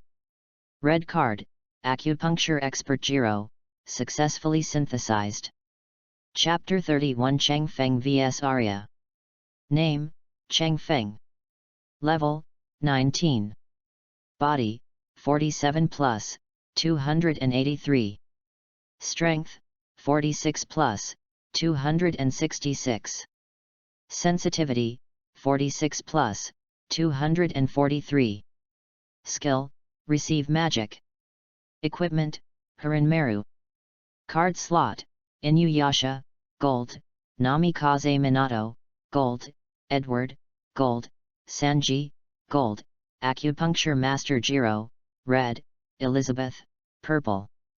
As the card was equipped, Cheng Feng looked at the skyrocketing attributes, clenched his fist hard, and suddenly a sense of power swept through his body. This is the power of the red card. And it is still a first-level red card.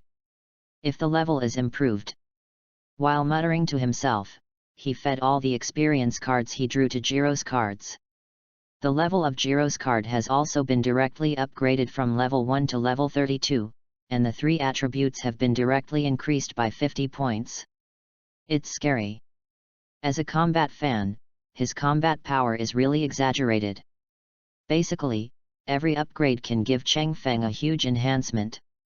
At this time, it would be great if someone could let me try the card effect for free. Cheng Feng was itchy and couldn't wait to see how powerful the new cards were. Are you Cheng Feng? It is said that you will be the youngest S-class mage. Just when Cheng Feng was thinking about it, Arya suddenly walked over and said to Cheng Feng, "Kid, do you think S-class magicians are too simple?" Cheng Feng looked at the tall man in front of him, who was wearing eyebands and covering his eyes, and curled his lips and said, "You ghosts are really not qualified to say this. Our fairy tales S-level assessment is recognized as the most difficult in the entire guild. You ghosts S-class magicians are really not enough. Kid, it seems that I have to teach you how to respect your seniors." Aria's tears were flowing, but her hands were already clasped together. "It's so sad, such a sad fairy. If you want to cry, go cry to your mother. If you want to fight, I will accompany you." At this moment, Cheng Feng was full of fighting spirit and was not timid at all. "Aria? Is it strong? So if you take over Jiro, can you hold him down and beat him?" The tit-for-tat confrontation between Cheng Feng and Aria also made other magicians try to persuade them. "This is the venue for regular meetings, no fighting. Cheng Feng, don't mess around. Aria, please control your temper. You are an S-class mage. How dare you fight with others?" Everyone tried to stop the fight. However, one received a signal from the president and wanted to find a way to kill the opponent, while the other just got a red card and wanted to test his power. Under such circumstances, how could the two of them stop? Airspace, Zetsu. In the end, Arya couldn't help it anymore. With tears streaming down his face, he suddenly pushed his hand, and an impact bomb was shot towards Cheng Feng from almost zero distance. There was only a muffled bang sound, and Cheng Feng flew backwards as if he had been hit hard. After his body violently collided with the ground, he seemed to have lost control, and drew two deep ravines on the ground. With a heavy impact, he finally hit the wall hard. However, this wall obviously could not withstand such a huge impact and instantly collapsed. Cheng Feng's body continued to fly backwards, retreating for more than 3 meters before he could barely stabilize his body. He actually took action. "Cheng Feng, are you okay? Arya, what do you want to do?" This sudden scene made everyone stunned for a moment, and then they panicked completely and started arguing. "It's so sad. Now, I'll leave the goblin with a deep memory." Arya ignored the noisy people around her and strode towards Cheng Feng. But Arya was also a little shocked. The opponent caught her attack from almost zero distance and was able to block it. It seems that President Jose's worries are not unreasonable. When this guy grows up, he will definitely be a serious problem for Ghost. It must be dealt with as soon as possible. Arya clasped her hands together and prepared to kill Cheng Feng with her next move. "You really dare to take action, you bastard." Cheng Feng slowly lowered his thick arms that were originally used to resist impact bombs. As his arms moved, you could see that his 2 sleeves had been blown to pieces and fell to the ground like snowflakes. Not only that, even the imperial robe he was wearing and the lining inside became dilapidated. Cheng Feng looked down at his arms that were red and swollen due to excessive resistance, and the corners of his mouth raised slightly, giving him a cold smile. Immediately afterwards, he suddenly reached out and grabbed the broken clothes on his body, and pulled hard. He heard a tisk sound, and the originally tattered clothes were instantly torn in half and fell to his feet. Cheng Feng has lost his clothes, revealing a strong and muscular body with clear muscle lines. The bronze skin shone with a healthy luster, and every muscle was full of strength, as if it could explode with amazing power at any time. And in the heart of his broad chest, the guild's coat of arms was actually emitting a faint light at this moment, looming like a star about to wake up. "Then, don't complain if you are beaten to death by me." Cheng Feng shouted loudly, and the light on his body flashed away. Everyone suddenly secretly thought that it was not good. It seemed that these two people could not be kind today. But when they looked at Cheng Feng, they were all stunned. Because at this moment, Cheng Feng has turned into an old man with a white airplane head and nails in every vital part of his body. Just looking at this appearance, no matter how you look at it, it looks like it will fall over if the wind blows. Wrong reception. As soon as this thought emerged, they noticed that Cheng Feng raised his hands and stretched out 2 fingers. For a moment, everyone suddenly had the illusion that those were not 2 fingers, but 2 sharp blades. Chang Feng slowly inserted his finger into his shoulder blade, and then, a scene that shocked everyone appeared. I saw Chang Feng's originally shriveled body suddenly swelled, his muscles bulged up like a balloon, his body swelled even more, and he soon turned into a little giant more than 3 meters tall. Gaba, Gaba. Shaking his neck slightly, feeling the sense of power almost overflowing from his body, Chang Feng looked at Arya, who had been walking towards him but now stopped, and sneered, "Try my current strength, but don't die, otherwise it will be boring." As he spoke, a vast coercion erupted from Chang Feng's body, and the dust around him was even more impacted, rushing crazily in all directions. This sudden pressure made everyone present feel tense, as if they were being stared at by a wild beast. It feels like a creature at the top of the food chain is showing murderous intent towards you. As a creature at the bottom of the food chain, let alone fighting, it can't even raise the thought of resistance. No, there's too much noise. Feeling the indiscriminate pressure sweeping across, Arya knew that the situation here would definitely be noticed by the president's meeting inside. By then, it will probably be difficult to touch Chang Feng. When she thought of this, Arya no longer held back and rushed towards Chang Feng. He opened his hands and shouted loudly, "Death Space, destroy it!" Putting his hands together, the magic power around Chang Feng was instantly drained. At the same time, the magic power in Chang Feng's body also looked like it was about to be drained out at the same time. "Arya, stop it!" At this time, Makarov's voice sounded, and Makarov, who transformed into a giant, rushed over angrily. Seeing Arya's dead hand towards Chang Feng, his eyes were red with anger, and he punched Arya hard. "Come!" However, the next moment, Makarov was stunned. Chang Feng yawned because he was attacked and said to Arya, "Are you giving me a massage? It's not strong enough. Try my massage." Deterrence anesthesia. Wea surged again, and the terrifying suppressive force instantly made Arya's whole body freeze, and she couldn't even move a finger. If it were normal, it would be nothing. But don't forget, behind Arya, there is a punch in the form of Makarov's giant. Poof!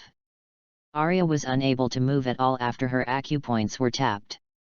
Makarov hit Arya with a punch. Arya vomited 3 liters of blood and flew out like a cannonball, breaking several big trees and several rocks before falling in the ruins. This blow is enough to show how powerful Makarov's angry punch is. Chapter 32 Makarov's Strength. "Makarov, what are you doing?" As soon as Jose came out, he saw his own Arya being blown away by Makarov. Although he roughly knew why this happened, he pretended not to know and occupied the moral high ground. "Damn little bastard, Arya didn't kill him." Jose hated it in his heart, but still pretended to be righteous and said, "How can you, a guild leader, have the nerve to attack other guild members? Do you want to provoke a war? You are the ones who want to provoke a war." Chang Feng's body turned back into the appearance of a little old man, hunched over, and said to Jose, "You, an S-level wizard, actually attacked a new member of my guild. It's too shameless. Oh, by the way, we haven't fought yet, and your S-level ghost is too watery. Killing people and destroying their hearts. What is killing people and destroying their hearts? This is it." The other guild leaders who ran out asked their children and understood what happened. Then they looked at Jose with strange eyes. As Chang Feng said, "It is embarrassing for you, an S-class wizard, to attack a junior who is not yet S-class. But you are too weak to do anything to him even after you have killed him." They all doubted whether Arya bought the S-class. Now that Makarov has taken action to teach her a lesson, others can't really find fault. If you want to blame someone, blame Arya for taking the initiative to provoke. What's more, they have an order from Chang Feng, so they naturally stand on the side of fairy tale. Makarov also understood the whole story from the stories of others. He looked at Jose with his giant body and said to him coldly, "I should ask you, do you want to start a war?" Jose frowned, and didn't expect to be caught. But he looked at Cheng Feng, who looked like an old man, and sneered, "Putting aside the facts, is your guild right?" This punch caught everyone off guard. Putting aside the facts? Then talk about F***ck. It seems that you don't want to talk anymore. Makarov's body slowly shrank, but his aura became more and more surging. Hehe, what to talk about? You beat up someone from our guild, so you must give me an explanation. Jose sneered, and the magic power in his body continued to gush out. Then let's fight. Makarov did not give in at all. He could laugh at anyone who laughed at him or targeted him. But if you reach out to the children of your own guild, then don't blame him for chopping off the dog's paws and beating out the dog's brains for you. Hehe. Jose had a cold smile on his lips, and his eyes flashed with a chill. He suddenly moved, his figure was as fast as a ghost, and with a wave of his arm, countless deep purple lights suddenly burst out. These lights turned into hideous and twisted ghost arrows, with a fierce momentum, rushing towards Makarov and Cheng Feng. The arrows flashed with strange light, as if containing endless evil power. However, a sharp-eyed person immediately noticed the hidden secret behind this seemingly fierce attack. Although the arrows rained densely, most of them were obviously biased towards Cheng Feng's direction, posing a relatively small threat to Makarov. Obviously, Jose's real target was not Makarov, but Cheng Feng. He seemed to intentionally focus his main firepower on Cheng Feng, trying to defeat this opponent in one fell swoop. Such a move was shameful, and at the same time, it was also confusing. What exactly made Jose target Cheng Feng so much? Is there an unknown grudge between the two? For a while, the atmosphere on the field was extremely tense. Everyone held their breath and stared at Cheng Feng, who was shrouded by the ghost arrow, and secretly sweated for him. Seeing the attack surging like a tide, Makarov was startled, and quickly turned his head to look at Cheng Feng beside him, and shouted anxiously, "Cheng Feng, be careful!" At the same time, he quickly raised his hand, and countless shining, dense light arrows like raindrops shot out instantly. These light arrows, with unparalleled momentum, cut through the void and rushed straight towards the ghost arrow. Not only did they successfully resist the enemy's fierce and unusual attack, but they also intertwined in the air to form a dazzling light curtain, as if to illuminate the entire world. Wherever this light curtain composed of light arrows passed, the darkness was completely dispelled, and the originally gloomy and terrifying atmosphere became bright. The rest of the attacks were directed at Jose mercilessly. "President, leave it to me. I also want to see if this Phantom Lord's president is as good as their S-class magicians."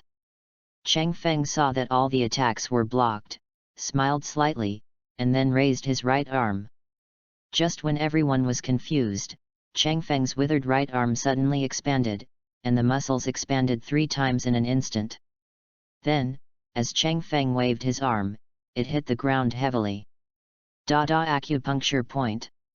In an instant, everyone felt the ground beneath their feet tremble, but there was nothing else.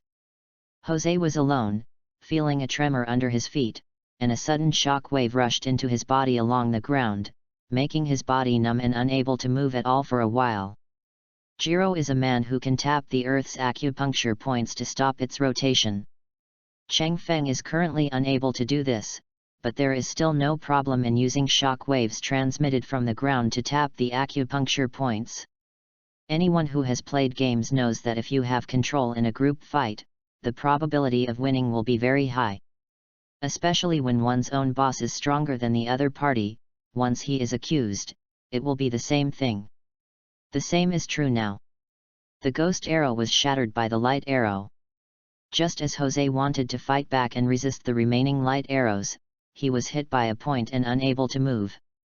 Then, he watched helplessly as the remaining arrows of light hit him and blew him away. The difference in strength means that Cheng Feng's Diangsu is not as strong as Jiro's. After being blasted like this, his Diangsu was also unlocked. Jose got up in embarrassment, his robe in tatters. He stared at Cheng Feng with bloodshot eyes and roared, "You brat! Makarov stopped in front of Cheng Feng protectively, looked at the embarrassed Jose and said, "Do you want to continue?" Jose's teeth chattered, but he was not stupid. His strength was not as good as Makarov's, and his magic was even more restrained. Plus, with Cheng Feng playing support beside him, he would definitely lose worse in a head-to-head confrontation. When he thought of this, Jose stood up, teleported to Arya's side, picked her up, and left with Arya without looking back. It wasn't until Jose and the others left that Makarov relaxed his vigilance and sighed softly, "The relationship is finally settled.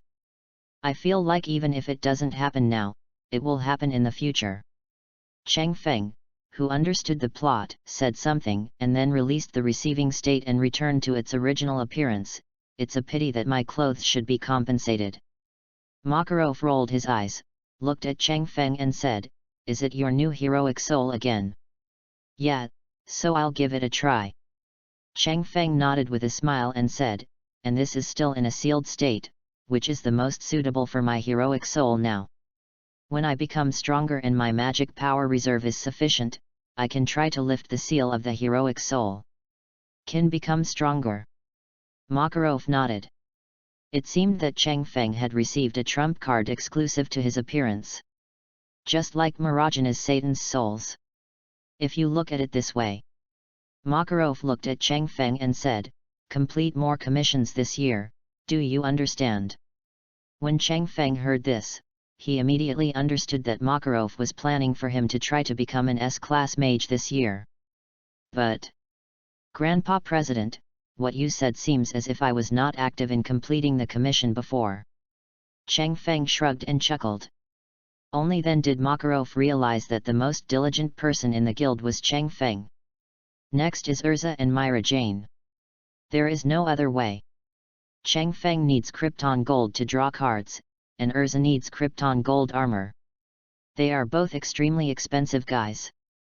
Myra Jane, on the other hand, has to take care of her younger siblings all by herself, and makes money for 3 people to spend, so naturally she works very hard.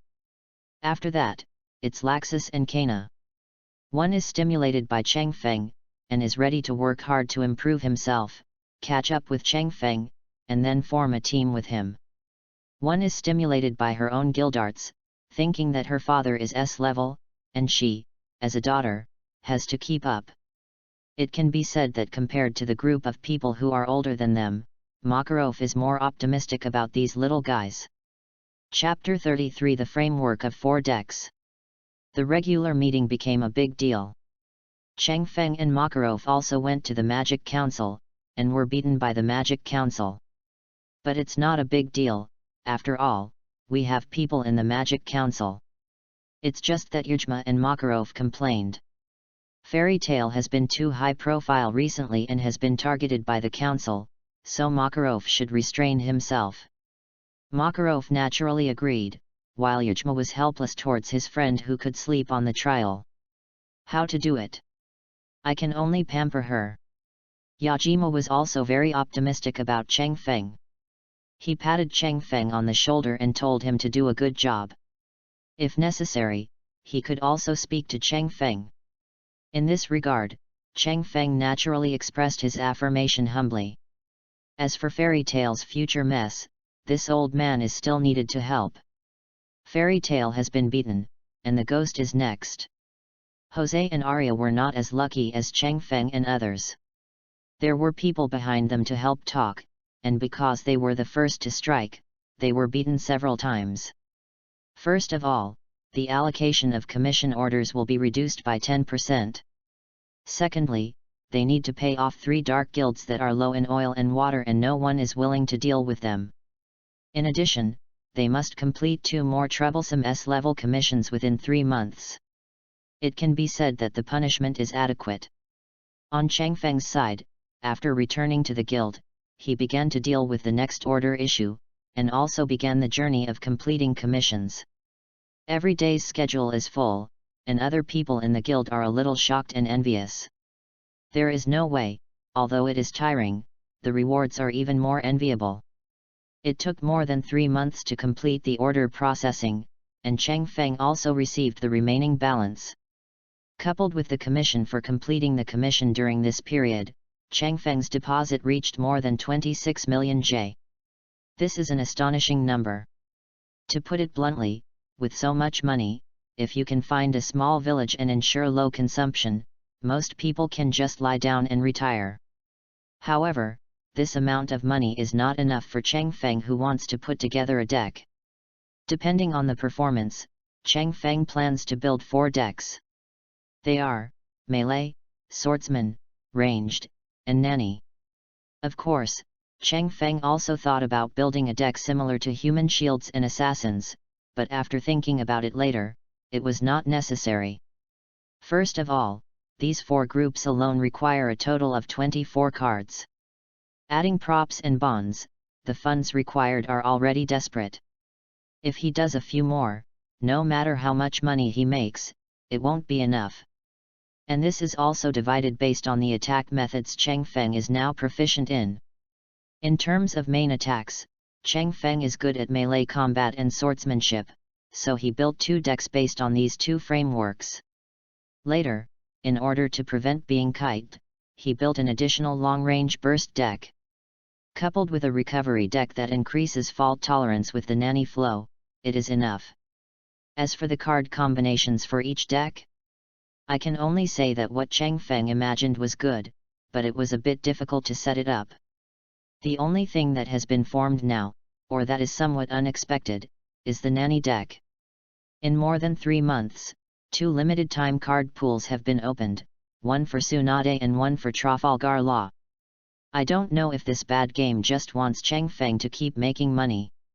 The rate of cards coming out of the limited-time limited card pool is extremely high. One time, Tsunade was released twice, and another time, Law was released 5 times.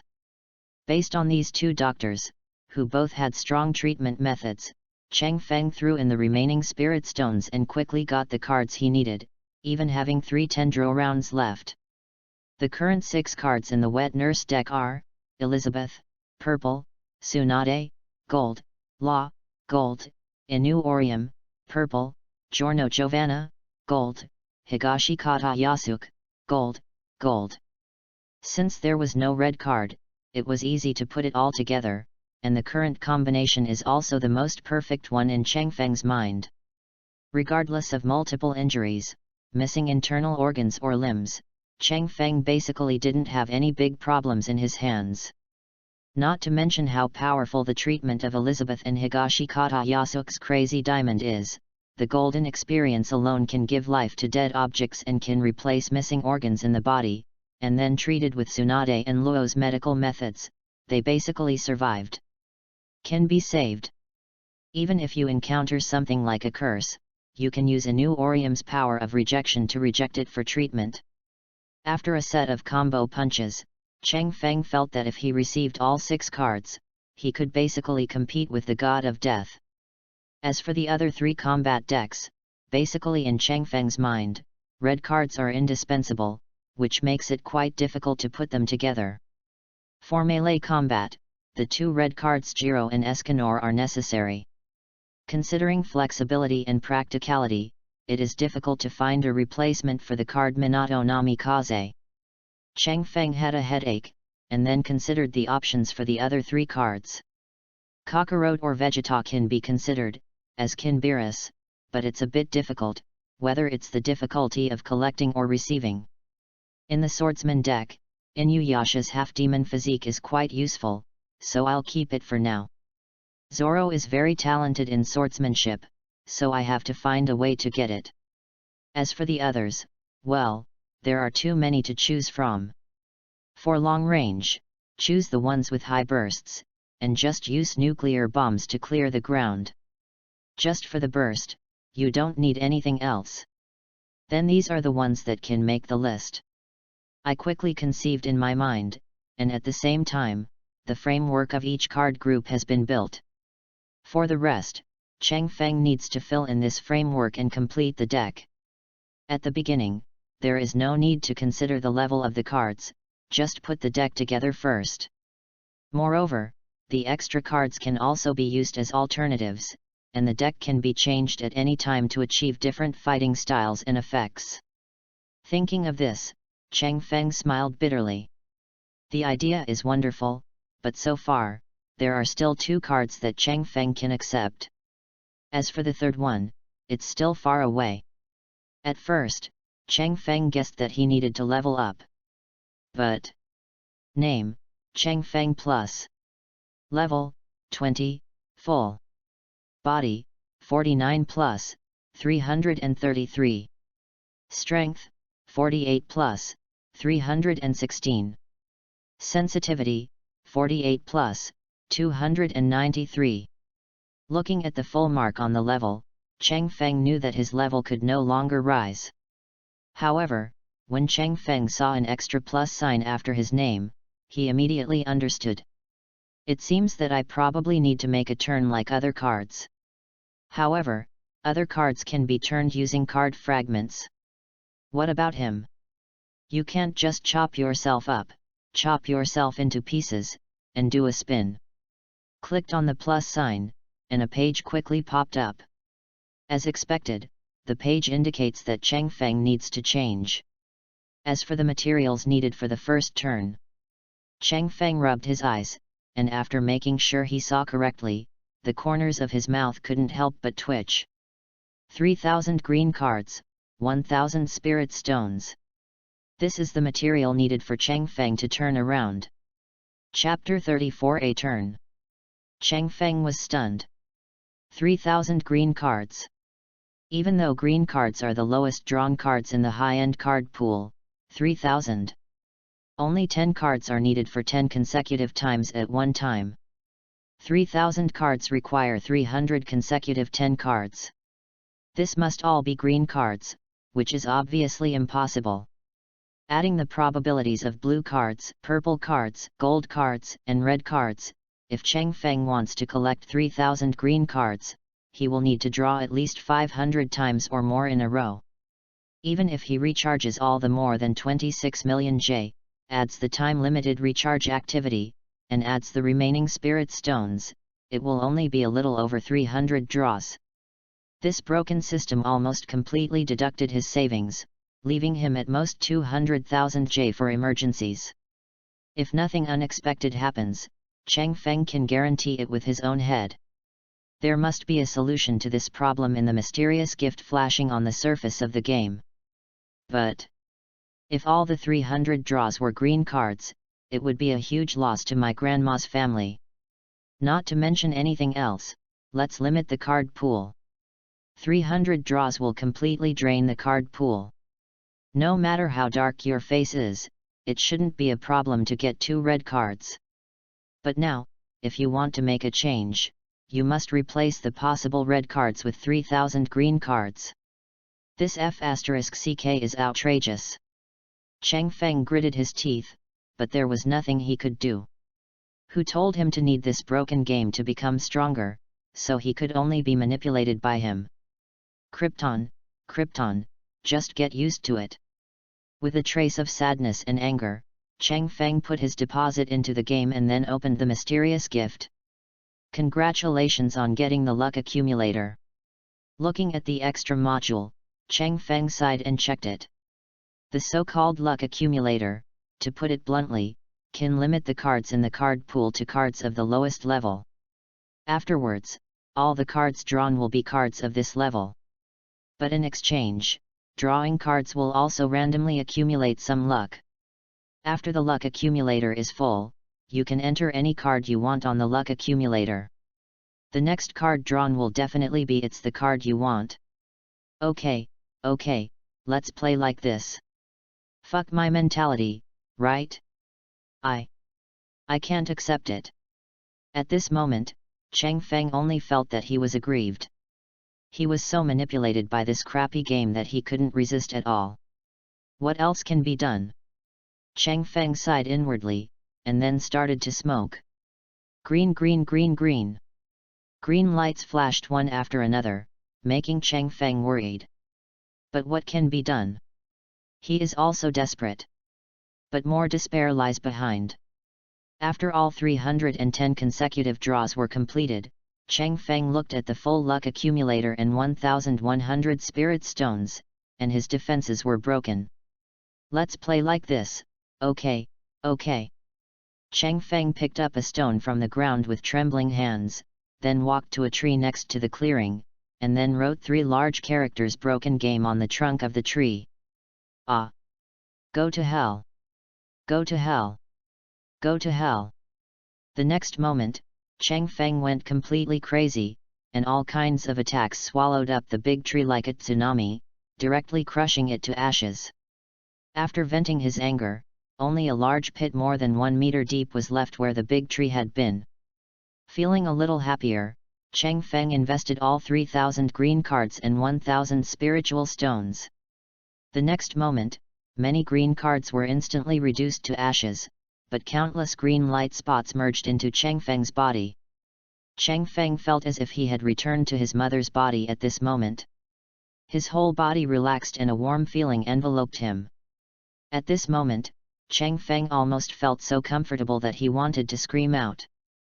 But soon, this feeling dissipated, as if nothing had happened. Cheng Feng opened the character interface and found that a little change had occurred on it. Name, Cheng Feng, green. Level, 20. Body, 149 plus, 333. Strength, 148 plus, 316. Sensitivity, 148 plus, 293. Hiss. Taking a breath, Cheng Feng watched as he directly added 100 attribute points to each item. This kind of increase seemed to be achieved by any means other than cheating. And not only that, as the attribute points increased, Cheng Feng felt as if the magic power in his body had been unlocked. In just this moment, Cheng Feng felt that his magic power reserve had doubled. At this moment, Cheng Feng suddenly realized. It turns out that he originally calculated based on the white card. Although you can gradually become stronger, the limitations of the white card are here, so no matter how hard you try, the results will be extremely low. But at this moment, a change has been made, which is equivalent to essentially improving Cheng Feng's all-round potential and height, and also reaching the level of a green card. If this is fed back to Cheng Feng, the improvement will naturally be extremely powerful. Cheng Feng guessed that after his level reaches the full level again, he will usher in his second turn and be promoted to the blue card qualification. If promotion continues like this, when Cheng Feng's qualifications are upgraded to a red card, and with the blessing of the deck, Acknowledge will be beaten into a dog, there should be no big problem. Thinking this way, Cheng Feng suddenly felt that the green behind his name on his interface looked particularly cute. By the way, there is one more chance to make a wish. Cheng Feng remembered that the luck accumulation device was useless. At this moment, there is an empty whiteboard on the luck accumulator module. As long as Cheng Feng wants any card, he only needs to enter the corresponding name on it and then invest 100 spirit stones to enjoy the benefits of wishing. But when he thought about it, he got 3,000 green cards in exchange for it, and Cheng Feng felt a twinge of pain. All 3 decks are missing, but when it comes to the red card that can enhance my strength the most right now. Cheng Feng chuckled, and a name appeared on the whiteboard of the luck accumulator. Escanor. The next moment, the card pool boiled, and a flashing red card rushed out, and Escanor's image appeared on the card. Cheng Feng laughed. With this card and Jiro's red card, Cheng Feng passed the small S-level assessment at noon with his eyes closed. Cheng Feng added Escanor to his card pool and replaced Elizabeth's card. In an instant, the card Escanor added more than 200 attribute points to himself. This is normal, after all, it is almost noon, and Escanor's characteristics are also reflected in the attribute points. And Cheng Feng also learned that as time fluctuates, this attribute point will increase more and more, and will not fall back until noon, and even reaches midnight. Escanor's blessing to Cheng Feng is even worse than the last ordinary blue card. Definitely next time. Looking at the appearance of another bald man in a cape in the illustrated book, Cheng Feng smiled and prepared to save this card for next time. Although in comparison, there is no doubt that Saitama is stronger and more stable, but now Chang Feng seems to be unable to accept Saitama, and his magic power consumption cannot keep up. So, let's wait until we get stronger before considering Saitama's card. Chapter 35 S-Level Assessment. In the following time, Chang Feng devoted himself to the subjugation commissions, and even accepted a commission to subjugate bandits alone. It was also in the commissions one after another that Chang Feng gradually became familiar with the card Escanor, and also got used to the state of receiving 3 cards at the same time. However, at noon, Chang Feng's combat state can only last for 3 seconds. And this is when only receiving 1 card of Escanor. If receiving 3 cards, the magic reserve will be drained in an instant. But although it was only 3 seconds, Chang Feng also said that he was terribly strong at that time. In addition, there is another bad thing, that is, Chang Feng in this mode has too much destructive power. For example, when subjugating monsters, 3 seconds is too tight, so Chang Feng swung his hand knife and directly shaved the nearby hills. For this reason, unless time is particularly tight, Chang Feng also temporarily sealed the card of Escanor. Even so, if Chang Feng had not mastered alchemy and could repair it, the complaints and various reports received would probably fill up the Magic Council. Well, Yajima is also very hard-working. If you can avoid bothering him, don't bother him, so that he won't worry too much about his old age. In addition, there are more orders for Magic No. 2 potion, and the first batch of pre-orders has 1,000 bottles. Well, a small goal has been achieved easily. The only pity is that Chang Feng is busy preparing, so the orders can only be put aside temporarily. However, sharpening the knife does not delay chopping wood. Now that his magic power has doubled, he devotes himself to making medicine all day. If he uses up his magic power, he can get 60 bottles of potion. 1,000 bottles can be finished in 17 days, which is not a big problem. The most important thing now is the S-level assessment. In winter, the temperature dropped particularly quickly this year. Last night, the first snow of the year fell early, and the whole Magnolia was covered with a thick layer of snow. On this day, the Fairy Tale Guild was particularly lively. Makarov also changed out of his clown-like clothes and put on the Holy Ten cloak, which represented his identity. Ahem. Makarov coughed twice, looked at the guild members gathered together, and said, according to the ancient tradition of fairy tale, today is the day to announce the list of S-class wizards for upgrading assessment. Oh! The guild members shouted collectively, and everyone was full of excitement. Looking at the excited people, Makarov pulled the corner of his mouth and said helplessly, "Why are you so excited? I haven't seen you so excited in previous years. You are all guys who are cramming at the last minute. Haha, that's different. Yet, who doesn't want to climb up? I hope so. I hope so. There should be Chang Feng this year, right? Oh my god, I just remembered, indeed, if there is Chang Feng, the difficulty will be increased this year." Makarov waited for the voices below to die down before he spoke. This year's exam venue is in the wasteland. Hiss. Everyone took a breath of cold air. The wasteland is a piece of land with extremely weak magic in the fairy tale world, but because of geothermal reasons, it attracts many fire monsters to settle here. There are many monsters here, coupled with the thin magic power, naturally no one goes there, which leads to a large number of monsters in the deserted land. Basically, every period of time, a lot of monster clearance commissions related to the deserted land are issued. This year, I have seen everyone's strength, heart and soul, so this time, there are 2 participants. Makarov looked towards the crowd, Chang Feng. Laxis. Seeing the list announced, everyone sighed.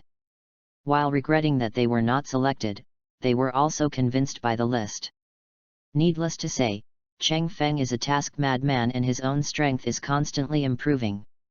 Not to mention his peers, even the S-level magicians in general guilds are not necessarily Chang Feng's opponents. Laxus's strength is obvious to all. Originally, the number of commissions he completed was not high, but after being stimulated by Cheng Feng, he began to receive a large number of commissions and hone himself, so it is normal for him to be qualified. Of course, as before, only one person can pass this assessment. The content of the assessment will not be revealed until they reach the deserted land. Cheng Feng, Laxus, do you understand? Understood, Grandpa President. I know, Grandpa. Cheng Feng and Laxus looked at each other and nodded in response. Meet in the deserted land in a week. During this week, you will choose a partner to take the assessment with you. Makarov looked at the two people and held out 2 fingers and said, First, you must choose Fairy Tale Guild members. Second, you are not allowed to choose S-class magicians as partners. If you don't choose a good partner within a week, then when you automatically give up your qualifications for assessment. As soon as Makarov finished speaking, Cheng Feng's expression was calm, and Laxus was completely frozen. Cheng Feng is not worried. After all, whether it is Urza, Myra Jane, or even Gray and Natsu, they have a good relationship with him. Moreover, it is an S-level assessment. They probably all hope that Cheng Feng can take them with them to let them experience it in advance. Let's take a look at the assessment atmosphere and prepare for their future promotion to S-level. As for Laxus, although there have been some changes at this stage, he has not yet established a good relationship with the members of the guild. As for the future Thunder Gods, they have not yet joined the guild, so Laxus is in trouble. Laxus glanced at Cheng Feng, who spread his hands towards him and said, I am also an assessor, so I can't help you. Laxus became gloomy and looked at the others. The guild members laughed when they saw this scene, but it was not to laugh at Laxus, but to think of Laxus' dark history. Seeing that he was a little embarrassed, some people also approached Laxus and recommended themselves. After all, in the S-level assessment, even if it's not you, it's a good thing to be able to help others and gain some experience yourself. Laxus also got rid of the embarrassment and finally formed a team with Max, a wizard who uses sand magic. As for Cheng Feng, choose me. The geothermal energy over there is strong.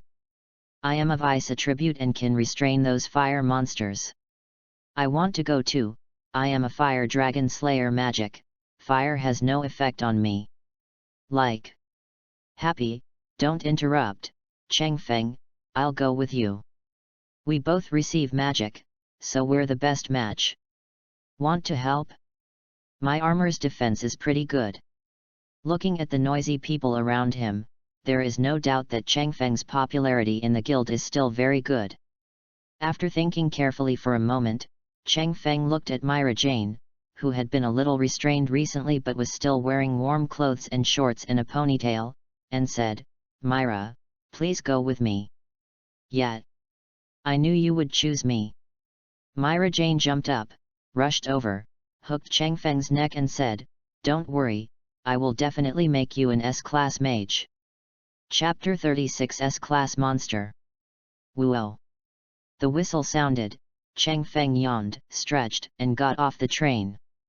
Myra Jane walked beside Cheng Feng and said helplessly, I really can't stand you.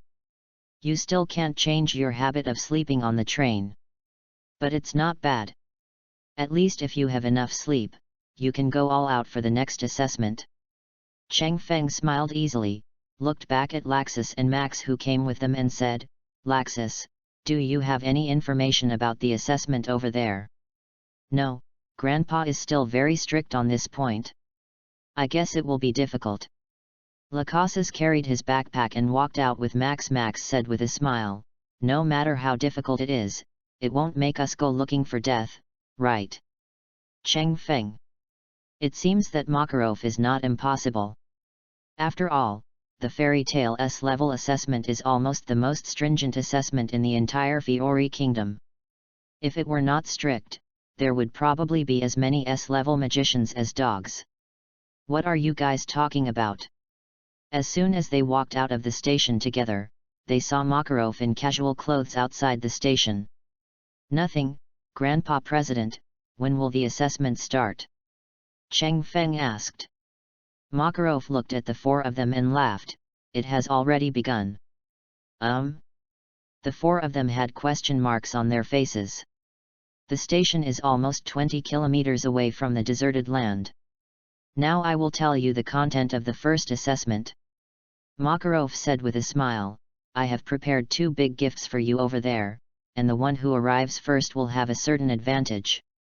As for the subsequent assessment content, when you arrive in the deserted land, it will naturally depend on what you choose.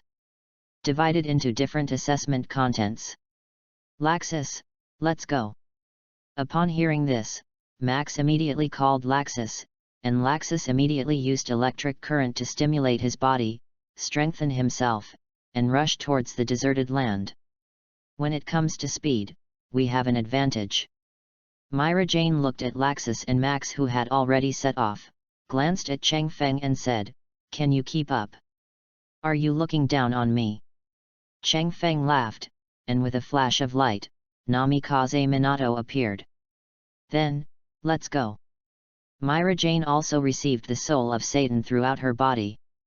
She flapped the bat wings on her back and flew out like a cannonball, almost instantly catching up with Laxus and Max, who had left first.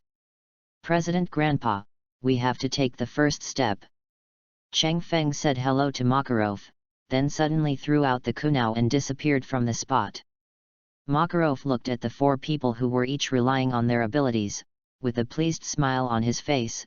"Come on, kids, I hope you won't let me down." Whoosh!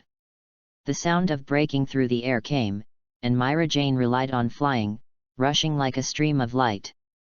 And Cheng Feng was also flashing continuously, relying on the continuous projection of his 2 kunao, using the flying thunder god to rush on his way quickly. Saw it! Myra Jane had a better view in mid-air, and she could already see the edge of the deserted land from a distance, the row of fences blocked by barbed wire. Cheng Feng also saw it. Under the barbed wire fence, there were 2 wooden tables with 2 flags with the fairy tale coat of arms on them. Cheng Feng and Myra Jane were the first to arrive. They looked at the 2 tables in front of them and the 2 envelopes on them, and they laughed. The advantage of being the first to arrive is that you can check the specific contents of the 2 things and choose the one that suits you. Cheng Feng and Myra Jane each took one. After opening the envelope, Cheng Feng took out a piece of paper and found that it said, "Go southeast for 10 kilometers and there is a cave of the Red Flame Beast. If you defeat it within 3 hours and bring back the Red Flame Beast's horn, you will complete the first assessment." Marajana's paper said, "Go northeast for 13 kilometers and there is a territory of the Fire Poison Demon Lion.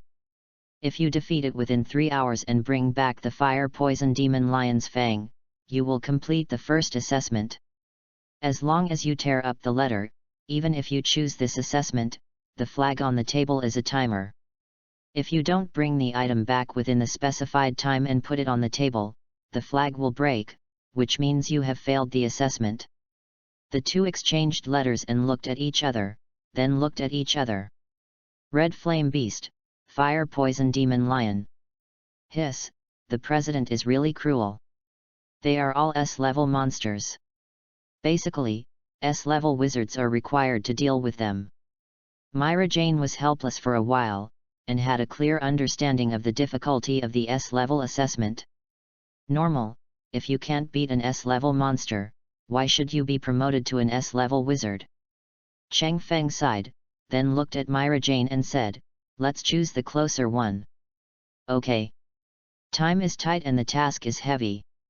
We still have to continue our journey, so we naturally choose the closer one, which can save some time to deal with S-level monsters."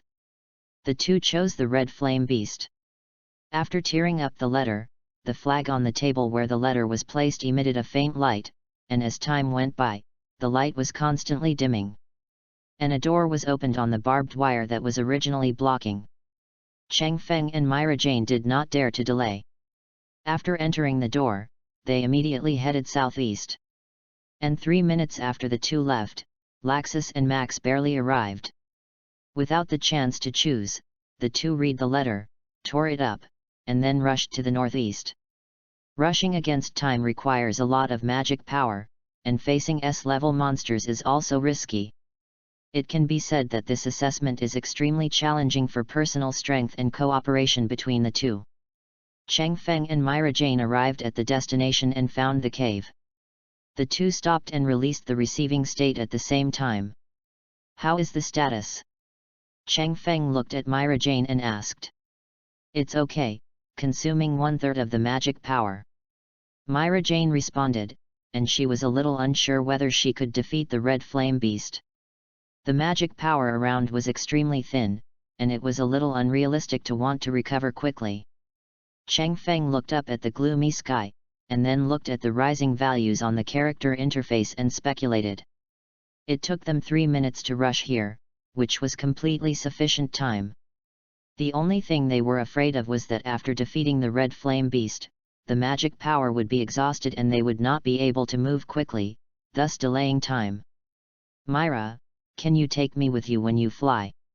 Cheng Feng asked the key question. Myra Jane was stunned for a moment, then nodded and said, "Okay, but the speed will be greatly reduced." "That's enough." Cheng Feng nodded and said, "I still have enough magic power now. You help me to raid the formation, and at least guarantee 1/3 of the magic power. The main output is left to me. I will try to deal with the red flame beast as soon as possible." "Can you do it?" Myra Jane asked. It was her first time to team up with Cheng Feng for a mission, so she didn't know how strong Cheng Feng's destructive power was. "I have a very strong heroic spirit. If I receive it, it will be enough to deal with S-level monsters, but it will easily drain my magic power," Cheng Feng said to Myra Jane, "so, I need you to take me back when I am exhausted." Seeing Cheng Feng's serious words, Myra Jane nodded, patted her bulging chest and said, "Leave it to me." Cheng Feng nodded, and after the two communicated about the next battle plan, Cheng Feng walked to the entrance of the cave and began to attract monsters. Chapter 37 Red Flame Beast. After receiving Edward, he clapped his hands and pressed him to the ground. The next moment, the structure of the cave was decomposed and destroyed by Cheng Feng, and the originally strong cave collapsed instantly. An earth-shaking loud noise was heard, and the originally peaceful cave suddenly became violent. The red flame beast was so enraged that it completely lost control and let out a deafening roar, followed by a strong and pungent fishy smell. At this moment, an extremely thick, blazing huge pillar of fire suddenly broke through the mountains of rubble, and swooped towards Cheng Feng like a fire dragon with its teeth and claws. In the blink of an eye, the fire shot into the sky and the heat wave rolled in, as if it was going to swallow up the entire world. However, facing such a terrifying attack, Cheng Feng showed no fear and stood as steady as a mountain. As soon as he thought, the ground beneath his feet began to tremble slightly, and then a thick and solid earth wall slowly rose up, like an indestructible fortress lying in front of him. The pillars of fire and gravel hit the earthen wall hard, immediately stirring up countless sparks and smoke. The earthen wall was under tremendous pressure, and cracks gradually opened on its surface. However, it remained standing and successfully withstood this thrilling blow. The next moment, Cheng Feng sensed something and stepped back suddenly. At the same time, he received Jiro, grabbed a piece of gravel, and threw it suddenly. Suddenly, a huge and powerful monster rushed out like an arrow from a string. This monster looks very weird. Its head is like a leopard, but its body is as strong as a tiger. There is a sharp horn in the center of its forehead. Its body is covered with hard scales and a layer of bright red hair. But the body shape is as upright as a human being. The red flame beast rushed towards the earth wall in an instant, and its sharp claws easily scratched it. However, at this moment, the stone with strong kinetic energy hit the red flame beast's wrist accurately. In an instant, the red flame beast felt a strong electric current spread throughout his body. His entire arm and even half of his body became numb and weak, and he completely lost control. This sudden severe pain made it miserable, but before it had time to react, two ghostly figures had quietly appeared beside it. Impact the point. Soul Exterminator. Cheng Feng punched out with both fists, hitting the Scarlet Flame Beast's abdomen. The Scarlet Flame Beast, which was originally only paralyzed on half of its body, felt that its entire body was paralyzed and could not move at all. Immediately afterwards, Myra Jane, who received the soul of Satan, gathered a large amount of darkness in her hands, producing a super powerful dark shock wave that directly swallowed the Red Flame Beast's head. Myra, retreat. Good.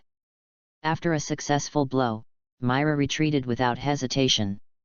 Cheng Feng inserted his fingers into his shoulders, and his figure suddenly expanded into a 3-meter giant. Kitten, let's try this trick. Cheng Feng raised his knife to receive Escanor, and a hot breath burst out from his body. Holy sword, Escanor.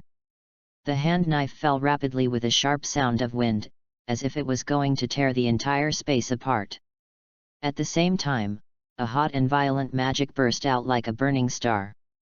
At this moment, a jaw-dropping huge crack suddenly appeared on the huge body of the Red Flame Beast. Along with a piercing sound and splashing scales and hair, scarlet warm blood spurted out like a fountain, splashing everywhere. Marajana's eyes were wide open, and her face was filled with shock that was hard to describe. She secretly exclaimed, "How awesome! How on earth can such a terrifying attack power be achieved?" Cheng Feng frowned slightly because the damage was too low. It was only around 10 o'clock in the morning, not 11 o'clock yet, and it was some time before noon, so the power that Escanor unleashed was not strong enough. This time, the Holy Sword only injured the Red Flame Beast, but it was not a fatal injury. The physical defense of this S-class monster far exceeded Cheng Feng's imagination. Roar! His head was blown, and a huge wound was torn out on his body. Such an injury was enough to relieve the acupuncture points. Kitten, don't worry, I still have time. Cheng Feng's figure swelled even more, and the knife in his hand was clenched into a fist. Holy hammer, Escanor! He took a deep breath, concentrated all his strength on his fist, and then swung it out. This punch was like thunder, with unparalleled power, hitting the Red Flame Beast's abdomen directly. For an instant, time seemed to freeze. Immediately afterwards, there was only an earth-shaking loud noise. The Red Flame Beast seemed to be hit hard by a high-speed train speeding at hundreds of kilometers per hour. Its body was like a meteor burning with fire. It moved with astonishing speed, flying backwards at such a speed. Its huge and heavy body crashed into a huge rock mountain behind, instantly triggering a violent explosion. Rocks were splashing everywhere and dust was flying. The whole scene was extremely shocking. The severely injured Red Flame Beast did not stop flying. It continued to fly backwards for a dozen meters, and finally fell heavily to the ground, splashing a cloud of smoke and dust. This destructive power is too exaggerated. Myra Jane spurted out magic power and stopped the gravel flying towards her. Looking at the scene in front of her, her outlook was once again refreshed. But the next moment, Myra Jane felt that the fiery magic power like the sun disappeared from Cheng Feng's body. Cheng Feng relieves Escanor of receivership. Because just these two blows directly drained half of Cheng Feng's magic power. If he continued to use it, Cheng Feng felt that his magic power could no longer hold on. The Red Flame Beast was eaten hard by the wind twice, and it looked extremely miserable. There was no good meat in its body, and one of its legs was bent at 90 degrees, which was considered useless. Even so, the Red Flame Beast is not dead yet. It is standing on 3 limbs on the ground, vomiting blood, and its scarlet eyes are staring at Cheng Feng. In an instant, the Red Flame Beast moved. Although one of its legs was broken, its speed was still faster than that of a normal person. As it approached Cheng Feng, it suddenly opened its mouth, and countless watermelon-sized fireballs hit Cheng Feng. Receive, Minato Namikaze. In an instant, a Jutsuku now appeared beside the Red Flame Beast, and Cheng Feng in front of it disappeared and came to the Red Flame Beast's side. Raise Nan. I saw a spiral pill with endless power, hitting the Red Flame Beast's huge body hard. Only a loud noise was heard, and the red flame beast's extremely hard spine could not withstand such a huge impact, and it made a crisp snapping sound. Immediately afterwards, the red flame beast's huge body fell to the ground as if it was pressed by a big mountain. At the same time, the ground shook violently because of this powerful force, as if it was about to crack. In an instant, countless fine cracks centered on the place where the raised nan hit and quickly spread to all sides. These cracks are intertwined and dense like a spider web, which is shocking. As the ground shattered, pieces of gravel and sand of different sizes flew everywhere, forming a grey dust mist.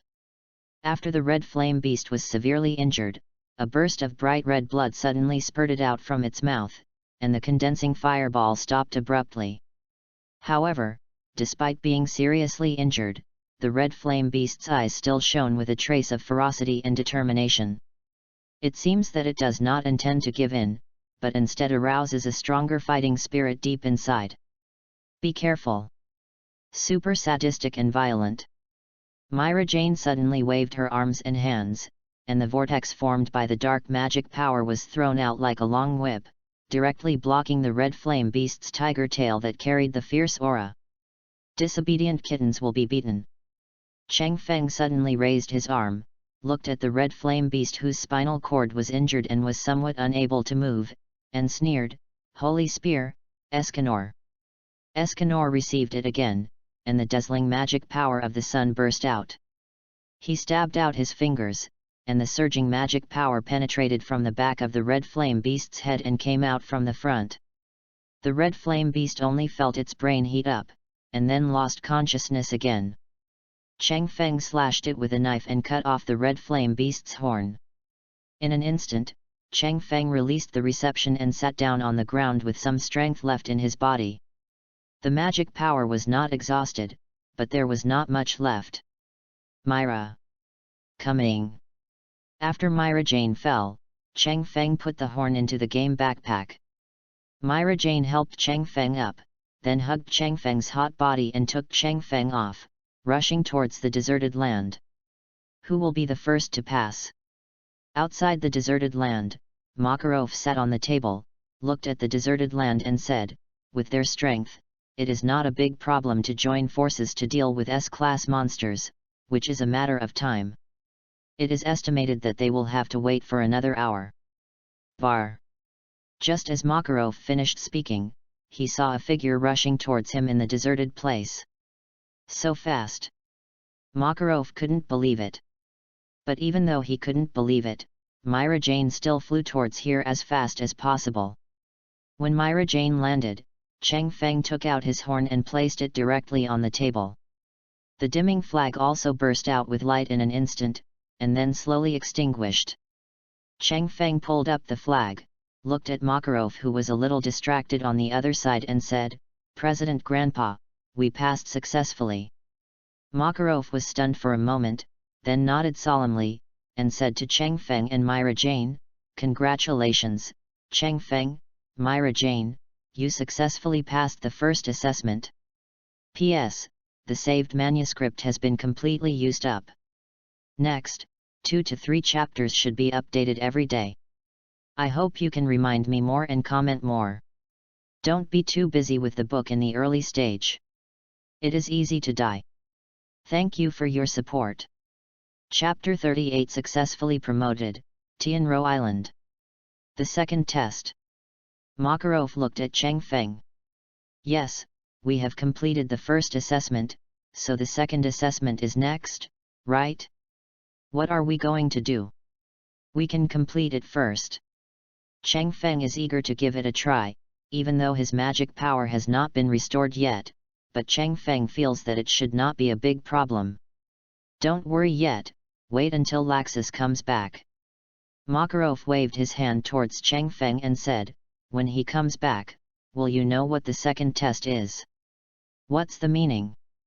Cheng Feng was stunned, not quite understanding what Makarov meant. Makarov showed an enigmatic smile and said, "You will know when the time comes." Cheng Feng. Therefore, I hate the Riddler the most. However, Cheng Feng did not wait too long. After more than an hour, Laxus and Max returned here in embarrassment carrying a huge fang.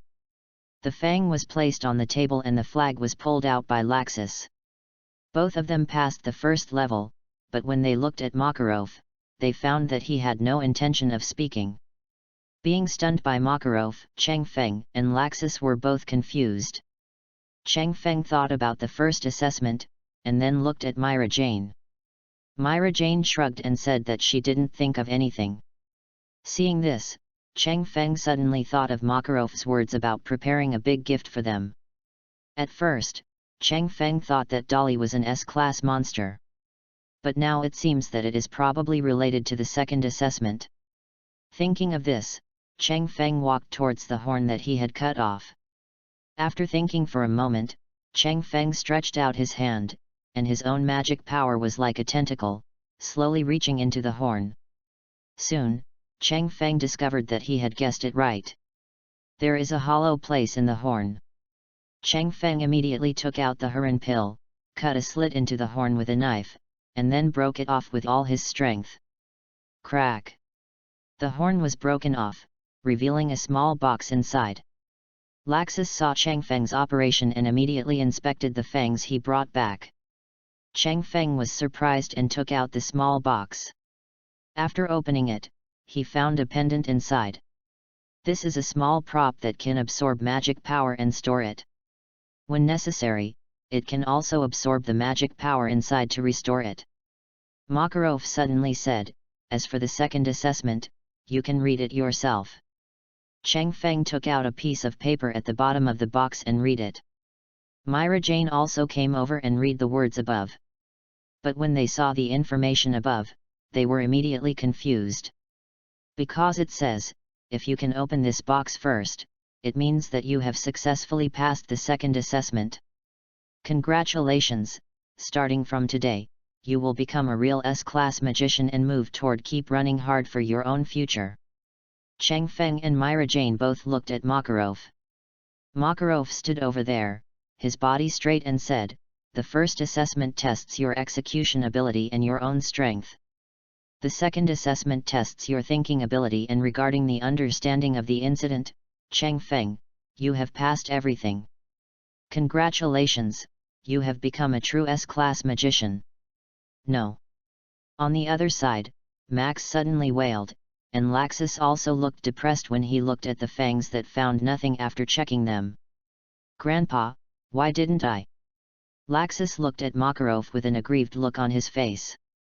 Snort. Makarov snorted coldly, looked at Laxus and said, "Let me ask you, how many fangs does the fire poison demon lion have?" 4. I asked you to bring the fangs. Did I say you would bring a specific fang?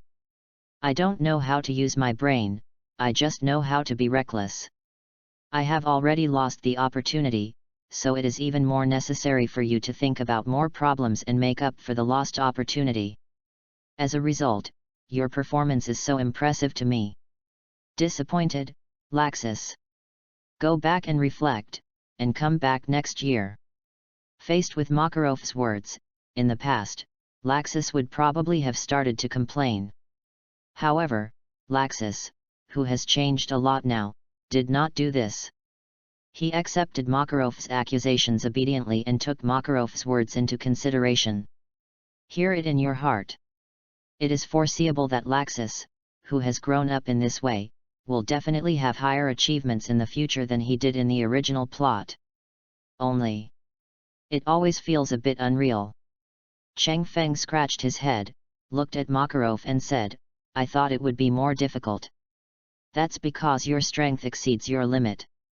Before Makarov could speak, Myra Jane slapped Cheng Feng on the back of the head and said, "I have never heard of any magician who can seriously injure an S-class monster with just a few moves.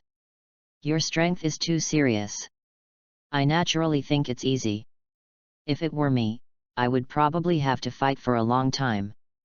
Listening to Marajana's complaints, Makarov and the others all looked at Cheng Feng. "Well, it's not that exaggerated." Cheng Feng still kept a low profile and said, "The strength of my heroic soul depends on the sun. It is very weak at night. That means that the closer it gets to noon, the stronger you will be. Makarov looked at Cheng Feng and suddenly remembered that he seemed to have received complaints about Cheng Feng before, saying that it was too destructive or something. However, Cheng Feng mostly helped others repair it, and Makarov didn't care. Now it seems that it is a bit scary to change to one that is too destructive. That's right, but I can only maintain it for 3 seconds at most. After 3 seconds, the magic power will be drained. Cheng Feng held out 3 fingers to show that he was not that strong. How strong were you in those 3 seconds? Laxus looked at Cheng Feng and asked. Everyone looked at him. Cheng Feng scratched his head in embarrassment and said, "Let's just go 50-50 with the president." Makarov? Have I become a combat unit? Several people looked at Cheng Feng as if they were looking at a freak. Makarov said earnestly to Cheng Feng, "Don't use that heroic soul for nothing. It will be too destructive and will cause many complaints." "Oh, okay, I know." Cheng Feng nodded in agreement. But what they didn't know was that Cheng Feng had not finished what he said. After receiving Escanor at noon, Cheng Feng could only maintain it for 3 seconds. Because the time was too short and the magic power was extracted too severely, Cheng Feng was unable to exert the power of the card at all. If it is really converted, Cheng Feng can only exert 10% of the power of the noon card at present. There is nothing extra, because there is no magic power for Cheng Feng to use. That's it, Laxus and the others go back to the guild first. Cheng Feng was stopped by Makarov. The promotion of an S-class mage requires registration with the Magic Council. At the same time, there is also a special ceremony in the Fairy Tale Guild after promotion. Sirius Island. Cheng Feng and Makarov set sail to Sirius Island. Only in front of Mavis's grave, under her witness, can you truly become an S-class mage of the Fairy Tale Guild. Chapter 39 Mavis's Will, Makarov's Expectations. It's so hot. As the temperature got higher and higher, Cheng Feng collapsed on the recliner. Can you believe it? It's almost the end of December, and the temperature here is still above 40 degrees. It's almost here. Makarov, wearing a beach suit, looked at Cheng Feng, who was only wearing a pair of shorts, and said, "Why don't you sleep this time? It's so hot, how can I sleep?" Cheng Feng complained, took out the ice wheel pill and froze a piece of ice to cool down, and then he felt better. "President Grandpa, we are going to worship the first President Mavis, right?" Cheng Feng looked at Makarov and said, "What is the purpose of holding this ceremony?" Makarov stopped fanning his fan. He looked at Cheng Feng and sighed, "There has always been this ceremony, but I have another expectation for you." "Me?" Cheng Feng was stunned, then reacted, sat up straight and looked at Makarov and said, "Receive magic heroic spirit." "Not stupid." Makarov glanced at Cheng Feng, continued to fan and said, "If you can really use the heroic spirit, then the first generation should not be stingy to lend you his power." Cheng Feng sat there for a while, then smiled bitterly, but didn't say anything. Because he knew very well that his receiving magic could only receive the power of cards, and other powers could not be received at all. Then, it was. Mavis was not dead at all. Even if he could receive the heroic spirit, where would Mavis go to change a heroic spirit for him? But Makarov didn't know. Although he knew that Mavis' body was buried under the guild, Makarov had long thought that Mavis was dead over the years, so he naturally didn't know the inside story. Cheng Feng couldn't say it either, otherwise how could he explain that he knew these things? As for Tianlang Island, Cheng Feng also wanted to go there once. Of course, there was a purpose. That was the tombstone that integrated Mavis's will, and the 2 super magics hidden on it. One was the absolute killing magic, the fairy's glory. The other was the absolute defensive magic, the fairy's ball. Cheng Feng wanted to study the fairy's ball. Although the fairy's glory had a strong attack power, to be honest, Cheng Feng had so many cards that he didn't lack this attack method. But the fairy's ball was different.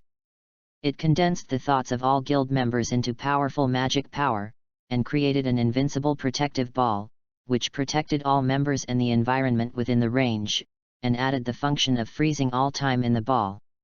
Such magic was not only about defense, but also about time. You know, Altair used all his strength and only went back 1 minute. The fairy ball can seal for up to 7 years. It took Mavis to remove the magic, otherwise the seal would have lasted even longer. Cheng Feng wanted to get in touch. Not only could he remove the seal of the fairy ball when he really couldn't withstand the black dragon's attack, but on the other hand, Cheng Feng also wanted to try to see if he could use the super magic of the fairy ball to draw parallels. Check out other effects. For example, the ability to convert the power of longing into magic power. If you understand the method, can it solve Cheng Feng's current shortage of magic power reserves? You know, what limits Cheng Feng now is the problem of magic power reserve. If Cheng Feng really has a huge amount of magic power, then with the combination of many cards, Cheng Feng's strength will be extremely terrifying. Not to mention other things, the power of Jiro's fully opened seal, the explosive growth of the sun that never sets in Escanor's heart, the Super Scion form, plus Saitama's explosion. Just the combination of these 4 guys and their super serious punch made Cheng Feng a little worried about whether the planet under his feet could withstand this punch. But Cheng Feng could only think about this model. After all, if it really reaches this level, Cheng Feng feels that from his current point of view, let alone the second source of magic, even if he adds a dozen more, it will be drained. Magic is a matter of moments. Of course, Cheng Feng can also look forward to it. If he really reaches the red card and develops a second magic source, maybe it will be enough. Cheng Feng's requirements are not high. The destructive power caused by this imaginary mode, let alone 3 seconds, even 1 second, is absolutely unimaginable. Arrive. Just when Cheng Feng was thinking wildly, Makarov's words made Cheng Feng wake up from his dream. At this moment, the ship had reached a blank sea area. Just when Cheng Feng was wondering where Tianlang Island was, the scene in front of him suddenly changed, and a unique island suddenly appeared in front of Cheng Feng. Sirius Island is protected by a unique barrier. Under normal circumstances, there is no way to see the islands. Makarov said to Cheng Feng, only fairy tale magicians can see this island and land on this fairy tale guild holy land. Cheng Feng nodded and followed Makarov off the boat, landing on the guild's holy land. As soon as he set foot on the island, Cheng Feng was enveloped in strong magic. Cheng Feng flicked the spherical pendant hanging around his neck, and soon the pendant was filled with magic power. What a great place! Cheng Feng took a deep breath and said, with such strong magic power, I feel like I can even have 1 extra second when I'm at my peak. Follow me. Makarov gestured towards Cheng Feng, who nodded and followed Makarov's footsteps.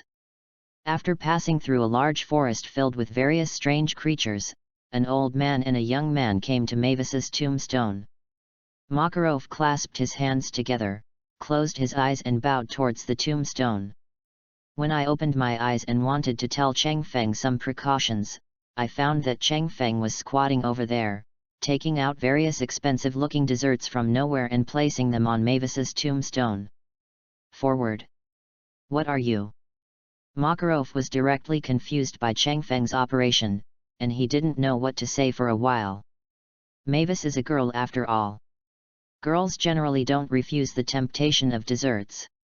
Cheng Feng put the sacrifices away, followed Makarov's example, bowed towards the tombstone and said, after all, we have to seek help from Mavis, the first president of the guild, so naturally we have to prepare something good. Makarov smiled bitterly and murmured in his heart, if this is useful, I will eat all these things. However, thinking that this was Cheng Feng's filial piety after all, Makarov said nothing more. But after Cheng Feng worshipped, Makarov swallowed his saliva when he looked at the ice-cold ice cream sundae. In this damn weather, eat some ice cream. The first generation won't blame me, right? Well, after all, if you don't eat it, it won't taste good if it melts in such a hot weather. Thinking this way, Makarov suddenly felt better. He was not wasting food. Stretching out his hand, Makarov was about to pick up the ice cream sundae, but at this moment, a small white hand stretched out from somewhere, slapped Makarov's hand away, and then the sundae was taken away by little hands as fast as lightning. Makarov. Chapter 40 Mavis, the Fairy Ball. Makarov looked closely and found a little loli with green eyes, a pair of small wings on her head, and long curly golden hair. She was wearing a cloak, barefoot, and sitting on the tombstone, swaying back and forth, just like the legendary fairy. Chu-cha-cha-cha-cha-chu, the first generation. Looking at the little loli in front of him, Makarov couldn't speak clearly, his mouth was wide open, and he looked incredulous. Although you are the third generation president, I can't give you the sundae. Mavis said to Makarov very protectively, scooped a spoonful of cold ice cream into her mouth, and squinted her eyes happily. Is this the first generation, the founder of the Fairy Tale Guild? Cheng Feng also pretended to be surprised and said, you are not dead.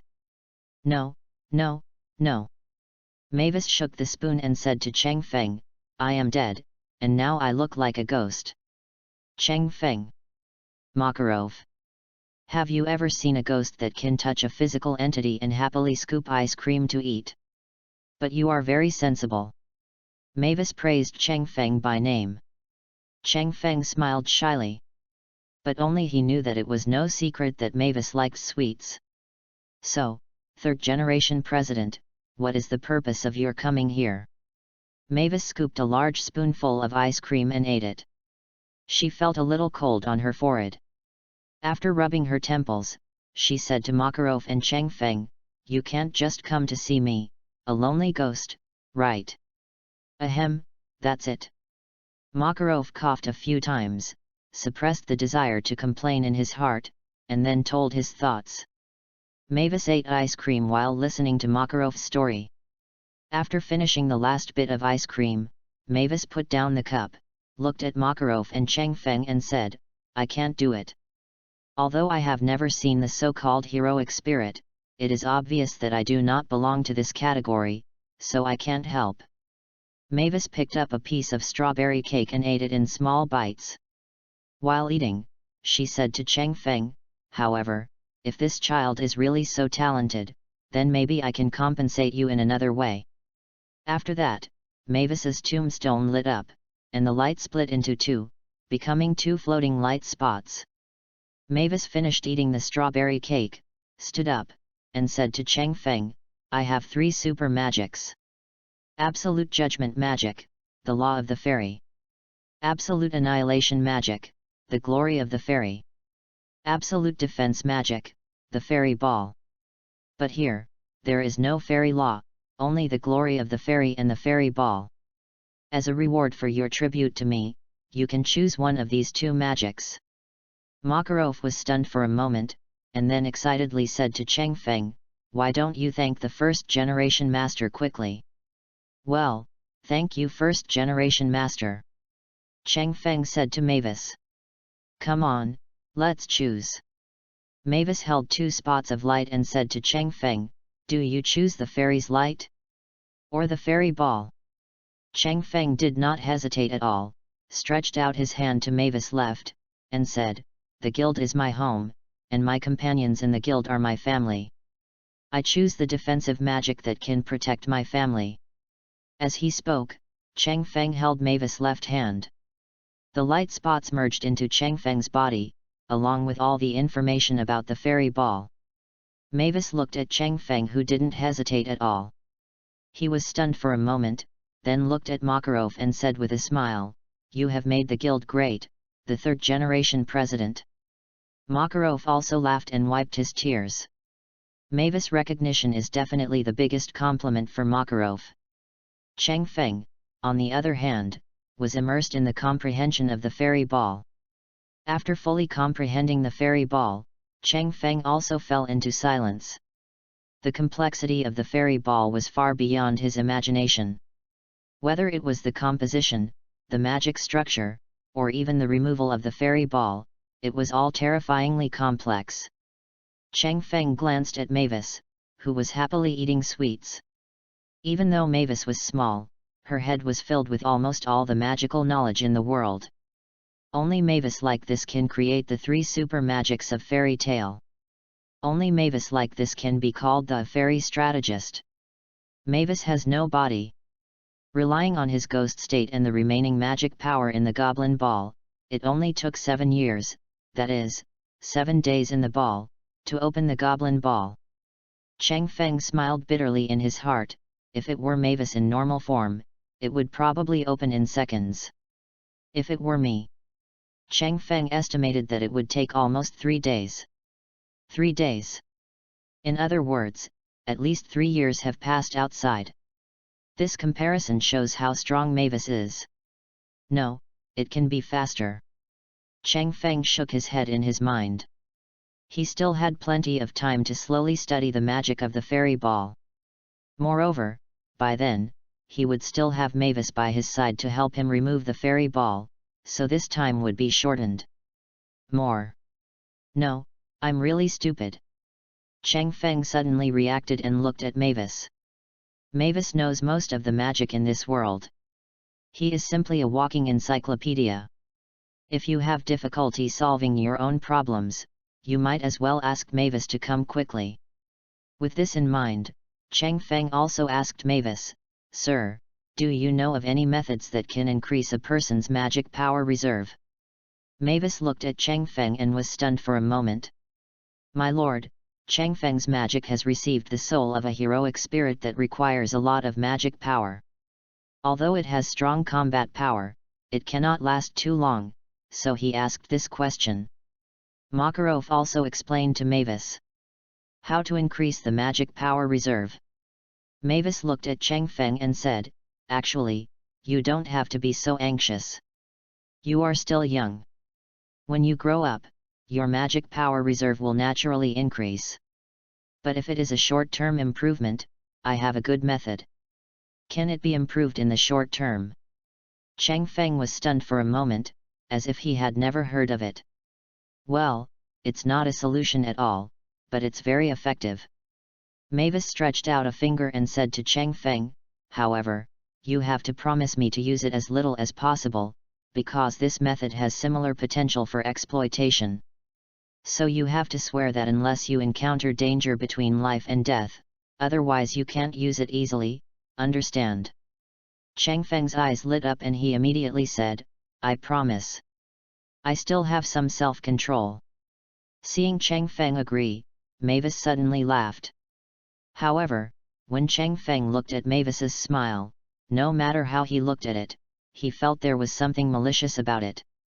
Chapter 41 Magic Pattern, Shock to All Guilds.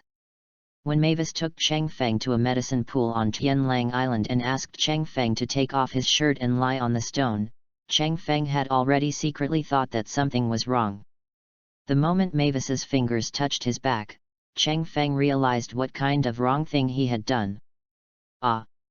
A shrill scream sounded, frightening countless birds.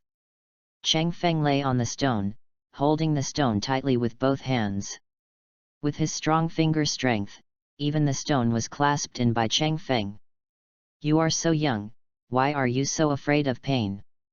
Just be quiet." Mavis patted Cheng Feng's back, and Cheng Feng felt as if he had been pricked by a needle. Cheng Feng gritted his teeth and did not dare to scream.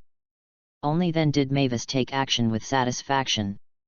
It was obviously just a light touch with his fingers, but Cheng Feng felt as if his skin and flesh had been violently torn apart, and then he was constantly brushing his flesh and blood with a steel brush soaked in salt grains. Marrow. This kind of pain can kill people. Makarov looked at Cheng Feng, who was dripping with cold sweat, and at the bloody lines that appeared on his back as Mavis drew them. An idea flashed in his mind, and he looked at Mavis and asked uncertainly, "The first generation, sir, are you carving the lost magic pattern for Cheng Feng?" "That's right," Mavis said with great interest. "This is also my first time to try it, but after the magic pattern is carved, Xiao Cheng Feng will have a place to store magic power in his body, which can indirectly increase his magic reserve. As for the actual use of the magic pattern at that time, you should understand the power. Makarov nodded. How could he not know? After the magic pattern is actually used, the magic pattern carver can gain nearly 100 times the magic power in an instant. Sounds exaggerated, right? But in terms of consequences, it is also the reason why the magic pattern was lost. The first possibility is that the body cannot withstand the surge of magic power and explodes directly, leaving no bones left. The second possibility is that the body can withstand it, but is unable to control such terrifying magic power and cannot use it. In the end, the body is punctured by the surge of magic power, the magic power leaks, and eventually death occurs after all the magic power is lost. The third possibility is that it can be used as long as the body can withstand it, but once time passes, the gradually subsiding magic power will permanently take away the future potential of this magician, or destroy it. If you are lucky, you will be able to maintain your current level of magic power until your death. If you are unlucky, your strength will decline and you may not be as good as an average rookie magician. Such a serious situation naturally caused the magic pattern to be gradually lost. No one wanted to have such a dangerous thing carved on their body. But as Mavis said, this requires a certain amount of self-control on the part of a magician. If you don't use this magic pattern and simply use it as a prop to store magic power, then there will be no problem. Its function is the same as the pendant given to Cheng Feng by Makarov. But compared to the pendant, it is obvious that the reserve of the magic pattern is larger. After all the magic patterns were carved, Cheng Feng, who was almost exhausted, could feel that the magic power reserves of the magic patterns were almost 3 times the size of his existing magic power reserves. Cheng Feng only needs to inject his own magic power into the magic pattern, and the magic pattern will store Cheng Feng's magic power. When Cheng Feng needs to consume magic power, he can extract the magic power from the magic pattern, thus improving Cheng Feng's durability. Makarov looked at the circular magic pattern on Cheng Feng's back that was like a magic circle, and he felt relieved. Then he took action and sent the exhausted Cheng Feng to the medicine pool for soaking. Cheng Feng soaked in the medicine pool and slowly recovered his physical strength. At this point, the trip to Tenro Island can be said to be successfully completed. While Cheng Feng and the others were on Tianlang Island, the news that Cheng Feng was promoted to S-class magician finally passed the report of the Magic Council. This news also spread throughout the entire Magician Guild.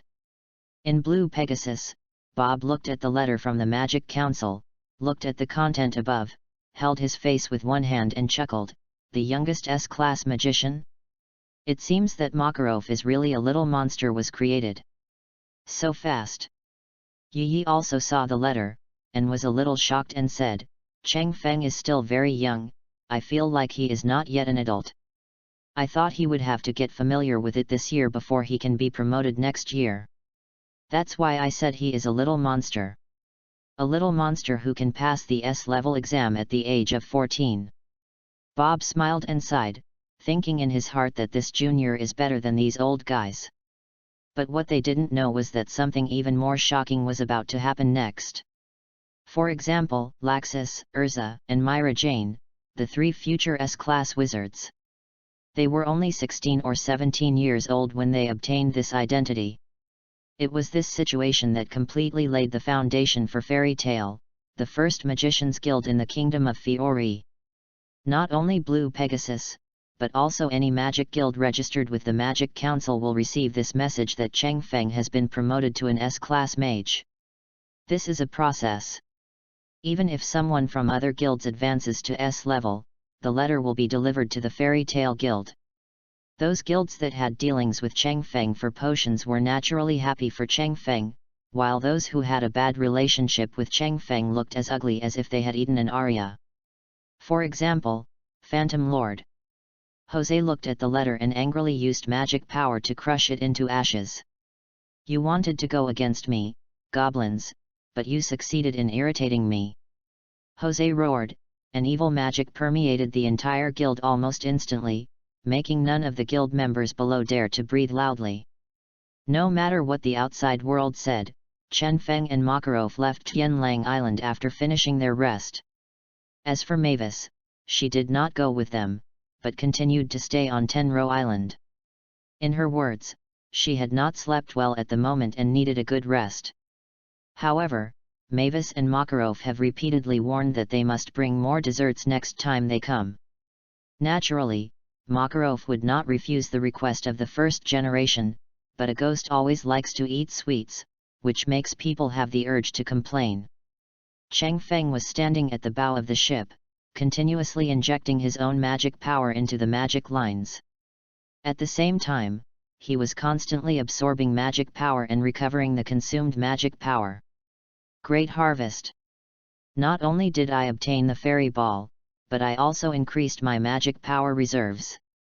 Cheng Feng looked in front of Shui Tian Yais, and the corners of his mouth rose unconsciously, and since I have been promoted to S-class mage, there are some things that can be put on the agenda.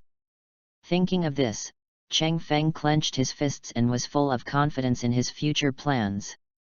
Chapter 42 Become Famous. The year 779 was destined to be an extraordinary year. Since Cheng Feng was promoted to an S-class mage, Fairy Tale Guild's title of Quest Madman has finally been passed on to various guilds.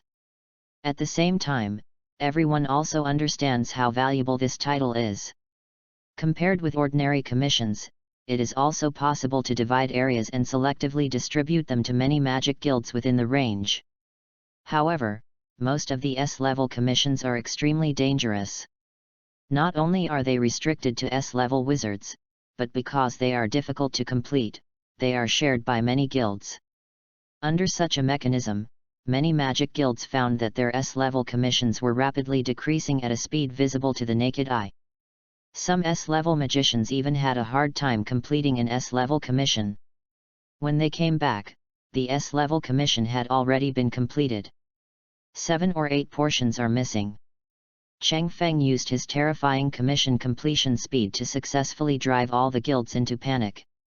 Because they were horrified to discover that if they didn't speed up and still wanted to deal with the S-level commission slowly, what was waiting for them would be that Cheng Feng would snatch up all the tasks.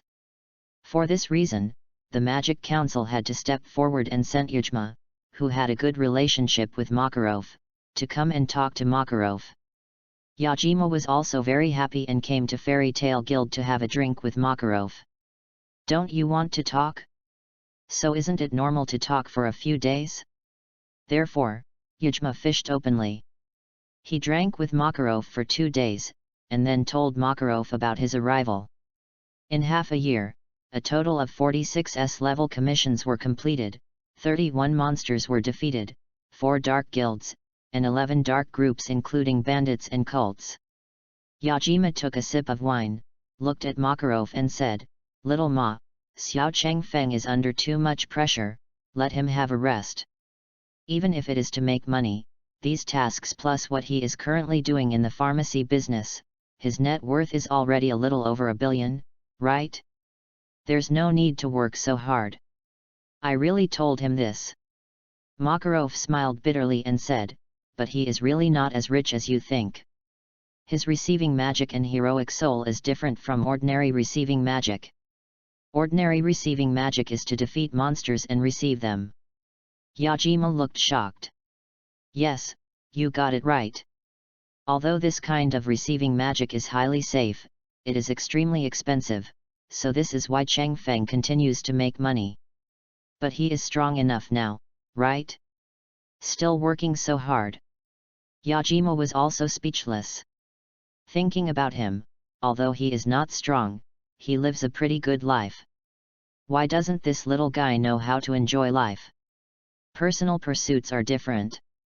Makarov raised his glass to Yujma and said, "But Cheng Feng and I have seen through it all. It is estimated that if he continues to be busy for a while, he will indeed need to take a rest."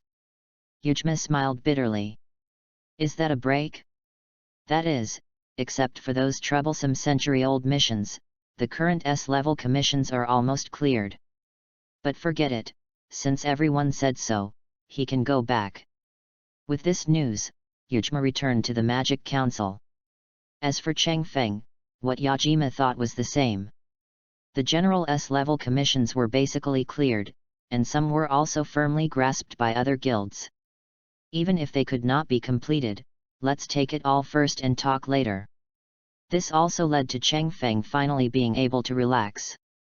Finally, it's come to this. Cheng Feng was lying on the bed in the loft, looking at the game interface in front of him. With the final draw of cards and the selection of the last purple card, Cheng Feng's deck was completely complete. Melee deck, Jiro, red, Escanor, red, Sun Goku, red, Saitama, red, Namikaze Minato, gold, Edward, gold. Swordsmanship deck, Zoro, gold, Inuyasha, gold, Artoria, red, Kenpeki, gold, Kenshin, red, Kanzaki Kori, red. Ranged deck, Misaka Mikato, red, Megaman, purple, Tatsumaki, red, Enel, gold, Uchiha Madara, red, Shirai Kuriko, purple.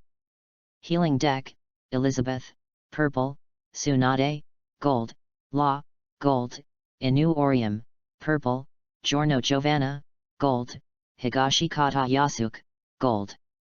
This is the deck that Cheng Feng has assembled so far.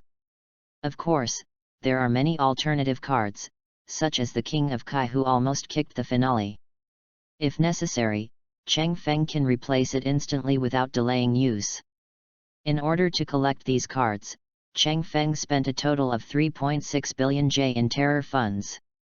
If it weren't for the fact that the S-level commission fee was not less than 1 million J, plus the large number of dark guilds and cults that had been cleared alone, Cheng Feng would not have made so much money so quickly. The deck is assembled. But in this way, the money Cheng Feng had on hand was completely exhausted. If it weren't for the pharmacy business, Cheng Feng felt that in the next period of time, even if he wanted to go out to work, he would have to consider the cost of the journey. Name, Cheng Feng, green, plus. Level, 30, full. Body, 163 plus, 677. Strength, 164 plus, 701. Sensitivity, 164 plus, 697. Skill, receive magic. Equipment, Haranmeru, Philosopher's Stone. Card slot, Jiro, red, Escanor, red, Sun Goku, red, Saitama, red, Namikaze Minato, gold, Edward, gold. The second transfer requires 1,000 blue cards and 3,000 spirit stones. Cheng Feng took a look at the remaining cards, counted them, and then merged all the green cards into blue cards, creating more than 1,300 blue cards. The next moment, Cheng Feng once again enjoyed the comfort of promotion. After enjoying it, Cheng Feng looked at his attributes. Name, Cheng Feng, blue. Level, 30. Body, 363 plus, 677. Strength, 364 plus, 701. Sensitivity, 364 plus, 697. At this moment, Cheng Feng, even without using the power of the cards, could defeat Natsu and Gray just by relying on his own physical strength. But Cheng Feng knows very well that his own state is not that strong yet, that is, it is the same level as Urza at the beginning of the plot. If you want to ensure a stable battle reception state, you can fight Makarov at 4 or 6, him at 4, and Makarov at 6. The full burst state can reach the level of crushing the Holy 10, but it only lasts for more than 10 seconds. It can only be used as a trump card and cannot be easily revealed. Not enough. If he really didn't know the powerful combat power of the fairy tale world, such a life would be enough to sink Cheng Feng. However, neither Zeref nor the Black Dragon Acknowledge can be hostile to Cheng Feng now. If you want to be stable, you must surpass them. Therefore, he must continue to become stronger. Chapter 43 News about Dai Lion. Cheng Feng, thank you for this mission. Myra Jane patted Cheng Feng on the back, then took Elfman and Listened to hand in the mission. Chang Feng yawned, walked to the counter with some leisure, looked at Makarov who was still drinking, and asked Makarov, "Grandpa President, is there any news?" "Some news, but are you sure you want to go?" Makarov glanced at Chang Feng and said, "You'd better not mess with that thing. I just want to see my current strength. I'm not that stupid." Chang Feng smiled and said, "And anyway, I'm quite free now, right?" Makarov pondered for a moment, and it was indeed as Chang Feng said, he was quite free recently, doing some potion extra money when he had nothing to do, and he didn't do many S-level commissions. Occasionally, he just helped his companions in the guild to complete small commissions. It was indeed too idle. "Okay. According to the information I asked for you, that thing should be in the north, in the destroyed town called Prague." "Thank you, Grandpa President. I'll go take a look and come back in a week at most." After getting the information he wanted, Chang Feng laughed, then said hello to Makarov and left the guild. Then, he received Sun Wukong's card, used the sky dance technique, and flew directly to the north. The sky dance technique is the reason why Chang Feng was able to complete so many S-level commissions so quickly before. Under its full burst, Chang Feng's flying speed is no weaker than that of a normal civil airliner. When Chang Feng left the guild, Urza and the others also completed their work and returned to the guild. At lunchtime, Urza didn't see Chang Feng, and asked Makarov, "President, where is Chang Feng? Why didn't I see him? He went out for something."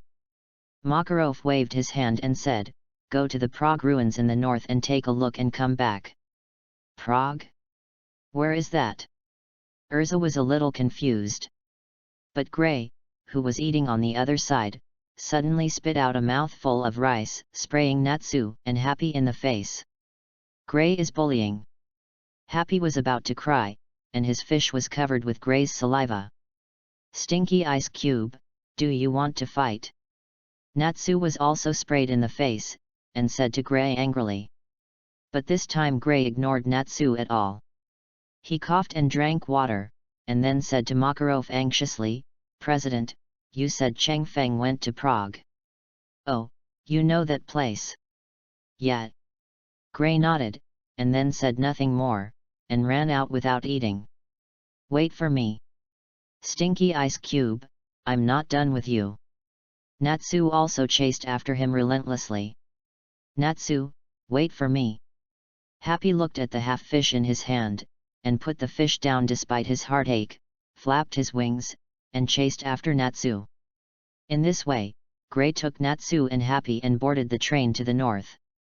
Gray was worried all the way, and Natsu wanted to ask what was wrong, but once he got on the train, he became listless and lay on the seat completely without any energy. As for Happy, it was enough to have dried fish to eat, the kitten didn't have so many thoughts. Chang Feng galloped all the way, and it only took him more than an hour to reach the north.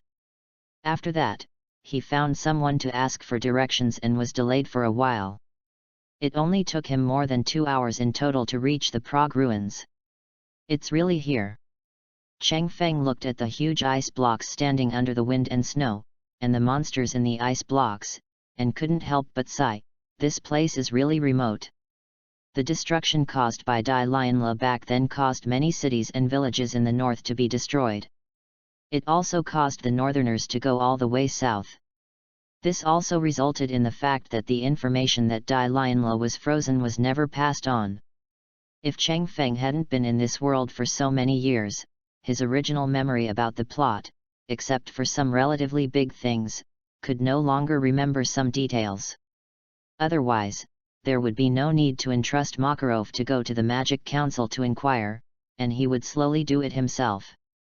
If you search around, you'll probably find it already. It's just past October now, and the temperature has just turned cooler. It's pretty good in the south, but it's already snowing here. Stepping on the snow, Chang Feng walked all the way to the ice block where Dai Lionla was frozen. Reaching out and stroking the ice, Chang Feng could not only feel the extreme cold, but also feel the powerful magic in the ice. You should have had the strength of the Holy Ten before he was alive, but even so, he could not defeat Dai Lionla head-on. These created demons are really strong. Cheng Feng stroked the ice cube and said with a sigh, "It's been such a long time difference, and I don't know if Dai Lionla is still alive. Let's give it a try." As he spoke, Cheng Feng suddenly waved his arm, and the snow on the ground was swept away in an instant, revealing the land below. Cheng Feng took out a metal rod from his backpack, and then drew a large formation that was as wide as one person in the open space. After carving it, Cheng Feng took the metal rod back, and then threw a large number of things containing various materials into the refining array. "Although I haven't seen you in person, I think I can use the ice you turned into to replicate your body." Cheng Feng walked to the ice, received Edward, clapped his hands, and then pressed them on the ice. Break down. Alchemy began to destroy the structure of the ice, and the huge ice began to slowly melt even in such cold conditions. The flowing water seemed to be attracted and flowed into the refining formation carved by Cheng Feng. About there. Cheng Feng looked at the water flowing in the formation, chuckled, turned around and walked to the formation, clapped his hands and placed them on the formation. Forbidden refining, refining the human body, I don't know if it will be successful in this world. As Cheng Feng took a deep breath, Cheng Feng immediately activated the formation. With the activation of the refining formation, those carefully carved lines instantly burst out with dazzling light, shining like bright stars in the night sky. And in the outer circle, streaks of pale electric light danced like silver snakes, constantly flashing a heart-stopping cold light. In this mysterious and spectacular refining formation, countless materials seemed to feel some kind of powerful gravity, and they gathered together at an astonishing speed. They are like a group of summoned elves, jumping, spinning and merging with each other happily. At the same time, the material that had originally melted into a liquid state was also involved in it like a torrent, blending with other materials. This process is like a gorgeous symphony performance. Various elements resonate harmoniously in the melody, and together they compose a beautiful and moving movement. Without a soul, I only need a body. Make it for me. Following Cheng Feng's words, the thick, ink-black solution made up of countless materials began to roll and stir violently, as if a huge monster with a ferocious face was trapped and struggling in it. Strong and dazzling electric light shot out in all directions, stinging so hard that people could hardly open their eyes. At the same time, waves of creepy, shrill, and horrifying wails suddenly sounded in Cheng Feng's ears. The sound actually sounded like the inhuman wails of countless wronged ghosts who were being tortured. And at this moment, in the middle of the dark and deep weird solution, a slender arm as white as snow suddenly broke out of it, and quickly stretched out of the solution at an unimaginable speed. Outside. Before Cheng Feng could react, in the next second, another beautiful head with dark, neat short hair, eyes tightly closed, came out of the water immediately after. Cheng Feng became more and more determined and stared intently at what was happening in front of him. At this moment, the originally rich and deep black solution was rapidly decreasing at a speed visible to the naked eye, and the outline of the woman's figure at its inner core became increasingly clear and complete. Finally, not long after, a perfect, lifelike female body was completely displayed in front of Cheng Feng inside the formation. However, the only thing that makes Cheng Feng a little regretful is that after the Ulu body was completed, it did not look like a naked body. Jackets, trousers, and all the necessary clothing were present, which made Cheng Feng a little suspicious. Did he make a mistake in forming the formation? He didn't include any materials related to clothing? P.S. It is usually updated every morning in the morning. If you sleep in, it will be updated around noon. If it hasn't been updated yet, remember to remind me, maybe I forgot something. Thank you all. Chapter 44 URU Resurrection. The electric light slowly dissipated, and a young, beautiful, and very capable-looking woman with short hair lay in the formation. Cheng Feng looked at himself safe and sound and smiled slightly. His idea is correct, the taboo formed from the human body is the soul. In addition, he has the Philosopher's Stone, so it is not difficult to simply refine it into a body. But this is not the end, it is the beginning. Carrying Ulu's body to the edge of the ice, Cheng Feng wiped off the original formation, then took out the metal rod and began to slowly and firmly cover the bodies of Dai Lianla and Ulu in a huge building. In the alchemy array, Cheng Feng painted this alchemy array very carefully, and it was also extremely time-consuming.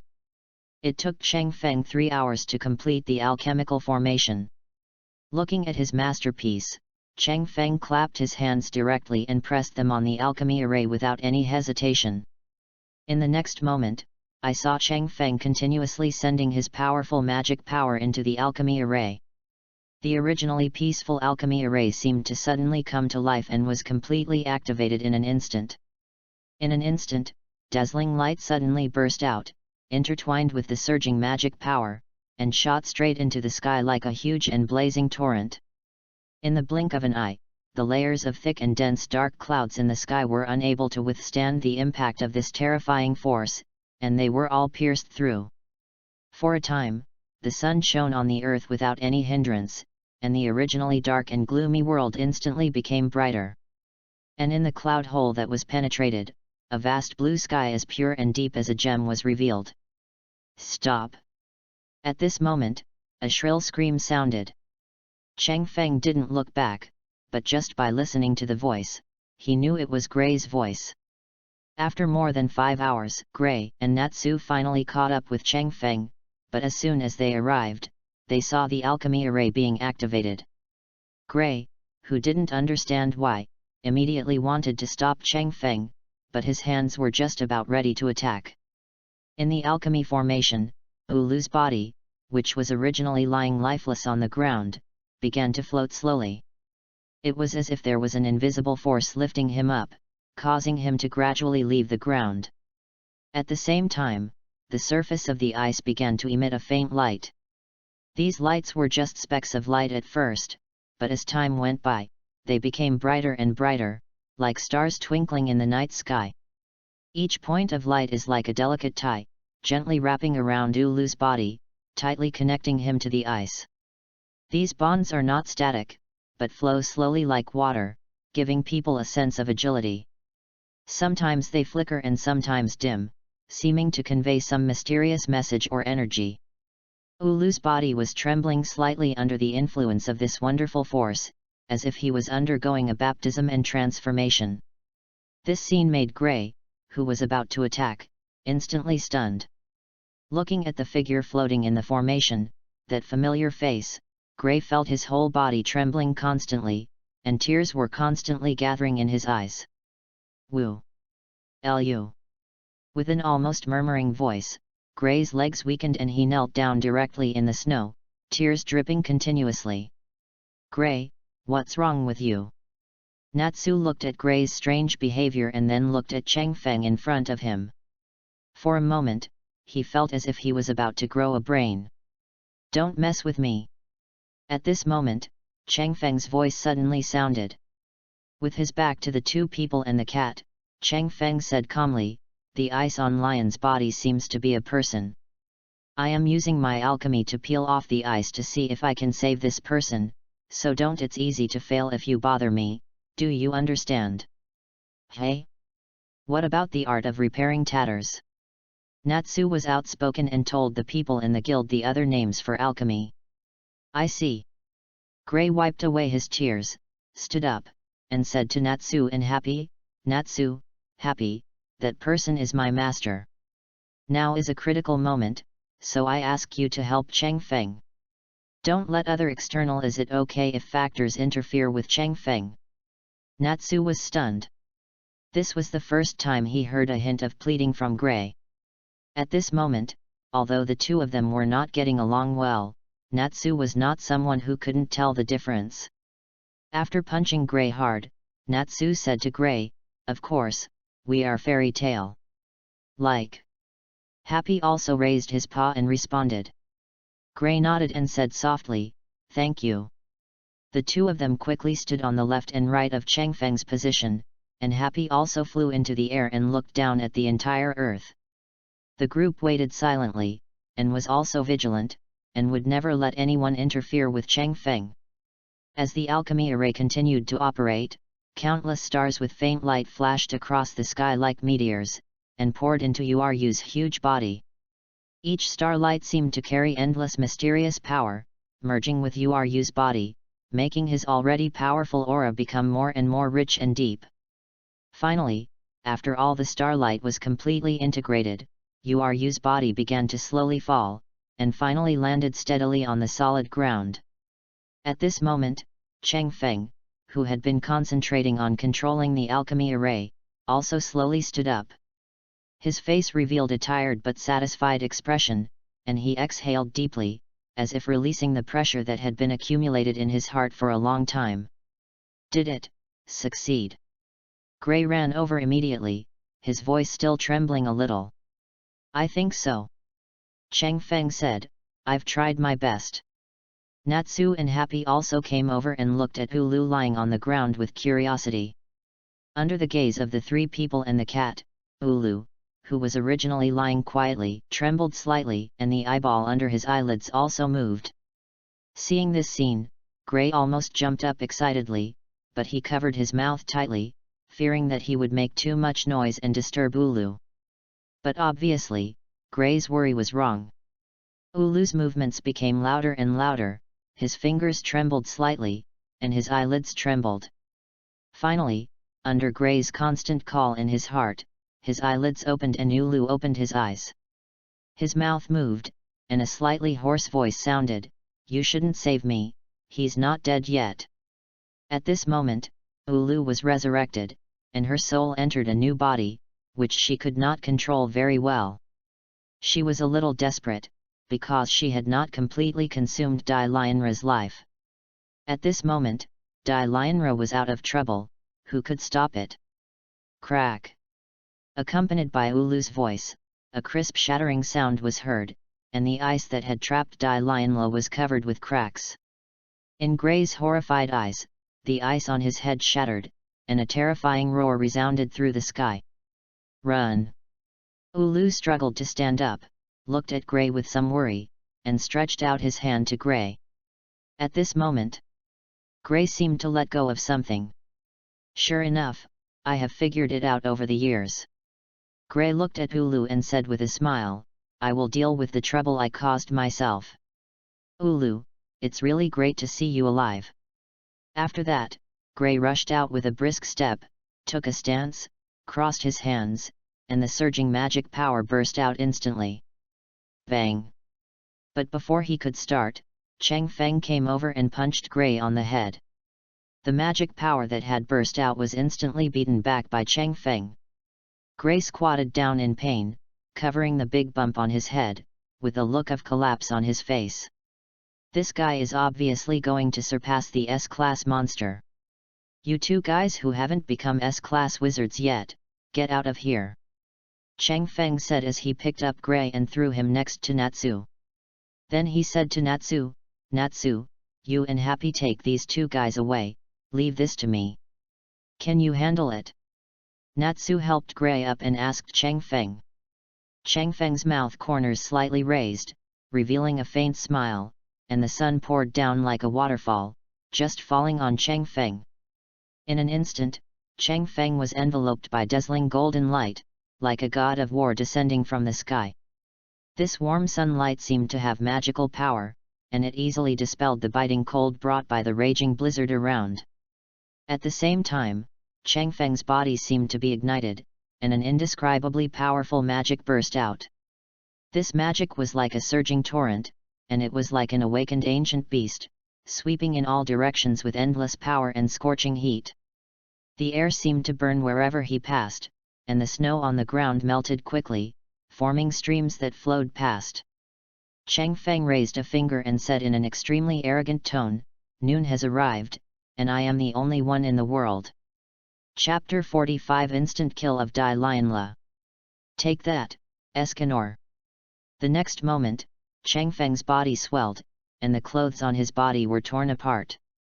Call. As the first flame rose, Chang Feng's exposed body surface quickly burned. The flame of the sun. Chang Feng looked at Dai Lianle, who still had his feet out of trouble, and said calmly, "Holy sword, Escanor." The knife fell calmly, as if nothing had happened. But the next moment, Gray and the others were horrified to find that a huge gap suddenly burst out in Dai Lianle's body, almost cutting Dai Lianle in half. The splattered blood turned Dai Lianle's roar into a howl. Dai Lianle looked at the human bug in front of him in disbelief. When did bugs become so powerful? The sun has no mercy. Chang Feng raised a thick finger, and on the fingertip, a fireball as dazzling as the sun was generated. As Chang Feng gently threw it out, the fireball fell on Dai Lianle. Boom! Ouch! Ouch! In an instant, the extremely solid layer of ice on Dai Lianle's body completely melted away. At the same time, an extremely hot flame swept in like a surging torrent, directly pulling Dai Lian's whole body and wrapping it tightly. Under the burning of the raging fire, Dai Lianle screamed in pain, and her body became charred and crispy beyond recognition in the blink of an eye. At this moment, the originally solid and hard earth seemed to be overwhelmed, and in an instant it turned into a sea of hot and bubbling lava.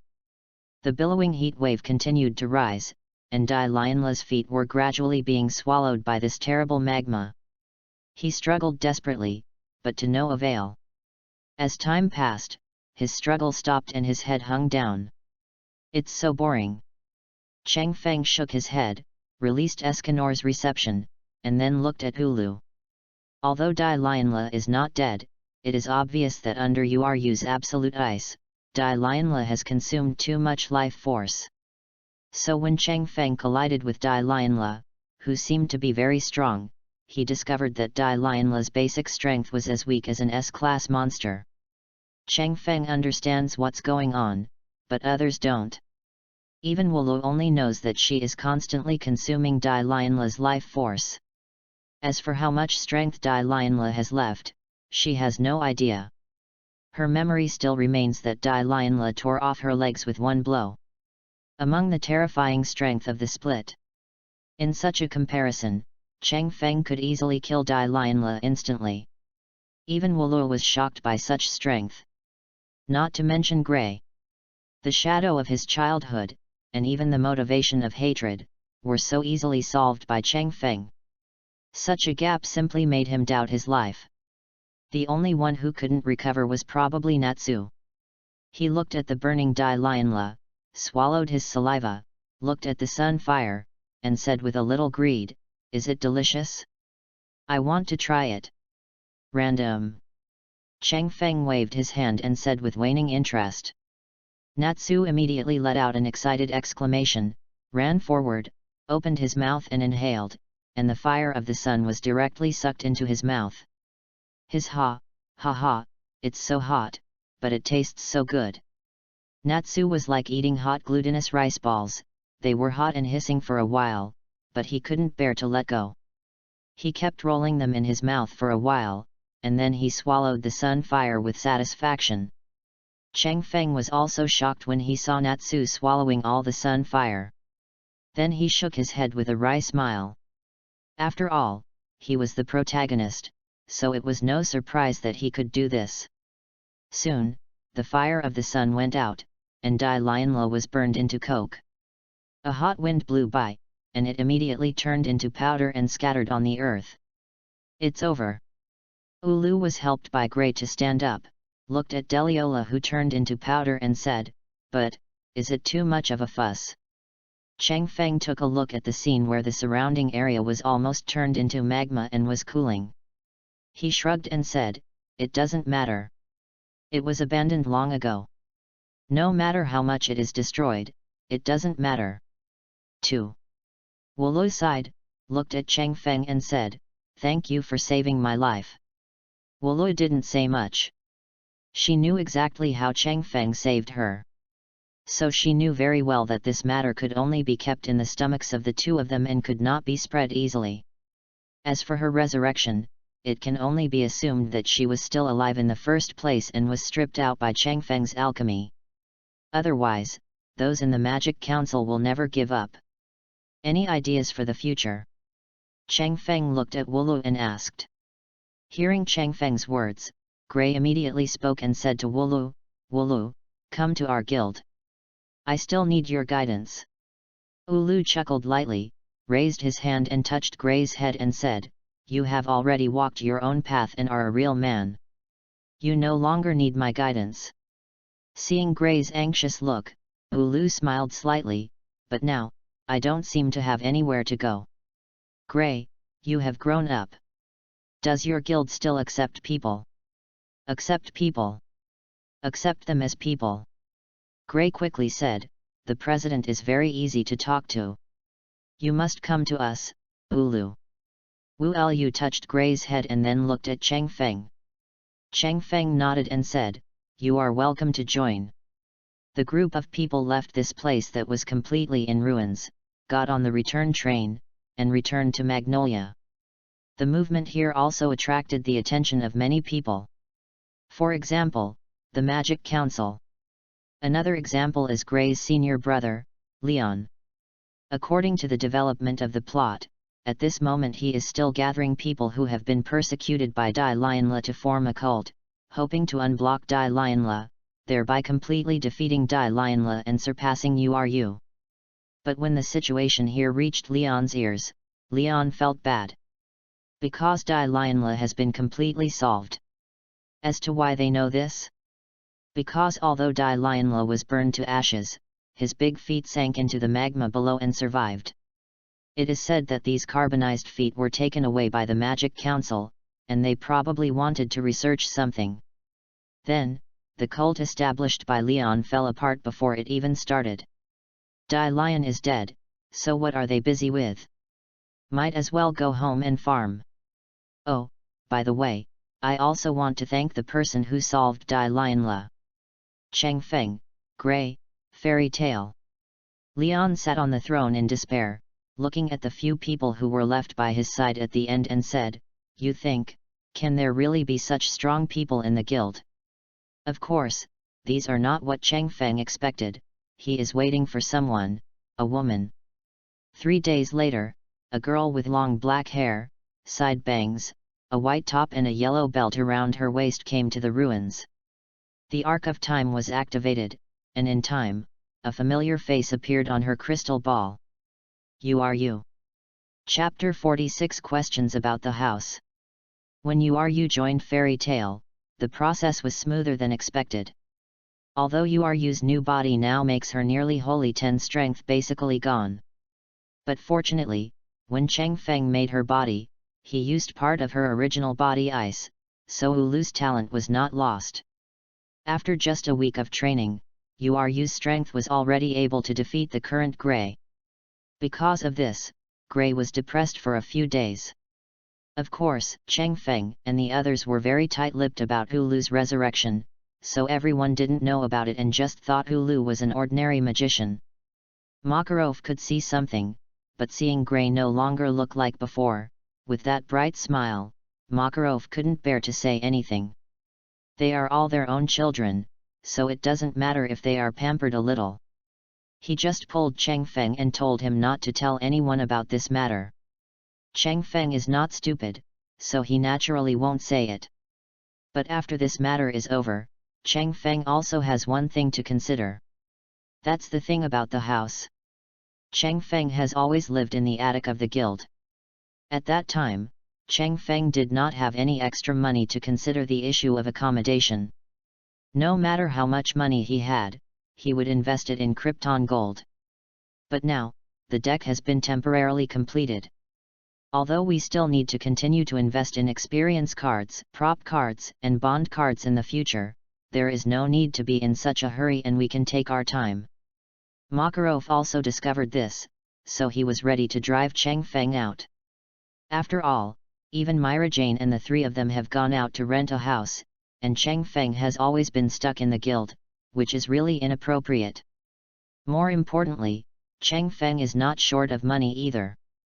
The cost of the pharmaceutical order alone was enough for Cheng Feng to buy a mansion. However, for Cheng Feng, luxury houses are too troublesome. Although the space is large, he still finds it troublesome to clean it up. He can't buy a mansion and then pay someone to clean it, right? For someone like Cheng Feng who has to go out to work from time to time and doesn't have much time to live here, is he paying someone to live here? Therefore, Cheng Feng, who was kicked out of the guild by Makarov and was looking for a new residence, undoubtedly rejected the idea of a mansion. After contacting the Magnolia Chamber of Commerce, Cheng Feng picked through the houses they provided and quickly selected a house. It is a 2-story building of 200 square meters. It is not too far from Fairy Tale, and it only takes 10 minutes to walk there. What's more, it's a bit worn out and very cheap. I'm really lucky to be able to directly obtain the property rights for 2 million J. Cheng Feng shook the property ownership certificate in his hand and came to a dilapidated house with several holes in the roof with a smile. It looks shabby, but it's cheap. If you think about it, in Cheng Feng's previous life, you directly bought a 2-story building of more than 200 square meters for less than 100,000, and the land ownership is still yours. Cheng Feng would naturally not miss such a bargain. And the house is broken? Do you really think that the repairing skills he has trained over the years were in vain? I bought some repair materials and the total cost was less than 20,000 J. Then throw it into the alchemy array, and the alchemy is activated. In less than 5 minutes, Cheng Feng replaced the 2-story building with a stone and wood structure with a structure of reinforced concrete and blue stone. The interior European and American bookstore-style decoration was also replaced by Cheng Feng's preferred cream style. As for some practical items inside, although they are not available in this world, there are more practical magic props. Of course, it's a little expensive, but it's really comfortable to use. They all bought it to be their long-term residence, so naturally they will be as comfortable as they want. It seemed like I had been busy for a long time, but with the help of alchemy and the acceleration of the Philosopher's Stone, it took less than 4 hours. The originally dilapidated 2-story building instantly turned into a brand new residence. Afterwards, Cheng Feng thought about the operations of those in the guild, and then bought a more advanced magic lock. It is somewhat similar to the fingerprint lock in Cheng Feng's cognition. It requires the permission of the original owner to open the magic lock and open the door. Otherwise, it will not be easy to get in. All right. Cheng Feng clapped his hands and looked at the brand new door before pushing it open and walking in. The interior of the entire house is painted with low saturation colors such as milk coffee and milk white. The overall space has a rounded and soft texture, giving a gentle and healing feeling, making people feel like home as soon as they enter. That's right. When moving to a new home, let's start the fire first and then take a shower. Cheng Feng closed the door and locked it, then rolled up his sleeves and accepted Sanji, Yukihira Soma, and Komatsu. The 3 chefs took it in. Cheng Feng hummed and walked into the kitchen on the first floor. Charcoal grilled Barcelona front leg, baked artemisia with fragrant pine nut butter, pan-fried dreamy fish fillet, and another side of rice, perfect. With the ability of 3 chefs, Cheng Feng raised the corners of his mouth as he looked at the delicious dishes in front of him, preparing to go to the restaurant to have a good taste of his craftsmanship. With 2 hands in each hand, Cheng Feng carried the food and walked towards the restaurant. When passing by the living room, more than a dozen pairs of eyes were sitting on the sofa, looking at Cheng Feng who was carrying the food like hungry wolves. Cheng Feng. Are you too busy? Did you see hallucinations? Cheng Feng shook his head, turned around and ran towards the kitchen. Don't move. You're still running. Everyone, come together. Come on. Stay something. Love. I caught the fish. I refused, but they didn't listen to me. I'm hugging you. Everyone, come on. A wave of wolves pounced on food, and Cheng Feng was directly surrounded by a group of people. The things in his hands were almost gone in the blink of an eye. Cheng Feng looked at Myra Jane who was hugging him tightly, and said helplessly, "That's enough for you. I've locked it up, how did you get in?" Love. The second floor window is unlocked. Happy raised his paw and said as if taking credit. Ahem, didn't I hear that you have moved to a new home? Everyone is ready to come over and entertain you. Makarov coughed a few times and said. Cheng Feng looked at Makarov with resentment. If you didn't hold Barcelona's front legs in your hands to chew on, your credibility would be higher. The little food Cheng Feng made was enough for him alone, and there was nothing left for everyone else. Then, Cheng Feng was rushed to the kitchen, and sorted out the various ingredients they brought, and soon a large table of delicious food was served. Cheng Feng was finally able to eat. Although I was a little depressed, I felt warm in my heart when I saw the people on the dining table chatting with each other. At least, at this time, he is not alone, he has a group of family members. After eating and drinking, Makarov remembered and handed a commission order to Cheng Feng. Cheng Feng opened it and took a look, slightly stunned. Because this is a mission to defeat the Dark Guild. And this is a commission that other guilds are preparing to cooperate with Fairy Tale. They want you to help. Makarov looked at Cheng Feng and said, of course, if you want to refuse, you can refuse. I can call others to help. Cheng Feng shook his head and then said, I will accept this commission. If it were other guilds, Cheng Feng wouldn't be too interested. After all, this kind of cooperative mission is a bit troublesome. However, the mission of this collaboration is Mermaid Heel. Therefore, Cheng Feng is very interested and also wants to see how Kagura is doing now. Chapter 47 Mermaid Heel. After a natural sleep, Cheng Feng stretched. Although the new bed is more comfortable than the crib in the guild's attic, Cheng Feng misses that crib even more. You really recognize the bed? Cheng Feng smiled helplessly. After washing up and walking up the stairs to the first floor, Cheng Feng had a quick bite and was ready to go out and meet up at Mermaid Heel to complete the commission together. But as soon as he opened the door, Cheng Feng saw Myra Jane standing at the door of his home. Seeing Cheng Feng come out, Myra Jane waved towards Cheng Feng and said, Cheng Feng, I told the president, we are together. Myra, are you going too? Cheng Feng was stunned for a moment, then nodded and said, then let's go together, it will be over as soon as possible. Cheng Feng did not refuse.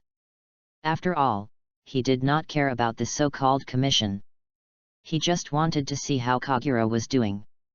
As for commissioning, unless a magician with Holy 10 strength comes out, Cheng Feng basically has no pressure to push horizontally. Seeing Cheng Feng agree, Myra Jane also laughed, and murmured in her heart, I heard that the Mermaid Heel is all female magicians, and this time I asked Cheng Feng to help by name, which is definitely not good. I am still smart. With me here, there is absolutely no way Cheng Feng will be abducted. The two set off together. Originally, Cheng Feng planned to fly directly there, but Marajana's magic power was not enough to support her across such a long distance. So with no other choice, the two boarded a passenger ship and set off for Mermaid Heel. I don't know if he was full from sleep. After Cheng Feng got on the boat, he only yawned a few times but did not sleep. The passenger ship traveled very quickly, and after traveling along the coastline of the Kingdom of Fiori for nearly a day, it arrived at the city where Mermaid Heel's guild was located. Mermaid Heel, known as the Dancing Queen of the Sea, all members are women. When Cheng Feng and Myra Jane came to Mermaid Heel, looking at the women of various styles, Myra Jane was glad for the first time that she came with them. Because when they entered the guild, Cheng Feng was immediately surrounded. Myra Jane struggled to escape the encirclement with Cheng Feng, and Cheng Feng also met the president of Mermaid Heel. Cheng Feng was also very curious about her. After all, in the plot, this mysterious president never appeared. In the later period, it was Kagura who took on the responsibility of the president. Some people speculated that he was a man and that the entire guild was his harem. But it was only after Cheng Feng met the real person that he realized that he had overthought things. The president of Mermaid Heel is an old woman with no characteristics. The only thing that can be remembered is her old age and weak body. After Cheng Feng communicated with him, he realized that this old man was really old, 118 years old. With such a person coming, it's no wonder that the big devil is not involved in the plot. If something really happens, who can take the responsibility? The old man is quite amiable and gentle. After communicating with her about the commission situation, the old man called the partner for this commission. A fat girl and a long black straight girl. This is Risley, and this is Kagura. These two are fairy tale members, Myra Jane and S-class mage Cheng Feng. Risley, Kagura, you must obey the arrangements and follow the command, do you understand? The old man made an introduction, which made both parties get to know each other. Kagura. Cheng Feng looked at the long, straight black girl with a bow tied on her head, and her eyes lit up. Kagura looked at Cheng Feng, nodded towards Cheng Feng and said, "Hello." Cheng Feng smiled when he looked at Kagura, who was polite but had an air of repulsion. Right. Kagura was still young at that time and didn't remember much. She even forgot about Urza, the person who helped her avoid the disaster. How could she still remember Cheng Feng, the person she had known in her childhood? But it doesn't matter. Coming to see Kagura is this body's obsession. It is also a trace of nostalgia for the last survivor of Rosemary Village. After seeing it, I felt relieved. Next, all that is left is to destroy the R system and completely end the obsession with this body. Cheng Feng can also truly master this body. The only annoying thing is that before the construction of the Tower of Heaven was completed, there was probably some kind of covering device. Until now, there is no way to find its specific location. As for asking Urza, that stupid woman was deceived all over the place. Like Gray, she was a silent person. Cheng Feng no longer wanted to get information from them. But now he can't find it. Cheng Feng is irritated and can only take one step at a time. After all, with the support of strength, no matter how hard Jalal tried, Cheng Feng could dismantle the whole thing in one breath. Besides, Urza's line is unavailable, but Cheng Feng has another line. However, the bait has been laid out, so I don't know if the fish can still take the bait. The Dark Guild we are attacking this time is the Water of the Spring. They are hiding on a small island, and their known number of members has reached more than 30. The fat Risley controlled the ship and said to Cheng Feng and Myra Jane at the same time, the more difficult ones to deal with are Secret Spring Blaze and Devil Lion. One of them uses the relatively rare heavy water magic, and the other uses just like you, our two guilds use receiving magic. Wait a minute, you said that guy's name is Demon. Myra Jane suddenly interrupted Risley and said with a smile, who gave him the courage to call him a devil? Cheng Feng laughed.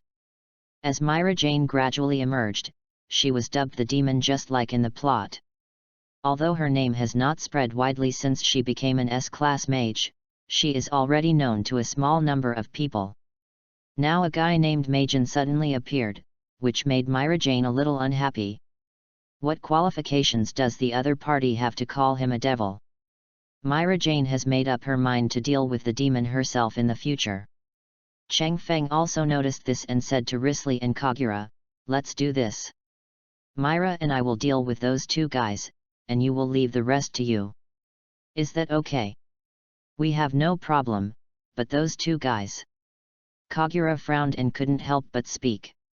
But the next moment, he was interrupted by Cheng Feng. He looked at Kagura and chuckled, "Although I don't like this name very much, I think you have forgotten it. I am often called Tyrant. Yes, as Cheng Feng became an S-class mage, he also had his own name, but he just didn't like the name very much.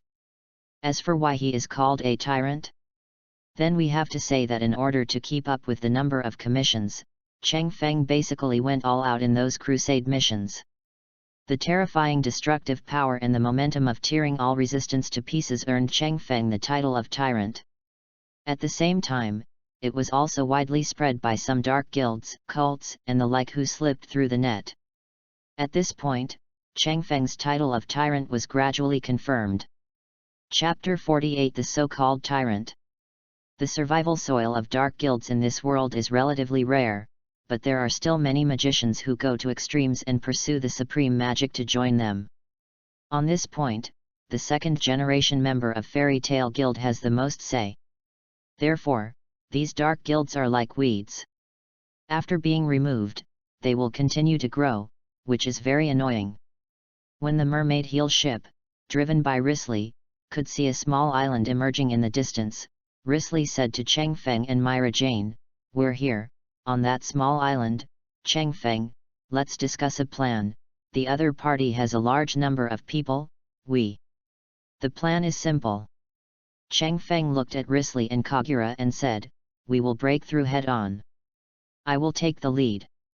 Is it so simple and crude? Kagura was depressed, and she always felt that Cheng Feng's brain circuit was a bit strange. If not, Myra Jane said contemptuously, "If your strength allows you to ignore the strongest guy on the other side, then you probably have the same idea. There is no need for any conspiracy, just rely on your strength to push through." Risley. Kagura. "Although I can understand it, I can't do it." But they also saw that this commission should be easily solved. At Cheng Feng's signal, Risley speeded up and approached the island directly. This blatant move was also discovered by the Dark Guild of Nether Spring Water. Just when Cheng Feng and his companions were less than 2 nautical miles away from the island, Cheng Feng suddenly noticed strange fluctuations in the magic power around him. At the same time, the originally calm sea seemed to be ignited, rolling violently and boiling. In the blink of an eye, a huge water column rose into the sky from the sea, like a powerful cannonball that hit the ship where Cheng Feng and the others were. "Be careful, this is heavy water magic. The water flow is so heavy that it can break the ship with one blow." Risley quickly spoke up to remind. Cheng Feng smiled, and then, there was a flash of light on his body, and his half-length hair turned into long translucent aqua hair. "Accept it, Aqua." This was randomly drawn when he was drawing Megumi's cards. Although it was a gold card, Chen Feng felt that it was really free. The hit rate was too high. On the contrary, it was more difficult for Megumin's purple card. Smoke. As a goddess, Aqua is responsible for wisdom in the anime. But it cannot be denied that as the goddess of water, this girl has really strong control over water. So Cheng Feng kept it as a backup card. And now, it comes in handy. Water summons. Cheng Feng waved his arm lightly, and the huge water column that was originally surging and rushing towards them with great force suddenly stagnated in midair as if a restraining spell had been cast on it. Immediately afterwards, Cheng Feng waved his hand casually, and these water columns slowly merged into the sea below like docile sheep. The originally rough and boiling sea surface became calm at this moment, as if the stormy sea just now was just an illusion. Blaze, who was standing on the island, had a look of horror on his face, and big beads of sweat kept rolling down his forehead. He desperately tried to mobilize the magic power in his body, but he felt as if he was completely isolated from the world around him. No matter how hard he tried, he could not get a response. Those water molecules who usually obeyed his words seemed to have completely forgotten him at this moment, ignoring his summons and control. This feeling of powerlessness made Blaze feel unprecedented fear and despair. He stared at everything happening in front of him with wide eyes, and his heart was filled with disbelief. This is the difference in rank. It's not something that can be determined by magic at all. Be careful, the other party is coming. Along with the deafening roar of the observer, many people in the quiet spring water suddenly felt a biting cold wind blowing towards their faces. This cold wind was like a sharp arrow, making people shiver. Before they could react, the rough sea surface in front of them solidified into ice in the blink of an eye, forming a vast ice field. The whole scene seems like time has stopped flowing, giving people a weird and shocking feeling. At this moment, a dazzling golden light suddenly shot out from above the ship, piercing the sky like lightning, and finally stopped steadily in midair in front of everyone. The light gradually dissipated, and a figure gradually emerged. People looked closely and saw a man standing in mid-air. In his hand, he held a sword that shone with a cold light, and there seemed to be a trace of cold air surrounding the blade. The man's whole body was shrouded in a layer of dazzling golden flames, as if the god of war had descended into the world. Wearing a gorgeous royal robe, he looked down at the crowd below. "It's over. It's the tyrant of goblins. How could it be him? It's not a mermaid, it's a goblin. The goblin is coming." Everyone in Yukon felt despair. A person's name, the shadow of a tree. Chang Feng's reputation made everyone in Yukon unable to resist the moment he appeared. "Tyrant? Let me meet you." But just when everyone in Yukon was thinking about running away, a voice sounded, and then a man rose into the sky. His whole body was received, his limbs were covered with scales, he had a pair of icy blue wings, and a tail like a dragon's tail. His muscles swelled, he suddenly opened his hands, and a flash of light shot towards Chang Feng quickly. "Your opponent is me." Myra Jane of Satan's soul fluttered her bat wings and instantly stopped in front of Chang Feng. She combined her hands and blasted out a super sadistic flash, directly shattering the opponent's flash. Dark Spark. Myra Jane uses her hands to create bursts of dark flashes, shooting towards the opponent like a machine gun. On the opposite side, AI Lion's pupils shrank sharply, his body retreated violently, and at the same time he clenched a waterflow spear in his hand. The guns and flowers danced wildly, and the airtight guns and flowers blocked the dark sparks, but his body was also continuously retreated by the impact, and distanced himself from the main battlefield. Myra Jane chased after him and the two fought. And Chang Feng stood in midair and said, "Mermaid heel, leave the soldiers to you, I will deal with the water." "It's Yukon." "Bastard." Blaze roared, heavy water magic was banned, but he also had other means. Seeing Chang Feng rushing towards him after speaking, Blaze turned the ring in his hand, and numerous flames shot towards Chang Feng like meteors. Facing such an attack, Chang Feng swung his sword suddenly, and the cold air burst out. The flames were extinguished by the cold air before they even got close to Chang Feng. Sitting in the frosty sky, Huron Meru. After the Huron pill was released, Chang Feng looked at the thunderbolt blasted by his opponent again. The corners of Chang Feng's mouth slightly raised and he waved the long knife in his hand. In an instant, countless sharp ice picks poured down like a violent storm. These densely packed ice cones, carrying a biting chill, fell downwards at an alarming speed. They are like a feast of ice and snow, but to the enemy they are a dance of death. Risley and Kagura, who were originally preparing to eliminate those Yukon minions, couldn't help but stop when they saw this scene. They stared at the overwhelming icicle rain in front of them with wide eyes in astonishment. When the ice pick finally stopped, the two people slowly came back to their senses and looked forward. I saw that the originally bustling battlefield had become dead silent at this moment, and the ground was covered with thick ice, like a frozen world. Most of the Yukon minions who were arrogant and domineering before were now frozen into ice cubes, with only a few miscellaneous fish still lingering. Risley and Kagura looked at each other, feeling indescribable shock in their hearts. Until now, they didn't really understand why Chang Feng was called Tyrant. His terrifying strength and ruthless methods are truly terrifying. It's so brutal. Risley couldn't help but sigh, and then quickened his pace. She felt that if she didn't hurry up, the aftermath of Chang Feng's attack would probably wipe out all these trash fish. If a crusade ended completely without them taking any action, then their mermaid heel would be shameless.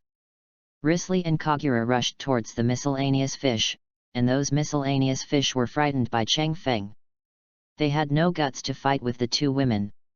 They basically collapsed at the first touch and ran away crazily, clearing the place for Chang Feng. Chang Feng slowly walked towards Blaze. The panting Blaze looked at the calm Chang Feng, despair rising in his heart. "I'll give you two ways." Chang Feng looked at the other party and said calmly, 1. Admit defeat, I will tie you up and send you to prison. The second, if you resist again, I will give you a decent life and give you a ride. Make your choice. Faced with Chang Feng's two options, Blaze felt helpless. Did he have any choice? The other party didn't give him a way to survive at all. Damn it! If the heavy water magic hadn't been restrained, he wouldn't be so embarrassed. Chapter 49 Whole Body Reception Devil God Hafiz. Boom! Just when Blaze was thinking about how to escape, a strong explosion suddenly broke out in the sky. The deafening sound waves reached Chang Feng, making him look up at the sky. Over there, Myra Jane flew backwards, her body covered with scars. Good opportunity. Just when Chang Feng's eyes were dull, Blaze's eyes flashed with a trace of viciousness, and he quickly turned the blood-colored ring on his finger. At the same time, his originally strong body suddenly shrank like a deflated ball. In an instant, a blood-red breath gushed out of Blaze's body and gathered in midair into an extremely sharp, cold shining blood sword. This blood sword seemed to have spirituality, crossing the space at an astonishing speed, and piercing Chang Feng's heart like lightning. Chang Feng was stunned by this sudden change. He widened his eyes and watched the deadly blood sword rushing towards him. At this moment, time seemed to freeze, and everything around became extremely quiet, with only the sharp whistling sound of the blood sword cutting through the air echoing in his ears. This was Blaze's ultimate move, and he didn't know how many opponents stronger than him died under his move. So he was very confident. You are not the first one to die under this move, nor will you be the last. Just as Blaze imagined how tragically this fairy tyrant would die, he suddenly felt that the world in front of him seemed to be split in half. Until the last moment of his life, he still had a confident smile on his lips, but there was a trace of confusion in his eyes. Chang Feng looked down at the blood sword that was deeply inserted into his muscles, and then slowly moved his left finger away from his neck. Then, the muscles of his whole body suddenly tightened, and a powerful force burst out instantly. I saw that the blood sword flew backwards at a rapid speed as if it was shot out by a slingshot. Injure the acupuncture points. Tisk, I was careless. It seems that I am still too young. Chang Feng smacked his lips, looked at the wound that had just stopped bleeding a little, and then looked at Blaze, who had half of his head cut off by his backhand knife, and turned to leave. On the other side, Myra Jane was suppressed from all sides. AI Lion had completely turned into a monster at this moment, and his strength had skyrocketed. This was also the reason why he was able to suppress Marajana's satanic soul. Chang Feng just watched and did not act rashly, because he saw that the opponent AI Lion had a burst skill and would wither after this wave, and although Myra Jane was a little injured, she was able to keep up with the opponent's rhythm and would not be fatally injured for a while. If this goes on, it will only be a matter of time for Myra Jane to win. Of course, another reason why Chang Feng did not intervene was that he saw that what AI Lion received was also a demon. It just met Marajana's requirements. If Myra Jane defeated the opponent herself, she could completely snatch what the opponent received. If I intervene, how can this demon recognize Myra Jane? As Chang Feng guessed, the opponent burst out for a while and then completely withered, and the magic power was consumed to the bottom. Myra Jane seized the opportunity and hit AI Lion with a series of moves. AI Lion was directly smashed into the ice. Do you want my help? Chang Feng looked at Myra Jane, who was slowly landing, and smiled. No, I can do it myself. It was rare to meet a demon that suited her. Myra Jane walked in front of AI Lion, picked up AI Lion, who was unknown whether he was alive or dead, and covered AI Lion's face with her claws. The next moment, the breath of darkness filled the air, and a shadow was pulled out by Myra Jane. No. It can't be said to be pulled. It should be said that Myra Jane just started it, and the shadow directly abandoned AI Lion and rushed directly to Myra Jane. I'll go. Chang Feng reacted immediately, and just as he was about to take action, Myra Jane raised her trembling hand and stopped Chang Feng. The AI Lion she was holding slowly turned into a mummy and fell onto the ice. Ah! Myra Jane screamed, attracting Risley and Kagura, who had just dealt with the small fry. "What's wrong with Myra?" Seeing Mirajana's somewhat painful look, Risley and Kagura asked with concern. "Careless." Cheng Feng took the pendant off his neck and put it on Myra Jane while she was still conscious. That AI lion did not receive the devil, but the devil received him. Cheng Feng took a few steps back and said, Myra Jane wanted to receive this demon. She originally thought that after defeating it, she should be able to receive it easily. But she didn't expect that this reception would be the other way around. The demon still had the power to resist and hit me caught off guard. Is it serious? Kagura didn't know how to receive magic, so she spoke with some concern. It's not a big problem. Cheng Feng said, if Myra can't bear it, I will take action to suppress this demon. However, if I take action, it will affect Myra's use in the future, so it is best for Myra to subdue it on her own. As she spoke, Mirajana's whole body magic burst out, light flashed, and the next moment, Satan's soul disappeared, and Mirajana's whole body changed into another form. The limbs were covered with scales and had sharp claws. He was dressed in a striped swimsuit and had a pair of sharp horned shoulder pads on his shoulders. There were ice blue wings on its back, and a long ice blue tail swung, smashing the solid ice and sending ice shards flying in random directions. A pair of sharp horns rose from both sides of the head, a small amount of scales appeared on Mirajana's face, a pair of pointed ears trembled, and murderous intent slowly gathered in her eyes. Wait a minute, this image. I think I've seen it before. Cheng Feng was stunned for a moment, and then he came to his senses. Isn't this the form of Mirajana's demon god Hafiz? Although this form is original to TV, the intensity is really high. But... Cheng Feng looked at AI Lion with a strange look on his face. Even in the form of demon god Hafiz, this lion actually needed to rely on bursts to suppress Myra Jane for a period of time. How weak is this F***ck? No wonder Myra Jane wanted to take her over. Demon god Hafiz immediately abandoned Lion without any hesitation, and even sucked Lion into a mummy, preparing to snatch Mirajana's body. However, the other party's calculation was wrong. Myra Jane is not comparable to Lion at all. As soon as the demon god Hafiz entered Mirajana's body, he was immediately completely banned by Myra Jane. Then Cheng Feng thoughtfully gave Myra Jane the pendant he used. With the blessing of extra magic power, Myra Jane can deal with the demon Hafiz more easily. Therefore, the demon Hafiz suffered a tragedy. Cheng Feng watched Mirajana's eyes gradually become clearer, and he suddenly understood that Myra Jane had accepted it. Moreover, Hafiz even lost his wife and troops, and absorbed all of Lion's power. Now that it has been taken in, all of it has become Mirajana's power. Myra Jane felt the surge of magic power in her body and laughed. Paired with this devil's costume, it has a strange beauty. With a flash of light, Myra Jane returned to her original appearance of hot clothes and pants. Cheng Feng looked at the scars on her body and sighed. Receive, heal the deck. Then he put his hand on Mirajana's shoulder, and the healing light emerged, and Mirajana's minor injuries healed instantly. Thanks. The pain in her body disappeared. Myra Jane smiled and said to Cheng Feng. Have you returned the things to me? Cheng Feng pointed to his pendant. Myra Jane stuffed it directly into her chest and said with a slightly red face, Here you go.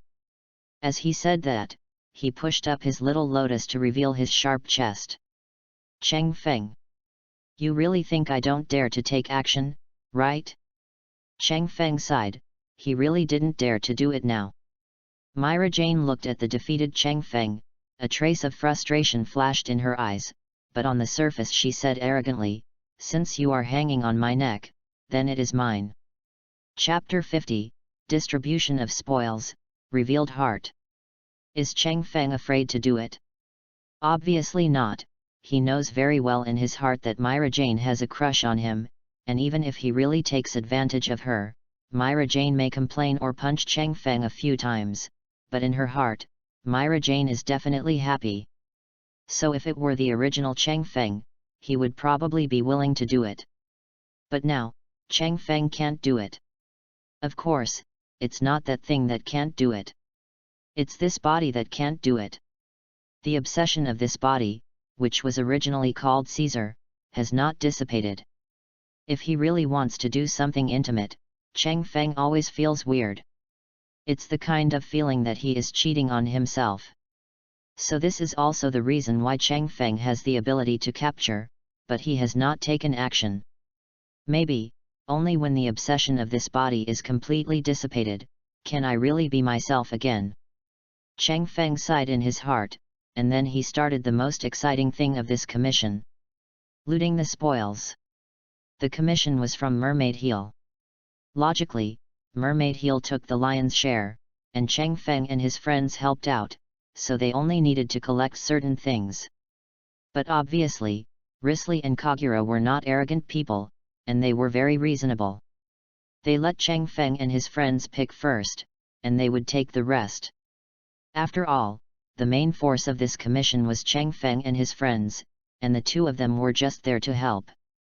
Chang Feng looked up and refused, saying to the two of them, 1 is 1, 2 is 2, we should do it as we should. No, we will not live with our conscience. Risley and Kagura refused directly. It's so troublesome. Myra Jane suddenly said, don't bother so much, just collect the things and give each family half.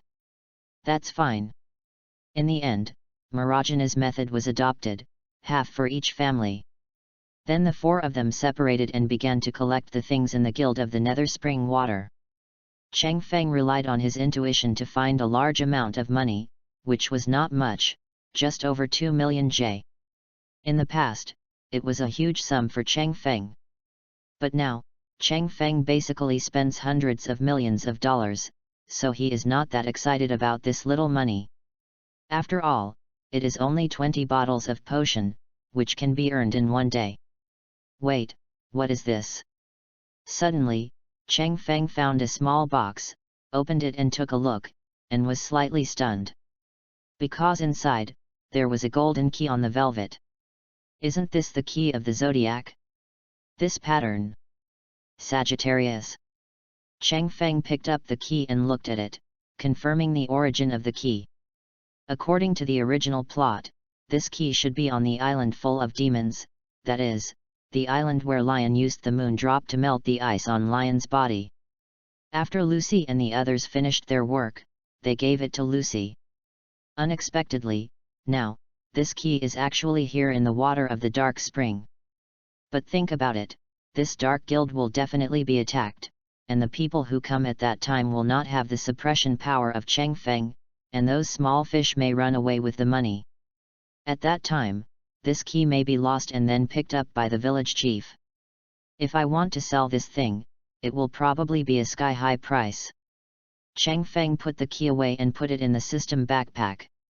Give it to Lucy when the time comes. After all, celestial spirit magic is still very important in the later stage. It will be good if Lucy can master it all. Chang Feng muttered to himself, and he had already prepared the key for its owner. After finding the key, there was nothing good to find next. Soon, the four of them met up and put the things they found together. A total of more than 3.6 million J, 20 magic props, and other magic books and other items added together, a total of 86 items. Risley looked at Chang Feng and said, how to divide it? Some of these things are expensive and some are cheap. If it is simply 50 to 50, it will definitely be uneven. This is also a general crusade mission that needs to be handled with the guild team, so that even if the distribution is not good, it can still be accepted. Everyone chooses what he likes first, and the rest is 50-50. Chang Feng spoke, and the three women nodded and began to choose what they liked. Chang Feng was not polite. He searched among the things and finally selected 2 magic crystals. It doesn't have much effect for Chang Feng, but the price is pretty good. 2 magic crystals can be sold for 300,000 J. The remaining items were divided, and Chang Feng conservatively estimated that the income from this trip would be over 2 million J. Others are similar, so I say that this kind of commission is indeed the fastest to earn money. Of course, being poorer than the guild does not count. For example, there are only so many people in Oration Cease, and they have no fixed residence. They are simply the poorest of the poor. Why do we need to send people from various guilds to deal with it in the plot? One reason is that what these guys want to touch is too dangerous, plus they are very powerful.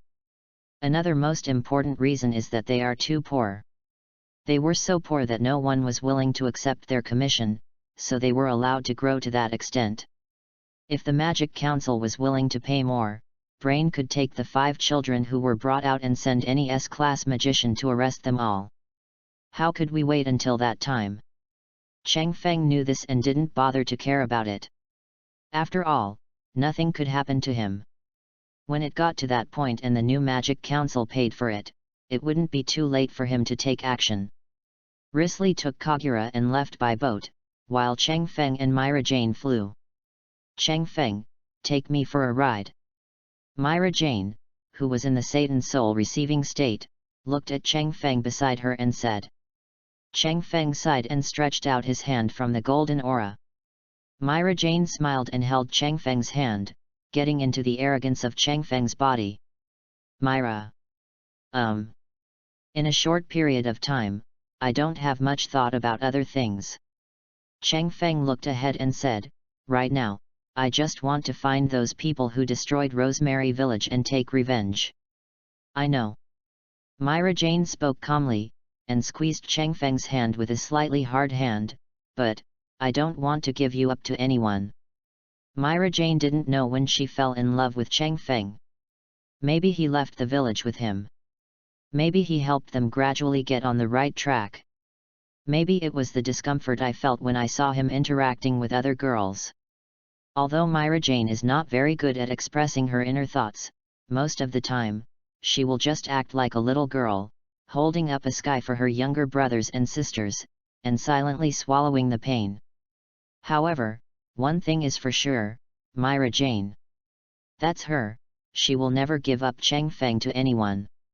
This is her heart. Facing Marajana's almost confession, Cheng Feng smiled, held Marajana's hand tightly and said, wait for me.